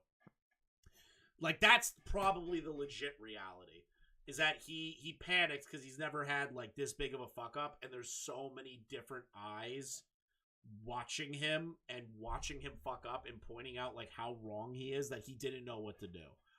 That seems to be the more base reality, like, the actual situation that happened. I personally want to believe that he recognized that the 2 of them were using him. As we never got Nick's side of the story. Based on what Ethan is saying, he only got pissed at Nick when he began having his own opinions on the situation. He couldn't control Nick anymore, and threw him under the bus just like with the other accusers. It seemingly took months for Nick to fully realize how much he fucked up. Lex sent him a very long text, it's in her video, begging him to communicate. And that was after he, like, started drama unnecessarily, got shit wrong without listening, and eventually he told me it was just too stressful. He said, I can't even talk about this with you guys because it's so stressful for me. And I sent him, like, the longest message. I was like, dude, like, I'm just telling you you're wrong for this. And it was a very long message about, like, you know, the shit that Lex had gone through, the shit that I had gone through, and that had never been put on him. Not once, even when we could have. But his pushback was put on us because we had a problem with why he was getting it, which was him getting shit wrong. And all I wanted was to communicate. All I wanted was to communicate. Just talk! And it was too much. From the sounds of it, you did not want him to have a conversation. You wanted to reassert dominance over him. You wanted him to be your puppet, your spin doctor. I don't like Nick, but the dude got fucked over, man. Because by the end of 2023, Nick was genuinely trying to account for his mistakes, which Ethan rants about. He made another video about it where he apologized to the guys that covered it up by name. They didn't cover it up. They didn't. I hate that he keeps saying this. They covered it up. They covered it up. They didn't. They recognized what they did wrong. I can't understand this fucking mentality that he's like, oh, they covered it up. How? How could they have possibly covered it up? I can't imagine that. That is so frustrating to me. Didn't mention Lex's name once, calls her the victim. And he's apologizing for starting drama when it was about how they covered up sexual assault. And that, I mean, fucking... It made people think Lex was completely making up an entire fucking fabricated story to cancel YouTubers. Okay. Everyone agrees that the Dawn stuff, except for maybe, I think, Chud and a few others, believes that the Dawn stuff may have not even happened at all, and she over-exaggerated that too, which I don't even fault them for, because she's such a habitual fucking liar. But, she did do those things. She did over-exaggerate. She did over-narrate. She did add unnecessary stuff to it that made it more Super Mega trying to cancel Super Mega versus the actual situation, which is what happened to her. Like, bro, I hate this shit. When that is not even close to what happened. It couldn't be further from the truth. And that couldn't be further from something Lex would want to do. Pretty sure it was a live stream that did that. Thank you, by the way, for letting me know about the mic. Also this. We can keep watching it. I don't think anyone minds letting this loop on repeat. We could just let this go. Oh, and Ethan thinks that bit from Nick was justified. People were praising him for the vid. Yeah, annoying commentary watchers and liars were saying this is such a good video because you apologize to the guys that I like. And apologize. The guys that you like, you do realize that, like, none of us knew who the fuck Super Mega was. I think I was the only fucking person who was a fan of Super Mega for, like, a short period of time and enjoyed their content because I found them through cold ones. And, like, and I was only, like, quote-unquote a fan, I guess, or, like, an avid watcher of theirs for, like, a few months.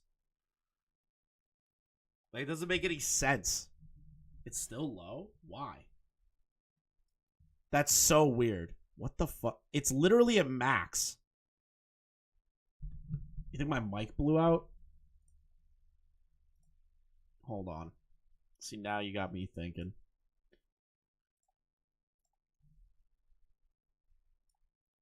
Now you got me thinking. It sounds fine. Sounds fine. It's literally a max volume.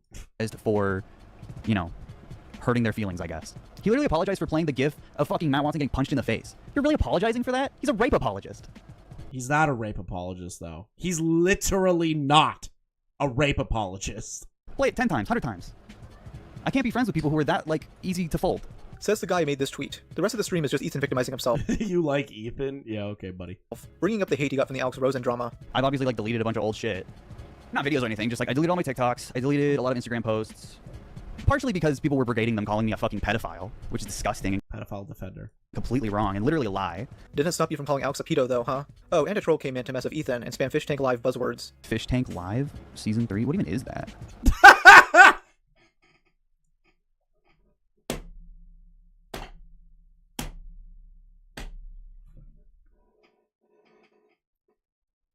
Shout out Fish Tank, bro. Shout out Fish Tank.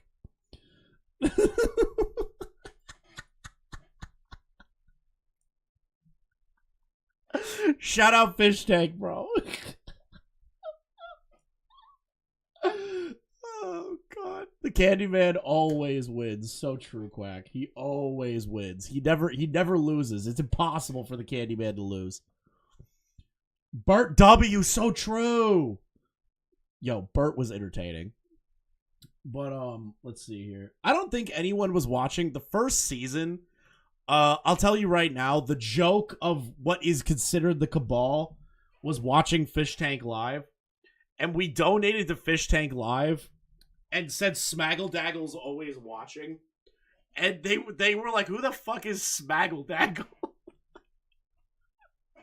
It was, oh god, it was the funniest thing ever. Just hearing Letty and the rest of them be like, who the fuck is Smaggle? Like, yeah, no, we did that. We 100% did that. We donated Smaggle should be a part of the show. Like it played over the TTS. Oh, if somebody has like full archives of the 24-hour live stream, I think when the TTS started, or it was like a couple of days in, is when we did that. You're literally like, my favorite loser podcast that reports on random YouTube drama is gonna love this in a month, I guess. Like, do you even know what I'm about to talk about? You don't. Thank you, iFunny. Jimmy fucks dogs. John Tent forever. JJJ. J Jimmy fucks dogs. J. Why would he read this? It's an obvious troll comment. A vertical bar, dude. Chatter, take your meds, dude. Like, seriously, my most stable hater. You're just being trolled. You're so stupid. You're actually a fucking idiot, dude. Need to ban. Okay, so because he's literally, I think, sick. Get better. I think he's sick. It's over. You failed. You really own that random shitter there, Ethan. Apparently, there's another stream he did where he watches Fish Tank live clips. It's lost, but if anyone has recordings of that, please send them my way. A week later on July 16th, YouTuber and streamer Lyrics begins sifting through a few Ethan VODs live. He's met with a clip where Ethan and Lex basically call Turkey Tom and Destiny pedophiles, as if Ethan hasn't learned his lesson yet. Can they unpunish Ed? Bro, how long has he been on this crusade? Got. Oh no! They covered... I didn't know that they covered the Zap Tie stuff. I was not aware of that. I was not aware of that. Ooh. Just spin on it. Just spin on it, too. No wonder he's such a big Destiny fan now. He's just hopping pedophile to pedophile. He just... Whoa! Destiny's a pedophile now? Dude. No wonder he's such a big Destiny fan. Destiny's a pedophile. Dude, this guy is saying crazy shit publicly. Soon he begins watching that night's stream, where Ethan and Lex are playing Elden Ring. Lyric shows interest in debating Ethan, though Ethan rejects this while arguing with his chat. He's wrong about everything because I know the random like NPC takes that he has about me. He doesn't actually know anything about me, he just repeats what other commentary YouTubers say. I've done coverage on him. I mean, if he wants to have a conversation, this isn't true. Basic information wrong. He's untrustworthy and stupid. Wait, okay, so the thing is, if you believe that they are stupid at getting things wrong, wouldn't you want to debate somebody? Wouldn't you want to debate somebody that would be considered the opposition? Like, you don't have to. You can choose not to, which is what he's doing, right? But he's talking like he's the most confident fucking person in the room and that everybody is completely wrong. So let's have a conversation. You could wipe the floor with me then. You could wipe the floor if I don't know anything about you. Oh, thank Christ. Like how Lyrics just said the right thing. How else can I show that to you? In a conversation. That would be the easiest debate of your life. You didn't have one, but you're acting like the others are invalid because one guy made a mistake, because they're all the same. They're all the same. They all make little mistakes. Oops. Just generalizing a whole community. After this, Ethan tries labeling Lyrics as a pedo too, so his viewers began raiding Ethan's chat to mess with him. What about the lolly accusations? Are you like a Vosh defender or something? Let's start. You think No. that's cool? Because I certainly don't. Nope. Lyrics might. Nope. Or repeating shit he has no clue about. He hopped on false accusations. Like literally, like just throwing out a random accusation when like apparently that's people's biggest problem with me is like. And yet he just repeated that I'm a Vosh defender. People like Lyric. He's bitching about people calling him a pedo, and he just called me a fucking Vosh defender. Lyric soon concludes his stream, with viewers like myself joining Ethan's. He spends over an hour reading random comments made specifically to piss him off. He reads almost. Oh, there's Cadmus. Pathan. Why didn't you do a debunk video about Turkey Tom's video if everyone is so wrong? You literally asked him like a legitimate question. That's not even a bait. That's not even baiting him. That's like a legitimate, real question that he should have been asked, Cadmus. Good on you. Good on you, not just trolling him. Good job. I know you were fucking with him, but that's actually a good fucking question to ask him. Almost every single one, clearly molding. He takes his time to point out typos, as if that's anything close to resembling a valid argument. You're. I put it out the wrong word. You're stupid. You're stupid. You're. Hey, Mighty, I don't have a stupid. Are you okay? I don't have one. Oh my god. They can't engage with like an actual fucking question. They just have to pick on the fucking poor grammar of a bunch of tards on the internet. What do you mean you're stupid? Grammar Nazi over here. Over her? Over who? Dude, you're who are you so talking upset. about? You don't have a brain. You're not thinking. I'm not the one that's misspelling the most Why is the stick bug fucking meme playing on my screen right now? basic language. You're stupid. Smaggle then comes in and brings up the Big Bungie video. Another Smaggle W. You watch the Big Bungie video on you would wipe the slate clean with this chat. That video has fucking revenge porn in it. It is a revenge porn? I remember covering this. Okay, listen. listen. Hear me out, okay? Hear me out. Hear me out. I like Big Budgie's content. I think he's funny. That dude is like playing with the devil on YouTube. Okay, he's playing with the devil. They're gonna crack down on him eventually, but I hope that day never comes. But that's not revenge porn. Is it crazy that he put her OnlyFans photo in the video? Yes. But that isn't revenge porn. It's not. Because you are publicly posting, you are posting that on the internet through a paywall. You make that known on the internet. That is not revenge pornography. Revenge pornography is in the event that you privately send nudes to an individual, then that person posts said nudes on the internet. That is a private exchange between the two of you that has now been made public. Versus an OnlyFans photo that was posted on the website that people could just crop out, post. That's not revenge porn. Ranged, like fucking delusion made by a 4chan basement dweller. I'm not watching that. I don't think Big Bungie's a 4chan basement dweller. Bungie's fucking ripped, dude. You're sick in the head if you think there's fucking good critiques in it, and if you want to fucking make the points, repeat them. Regurgitate like you do all these dumbass questions. Based Bungie. My favorite YouTuber, Basie Base Bungie, fuck you all. That's bait right there. Bungie. It's so funny to see you see. Dude, you haven't made a single point. I hope you're proud of yourself. Yeah, because you're getting trolled, you fucking dumbass. But you haven't. These aren't the creators. These are the shitter chatters, bro. Smaggle out of anybody should have called in. That would be so funny if Ethan pulled Smaggle on. That'd be the greatest fucking thing of all time.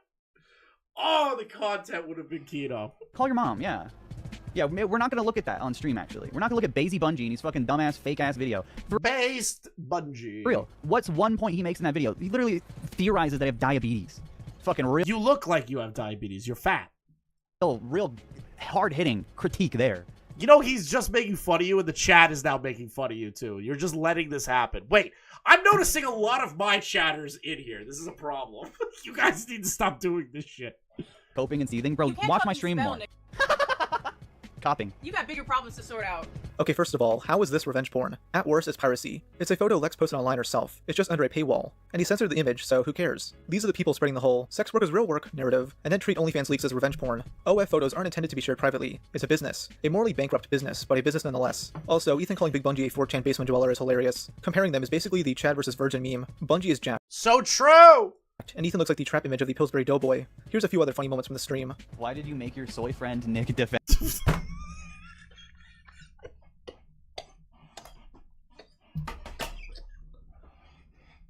Fucking Tipster. I can't believe Tipster mogged Ethan this hard. I can't believe it. I can't believe he mogged Tipster. I can't believe Tipster mogged him this hard.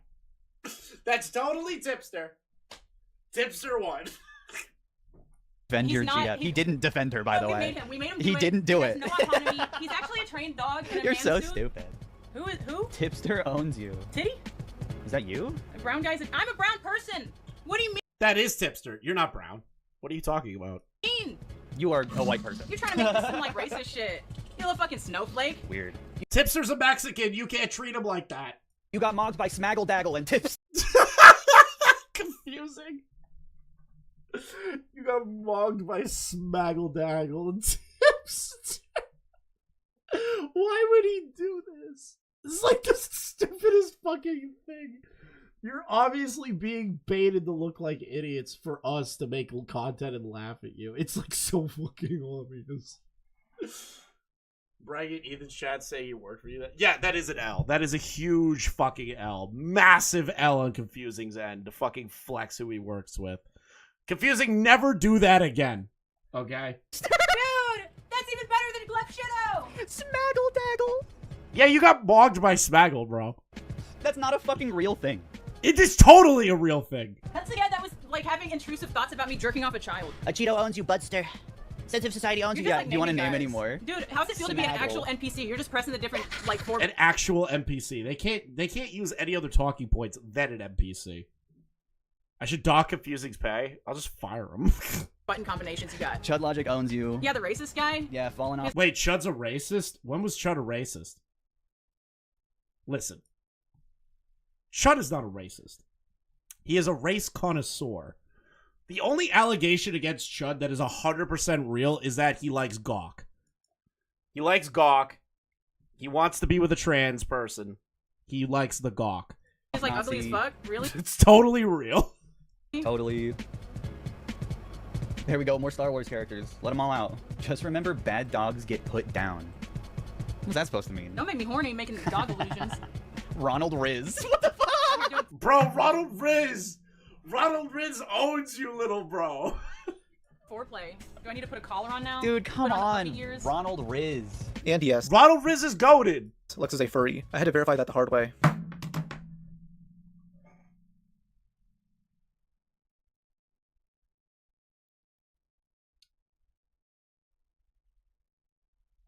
I knew I hated this bitch since day one for a reason.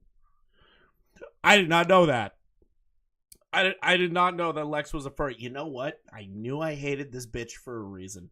I knew I hated this bitch for a reason. Her job is to be a freeloader. Animal Control owns you. I own a house. Oh, hey, there's me. Yeah, you know I had to join in. I own a house. Here's my favorite comment. You and Vosh to date. What? Why would you say that? You and Vosh should date is crazy.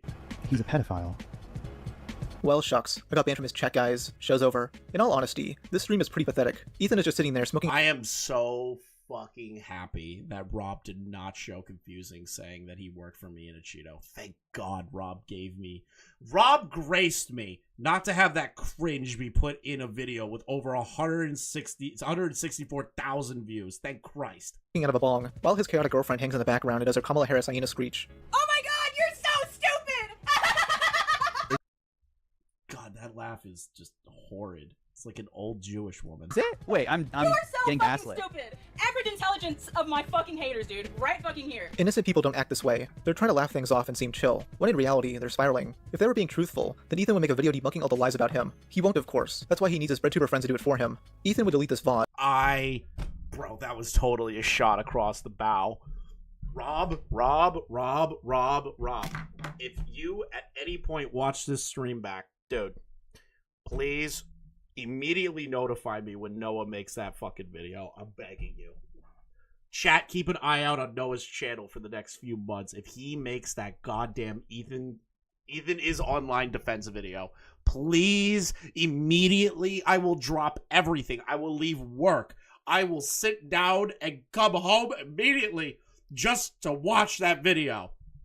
But that wouldn't stop people from archiving it. Lyrics would review it on stream the next day, pointing out how successful his audience was at baiting them. A Cheeto owns you, Budster. Dude, he's reading these out in these retarded voices, not realizing, like, the fact that, like, the reason people are even bringing up a Cheeto right now is because people are coming from my chat, who my chat certainly does not like a Cheeto anymore. And it just wants you to say these names out loud. They're trying to make you and trying to bait you into saying all these commentary YouTubers' names. Like, that's the joke. About half an hour in, a surprise guest enters the chat. Yo, what is this alliance? Is this Mr. Beard? Ryan Beard! Either needs a long eyes, clearly spiraling, but doesn't realize that him and Lex suck, though, so whatever. Dude, Ryan Beard is goated. When he wrote that, I knew Ryan was reformed. It's Ryan Beard. Ethan needs to log off. He's clearly spiraling, but doesn't realize it. Him and Lex suck, though, so whatever. I'm not friends with Ethan anymore after he justified anti-Semitism and told me I was victim blaming when I got mad at Lex for lying about Nick is not green.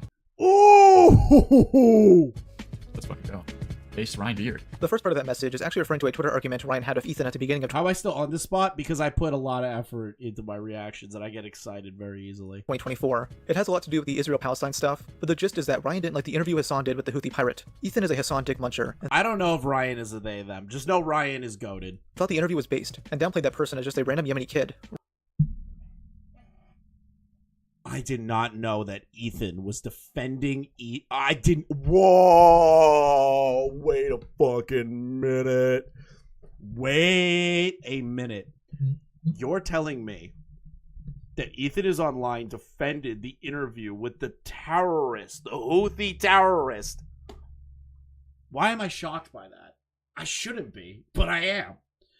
I think you're applying liberal Western standards of anti-Semitism to someone raised in Yemen under genocide. People's material conditions dictate their worldview, and in his interview with Hassan, he made it clear was not anti-Semitic. Dude, he is a part of the Houthis. Their slogan is death to the Jews. He posted photos of, like, Jewish people on pikes. Like, bruh, he's obviously pro-killing Jews. Okay, Ryan, you can even unfollow me if you want, but I respectfully disagree with you jumping on this weird bandwagon to demonize this random Yemeni kid. Bullshit, he was a terrorist! I think it's informed but very American imperialist behavior. And get the fuck out of America. Honestly, I hate when people talk like this. Get out of America. Leave. Go to another country. We don't want you here. Go to another country. Goodbye. Ryan deleted a bunch of these tweets, so I can't show the entire conversation. I'm still just as much of a leftist, but Ethan makes other leftists look like freaks when he releases terrible videos, like the Alex Rosen one, so I have no desire to associate with him. Hey, man, I'll see you later, Ryan Beard. Don't worry, though, if Ethan calls you a pedo, that just means that he wants you to get free therapy. All right, I need to stop. See you guys later. Have a good one, man. Based Ryan Beard. This is why I glazed the guy in my breadtuber video. Even if you disagree with the take he's had, the dude has the balls to call out other breadtubers. A lot of Ethan's other friends started distancing themselves from him too, not wanting to associate with someone who gives leftists a bad name. This stream solidified Ethan as the Lolcow of breadtube. He still has a fan base, but it's much smaller and less vocal. More people hate him than love him, as seen by the amount of views the average hate video gets. It's incredibly easy to milk content from this guy, as he'll always give an over-the-top reaction to any form of criticism he gets. In June, the reason why Dr. Disrespect was banned from Twitch was finally revealed. Former Twitch director of strategic partnerships, Cody Connors, tweeted, he got banned because he got caught sexing a minor in the then-existing Twitch Whispers product. Why is Dr. Disrespect being brought up? He was trying to meet up with her at TwitchCon. The powers that be could read in plain text. Case closed, gang. The doc would deny this at first, and it would take a few more days for him to partially confess. The issue some had is that many big influencers are too quick to automatically label him as a pedo before the confession. This was labeled this was him defending Chris Tyson. Oh shit, I remember that. A double standard, as some of these same influencers weren't as quick to condemn Ava Chris Tyson, leading to drama. Now, many of the individuals accused of this double standard were able to disprove this notion, but others were caught red-handed. One of those individuals being Ethanisonline, who made multiple tweets shitting on Dr. Disrespect days before the confession. He even got into an argument with Alex Silverstein, which were just pointless back and forth. Now, he was obviously justified in shitting on the doc, but he didn't give the same energy when Ava was accused of buying lolly art and sending sexually inappropriate messages to minors. On July 20th, a few days after his stream of Lex, Ethan would discuss the topic live, giving this reaction to the mere mention of the allegations. Thoughts on the Chris Tyson allegations? There's no fucking Chris Tyson allegations. What do you mean by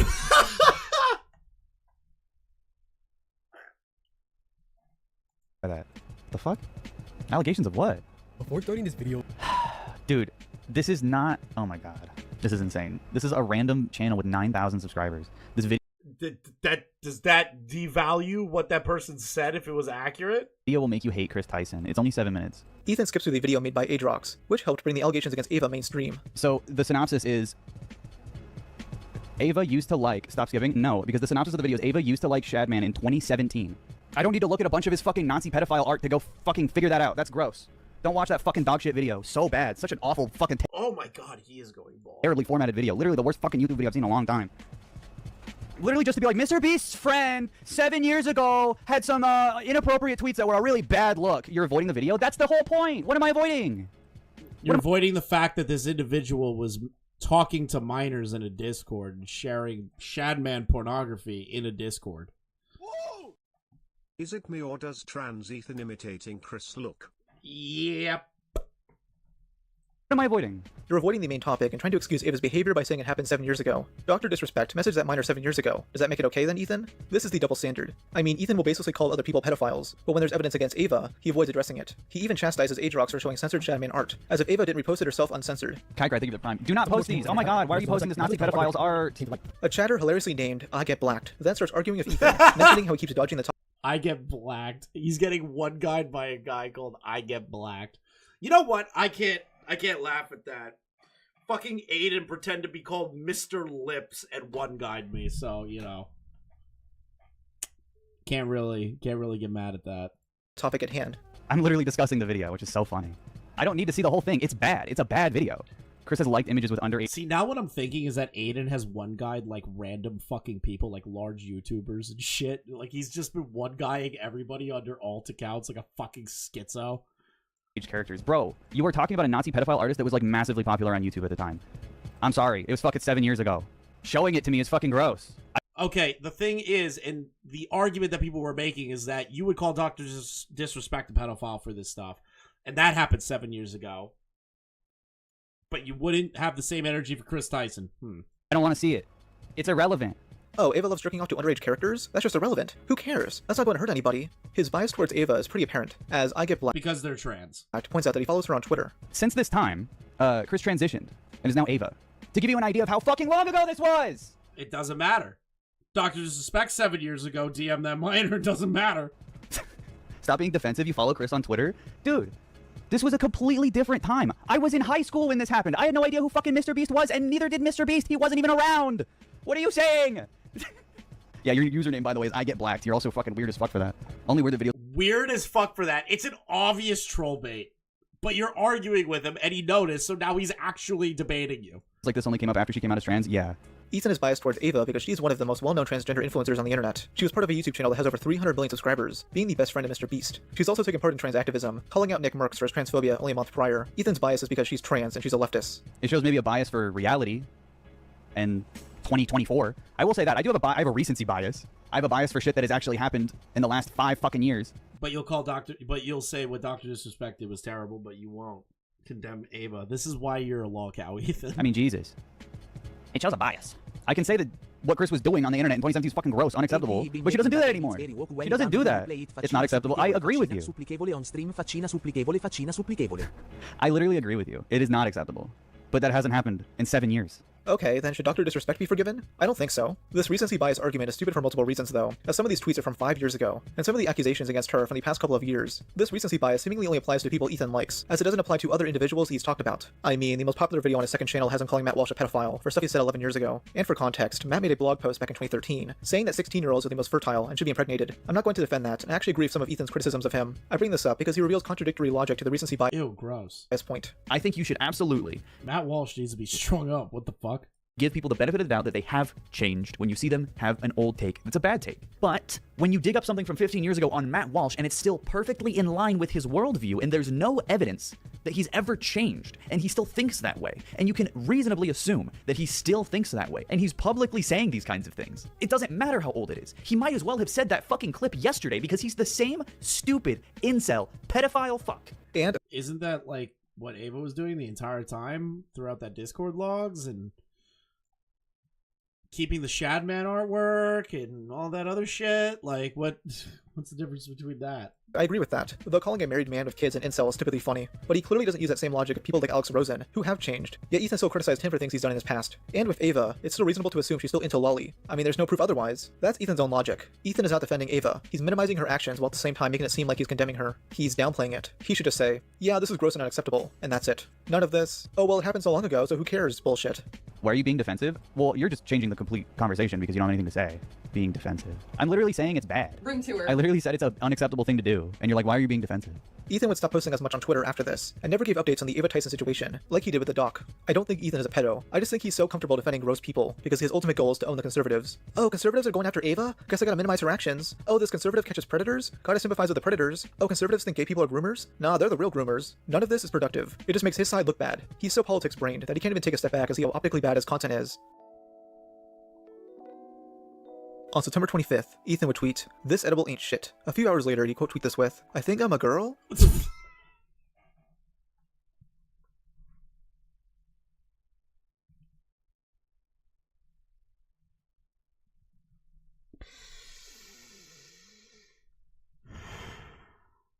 I need to beat the allegations. I need to beat the allegations. I need to beat them. I need to beat them. I need to beat them. I need to do it. He posted some shitty Trump meme and added on, "Wow guys, thanks for so many kind words. It's a lot to figure out, but I'm happy I'm at the point where I can make jokes like this online." I can't fall into the allegations pipeline. Was the edible laced with estrogen? See, the fact that I wish I did makes me think a bit. I expect that from a psychedelic, not an edible. Okay, to be fair, the edible only made me want to shitpost about it. I realized it over a long period of time. Anyone following Ethan's activities like myself had already predicted something like this would happen. I mean, back in July, some guy rudely asked, "Who groomed you into becoming a troon?" Which Ethan stupidly replied with, "Joe Biden." In early September.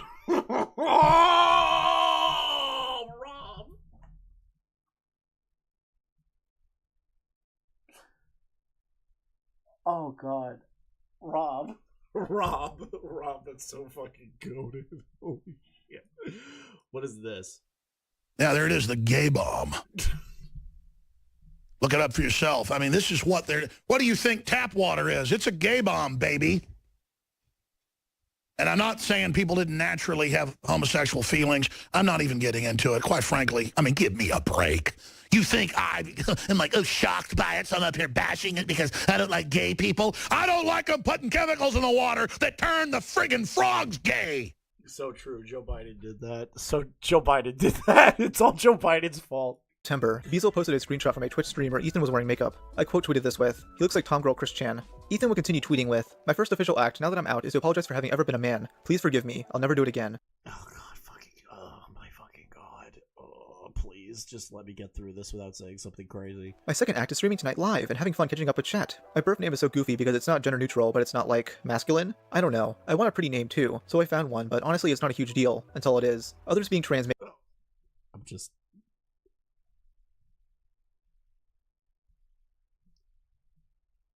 Please just. I'm trying so. To be bullied. Okay. I'm just gonna whisper this. Did we bully him so hard he became a woman? Like,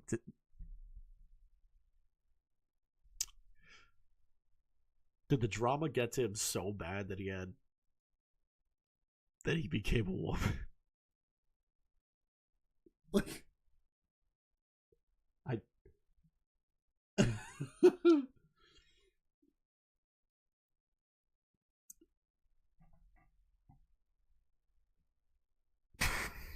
makes some people so angry online, but the kind of happy it makes me is so real fulfilling. There's genuinely no way to take that away. TERFs and transphobes are like zoo animals to me. A few days later, Ethan would post these lovely photos of himself, while also choosing to start going by Aiden. He also still goes by Ethan too, which is really confusing. I'm still gonna refer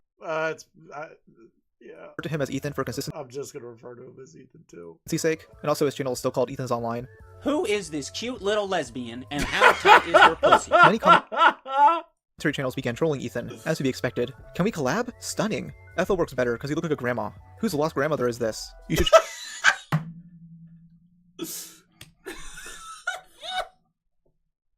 Expected. Can we collab? Stunning. Ethel works better because you look like a grandma. Whose lost grandmother is this? I was so right with that. I was so on fucking point. This. You should change your first name too. Bruh. You should change your birth name to the N-word. Yes, Augie, yes! Ethan then clapped back by tweeting, "Being trans breaks people's brains so hard that the same freaks went from calling me Sylvain Beta to now insisting I'm actually a strong masculine man, LMAO. It's just so funny to watch them scramble for any- None of us did any of that. We were just making fun of the fact that you look like an old grandmother." Talking points. Like you should just go outside, or just not think about how much you disdain trans people for like a day. It's really a sick- We don't hate the trans community. We were just laughing at you because you look like a grandmother. Yes. I don't think anyone did that, Ethan. I think everyone was just like, yeah, that makes sense, or that, you look like a grandmother with dementia in that pervious photo. Basic jokes at your expense. Nothing has changed. Still soy, still a retard. Just because you are trans does not change that. Ethan is oh, it's so based. I wonder who tweeted that. Genuinely an emotionally sensitive person who is that was so based. Unable to have stable interaction. It was so down the road of just completely true. I wonder who tweeted that. Of those who have differing opinions from him. He operates on a team sports mentality, something I went more in detail. Just totally consistent. Till on in my BreadTuber video. If someone is Ethan wanted an excuse to put on Lex clothes. True. He wants to be he wants to help her make even more money by doing women on women OnlyFans videos. On his side, he'll defend them against hate, even if it's oh yeah, I'll self-jerk myself. Reasonable hate. On that tweet, you fucking don't assholes. So if someone he likes has a differing opinion, he feels like he has no choice but to shun them. This has left him a very few friends, even within BreadTube. The only one with the balls to defend Ethan is Noah Sampson, who announced back in September that he had interest in making a video on the topic. Okay, Rob is just begging for this video to be made. Please, Noah. Please. Please, Noah. I'm begging you. I'm really begging you here. Okay, buddy? I really am. I'm unironically begging you. I'm clasping my hands together, Noah. Please make the defense video of Ethanisonline. Please do it. You know, there's a cottage industry of videos out there dunking on Ethanisonline, and there's a lot of stuff that goes on in those videos that is fucked up, and it's just very normalized, so. This fucked up.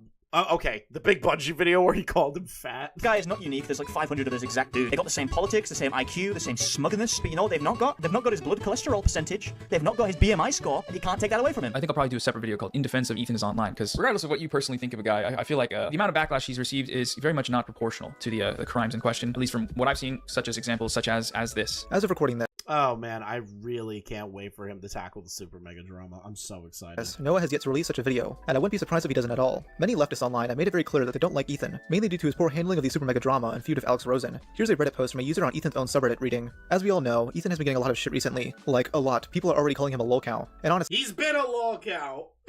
He's been a lolcow forever. He just didn't know it yet. I'm starting to believe that if Ethan doesn't wise up, he'll become one, and it's making me He's already one! furious. Ethan has stated that people are flat out lying or getting things wrong about him. I'm not sure about you guys, but if people were lying about me publicly and it affected my job, I would do everything I could to disprove people. And the fact that Ethan just does it pisses me the fuck off. Where's his self-preservation? Where's his pride? Is he seriously content if people making fun of him, calling him a liar, a lolcow, and so much worse? It just boggles my mind, and it's clearly getting to him. I know he smokes too much weed, but recently his eyes don't look like he's stoned. His eyes are the eyes of a person who doesn't sleep well, or has been crying a lot. It's clearly taken a toll on him, as he even responds to obvious trolls. In one of his recent streams, he went in on an obvious troll account on Twitter, and even engaged with a dude on Twitch called I Get Blacked for a while, which is an obvious fucking troll. Ethan is such a pussy that he can't even defend himself. He has to have Daddy Noah do it for him, and he still fails at that. I mean, in Noah's response to me, he has to cut context from my video so he doesn't have to address Ethan's livestream with Lex. I also asked a friend of mine about their thoughts on Ethan, as they're a leftist but heavily dislike Ethan. I don't mind his takes usually, but a lot of his videos feel like bad faith arguments rather than actual arguments. I get that it's YouTube, and he also has to try and be entertaining to earn money, but where sometimes he should or could argue points, he instead puts a joke in and doesn't really argue a point. Also, his reactions to criticism on Twitter are really embarrassing but funny to see. Half of his videos feel like he enjoys using Chris, that poster was a troll. Was it actually a troll? That's crazy. Because that's literally what that's what I would assume it would actually be. Leftist jargon, but doesn't Wait, Lex actually left him? No, I don't think Lex left him. quite understand the concepts fully. I feel like we would have heard something by now if that happened. Like, you know when people use big words that sound smart but don't really know what they mean? I don't think that's real. There's probably an alternate universe where Ethan turned out to be a normal YouTuber. Someone will respect. Ah, the Reddit post was a troll. Well, to be honest, the Reddit post, even though as a troll, was 100% fucking right. But instead, over the course of years, he's become radicalized into someone unfamiliar with his former self. Ethan started out as a pretty mundane guy, making pretty decent commentary YouTube videos. For some reason, Ethan thinks this is when he became radicalized, but this seems to be some form of cope. Now, this is just speculation on my part, but Ethan seems to have always been a leftist, and probably watched content from Ethan Klein, Shoe1Head, Filthy Frank, and Idubbbz back in the day. He liked edgy humor, and thought making fun of SJWs was based. What probably changed was the 2020 US election, which is when BreadTube had his resurgence. Ethan started becoming more and more political, soon doing it to join the Cool Kids Club, aka BreadTube. To seem mature, he looks down upon the old edgy content he used to love, even though he's just as immature as ever. He became safe edgy, making jokes that would never piss off his audience. This has led to his content becoming stale, as he cares more about sharing pretentious messages instead of entertaining everyone as a whole. He specifically caters to an echo chamber, an audience just as radical as him. Some broke away due to his poor handling of drama, while those who have stayed are just as delusional as Ethan is. And this has led to him becoming a lolcow, someone that the commentary community farms laughs out of whenever he gives a bad take or says something cringy on Twitter. And he practically encourages this by not putting his foot down and asserting himself as correct. Obviously, he's not correct about a lot of things, but he doesn't even try at this point. One last thing I have to address though, is Ethanisonline a cuck? Well, the answer is yes, because 2 months ago, Oh, we broke the sale. Yay. I'm making a foot video this week for everyone. I'll be doing another sale incentive today for one more vid for this week because I'm raising money to finish up my move in a little over a week. I was thinking of video in a sling bikini to do a BJ vid or a thigh job video. Opinions are welcome on my idea. I'll be posting a new set soon so you can judge for yourself. Lex announced that she wanted to film some blowjob videos. Most likely this will involve another man, because god, I don't think the world is ready to see Ethan's gawk. I don't know. I don't know if he's a cock. Maybe he is in the video. I don't know. Actually, Todd Logic might enjoy that. Okay, they're trans now. Kind of funny, I guess. I don't really know what to say about it. Except my dating pool. No, I'm just kidding. I'm just joking. No more cock jokes today. No, it's 100% true. Chud likes the gawk. Chud wants to be with trans women. Chud wants to get with trans people, and we love him for that. He's, we accept you, Chud. We accept you and your gawk love. Okay, we accept you, Chud. We will not hate on Chud Logic for liking gawk. Chud said he was retired from gawks. Bullshit. He's a gawk lover. Gawk Logic, bro. That's crazy. Gawk Logic, bro. Alright. Fuck. How long have we been live? Holy shit, this video took up the entire live stream. We had 2 additional hours on top of Rob's own video. That's crazy. Whoa! That's crazy. Also, Deadwing Dork called him Fat Marshmallow Fuck. I don't think I'm gonna do that. Okay. Thank you guys for watching. I think this is where we're going to end it off. So, just to kind of give you a breakdown of what's happening over the next few days. Tomorrow, I'm going to be doing a live stream. It'll be the last one for the week. Okay? And then I'll be back next Sunday, right before New Year's. So I'll be back Sunday, Monday, and then everything will be back to normal. I'm making some changes to how I do streams schedule-wise at the end of this year. I think I'm going to do a lot more of them. Even if there's nothing to talk about, I'm still just going to hit the live button and talk to you guys again like I used to. I need to get back into that habit. I need to kind of like get the work channel, other things I'm doing, project balance again. Because I've been putting a lot of effort into like my real life stuff, and I need to come back to this. So essentially, thanks for the stream, Chris. Dead 6 pals for Xmas. I'm not going to be here for the Christmas week, so I'm going to be gone a whole week. Hopefully, I'll be able to farm some clips tomorrow for you guys to keep you satiated while I'm gone. If not, I will be live tomorrow, and then I'll be back. What exact day will I be back on? I'll be back on the 29th. So you guys won't see me from Saturday to the 29th. So I appreciate all you guys. I appreciate the members in particular. Make sure you become a member. It's really important to the channel. Make sure you subscribe if you're new. Watch the clips back, and I'll have some more clips for you guys soon. I'm going to raise you over to Beckett. Have a great night, guys, all right?